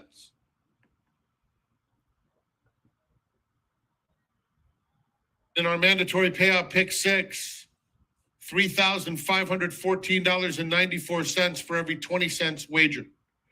That wraps up the autumn meet at Santa Anita Park. On behalf of the staff and management, we thank you for your attendance and participation throughout the meet and remind you that racing resumes here at Santa Anita Park on December 26th, the traditional opening day after Christmas. Good night. Good night, Frank. Thank you. Great race play. I don't think Jay had heard it all. It seemed that 3,500 payout's still there, so I don't think it affected it. I'm not sure. It looks like there's a consolation daily double. So I'm not sure if in the pick 6 it goes to the favorite, which the 5 was not the favorite. So, but there was some consolations in some of the other exotics. So I'm not sure. All right. That was fun. All right. We got one more. And that's race number 10 from Golden Gate Fields. And while I have a chance right now, I just want to give a big shout out to Andrew and to Tyler for supporting from Santa Anita, supporting EquinEdge and their belief in everything we're doing. Thank you to you guys too for supporting the Golden Hour and us. They've been great because they've been one of the few that give us the ability to show you guys live streaming and do what we do and to pay us to do it. So big shout out to the Stronach Group and to Santa Anita, okay? And then Matt Dinnerman as well, who 5 runners they're going that into the would gate right cause now. a late pick 5 carryover. Cool So, Cross is it. All right, this is it. Let's get the 6 or 7 home right now. This is race number 10. Matt Dinnerman has the call. They've loaded Rock Till You Drop and Walking Boss to complete the lot.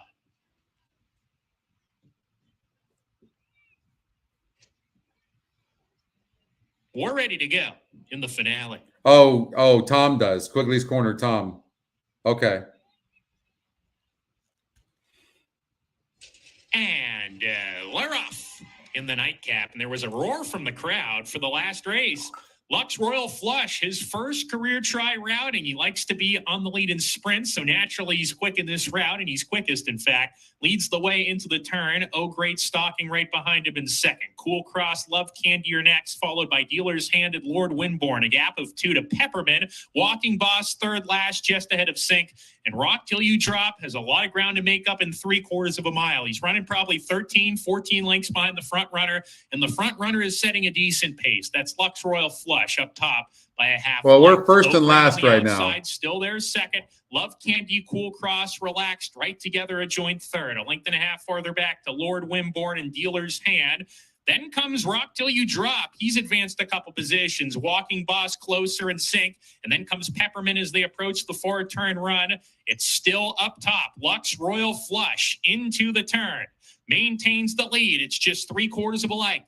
Oh, Great right there, pressing the issue from the outside. Cool Cross. 6 seems third, to have a Love lot of Candy, horse. And Dealer's Hand attempts to get He just closer doesn't want to between go them. wide, Lord and I don't Winborn is blame under him. a hard ride. Sync under He's going to pressure. have to, On the though. far outside, Just go. Walking Don't wait. Boss is being asked to pick it Don't up, wait. not Just go. producing a run. Rock Till You Drop. Go. Okay, go on the Still a lot of ground to inside. make up Just as they something. swing Go. off the turn in the night. Ask. Oh, Great pounces, takes the lead away from Lux Royal Flush. Here comes Love Candy up the fence, and Love Oh, the Candy 2 was the dives one to we the talked lead to. and Oh, opens up 6 got a 2.5, shitty group. 3. Remember I Love said if somebody was Candy going to win, says goodbye it was going to the be the 2. competition. First time routing, he loved it. Love Candy for the 6 Ed was so Moser much best. Jr. Terrible car ride. on fire at the Jockey on the Moser 6, you stable. should be Rock Till You hurt. Drop flew home down the lane. Tell me you and guys had to did a settle cover for bet. I second. said do a cover Cool bet Cross 2 was over next 6 and over. 7. Oh, Great. And then Sync And was fifth that to 6 round was out still the would high have five. beat that too. The jockey really did a poor job on that. I know he didn't want to go wide, but he lost a lot of time there. Oh, gosh. really bad ride.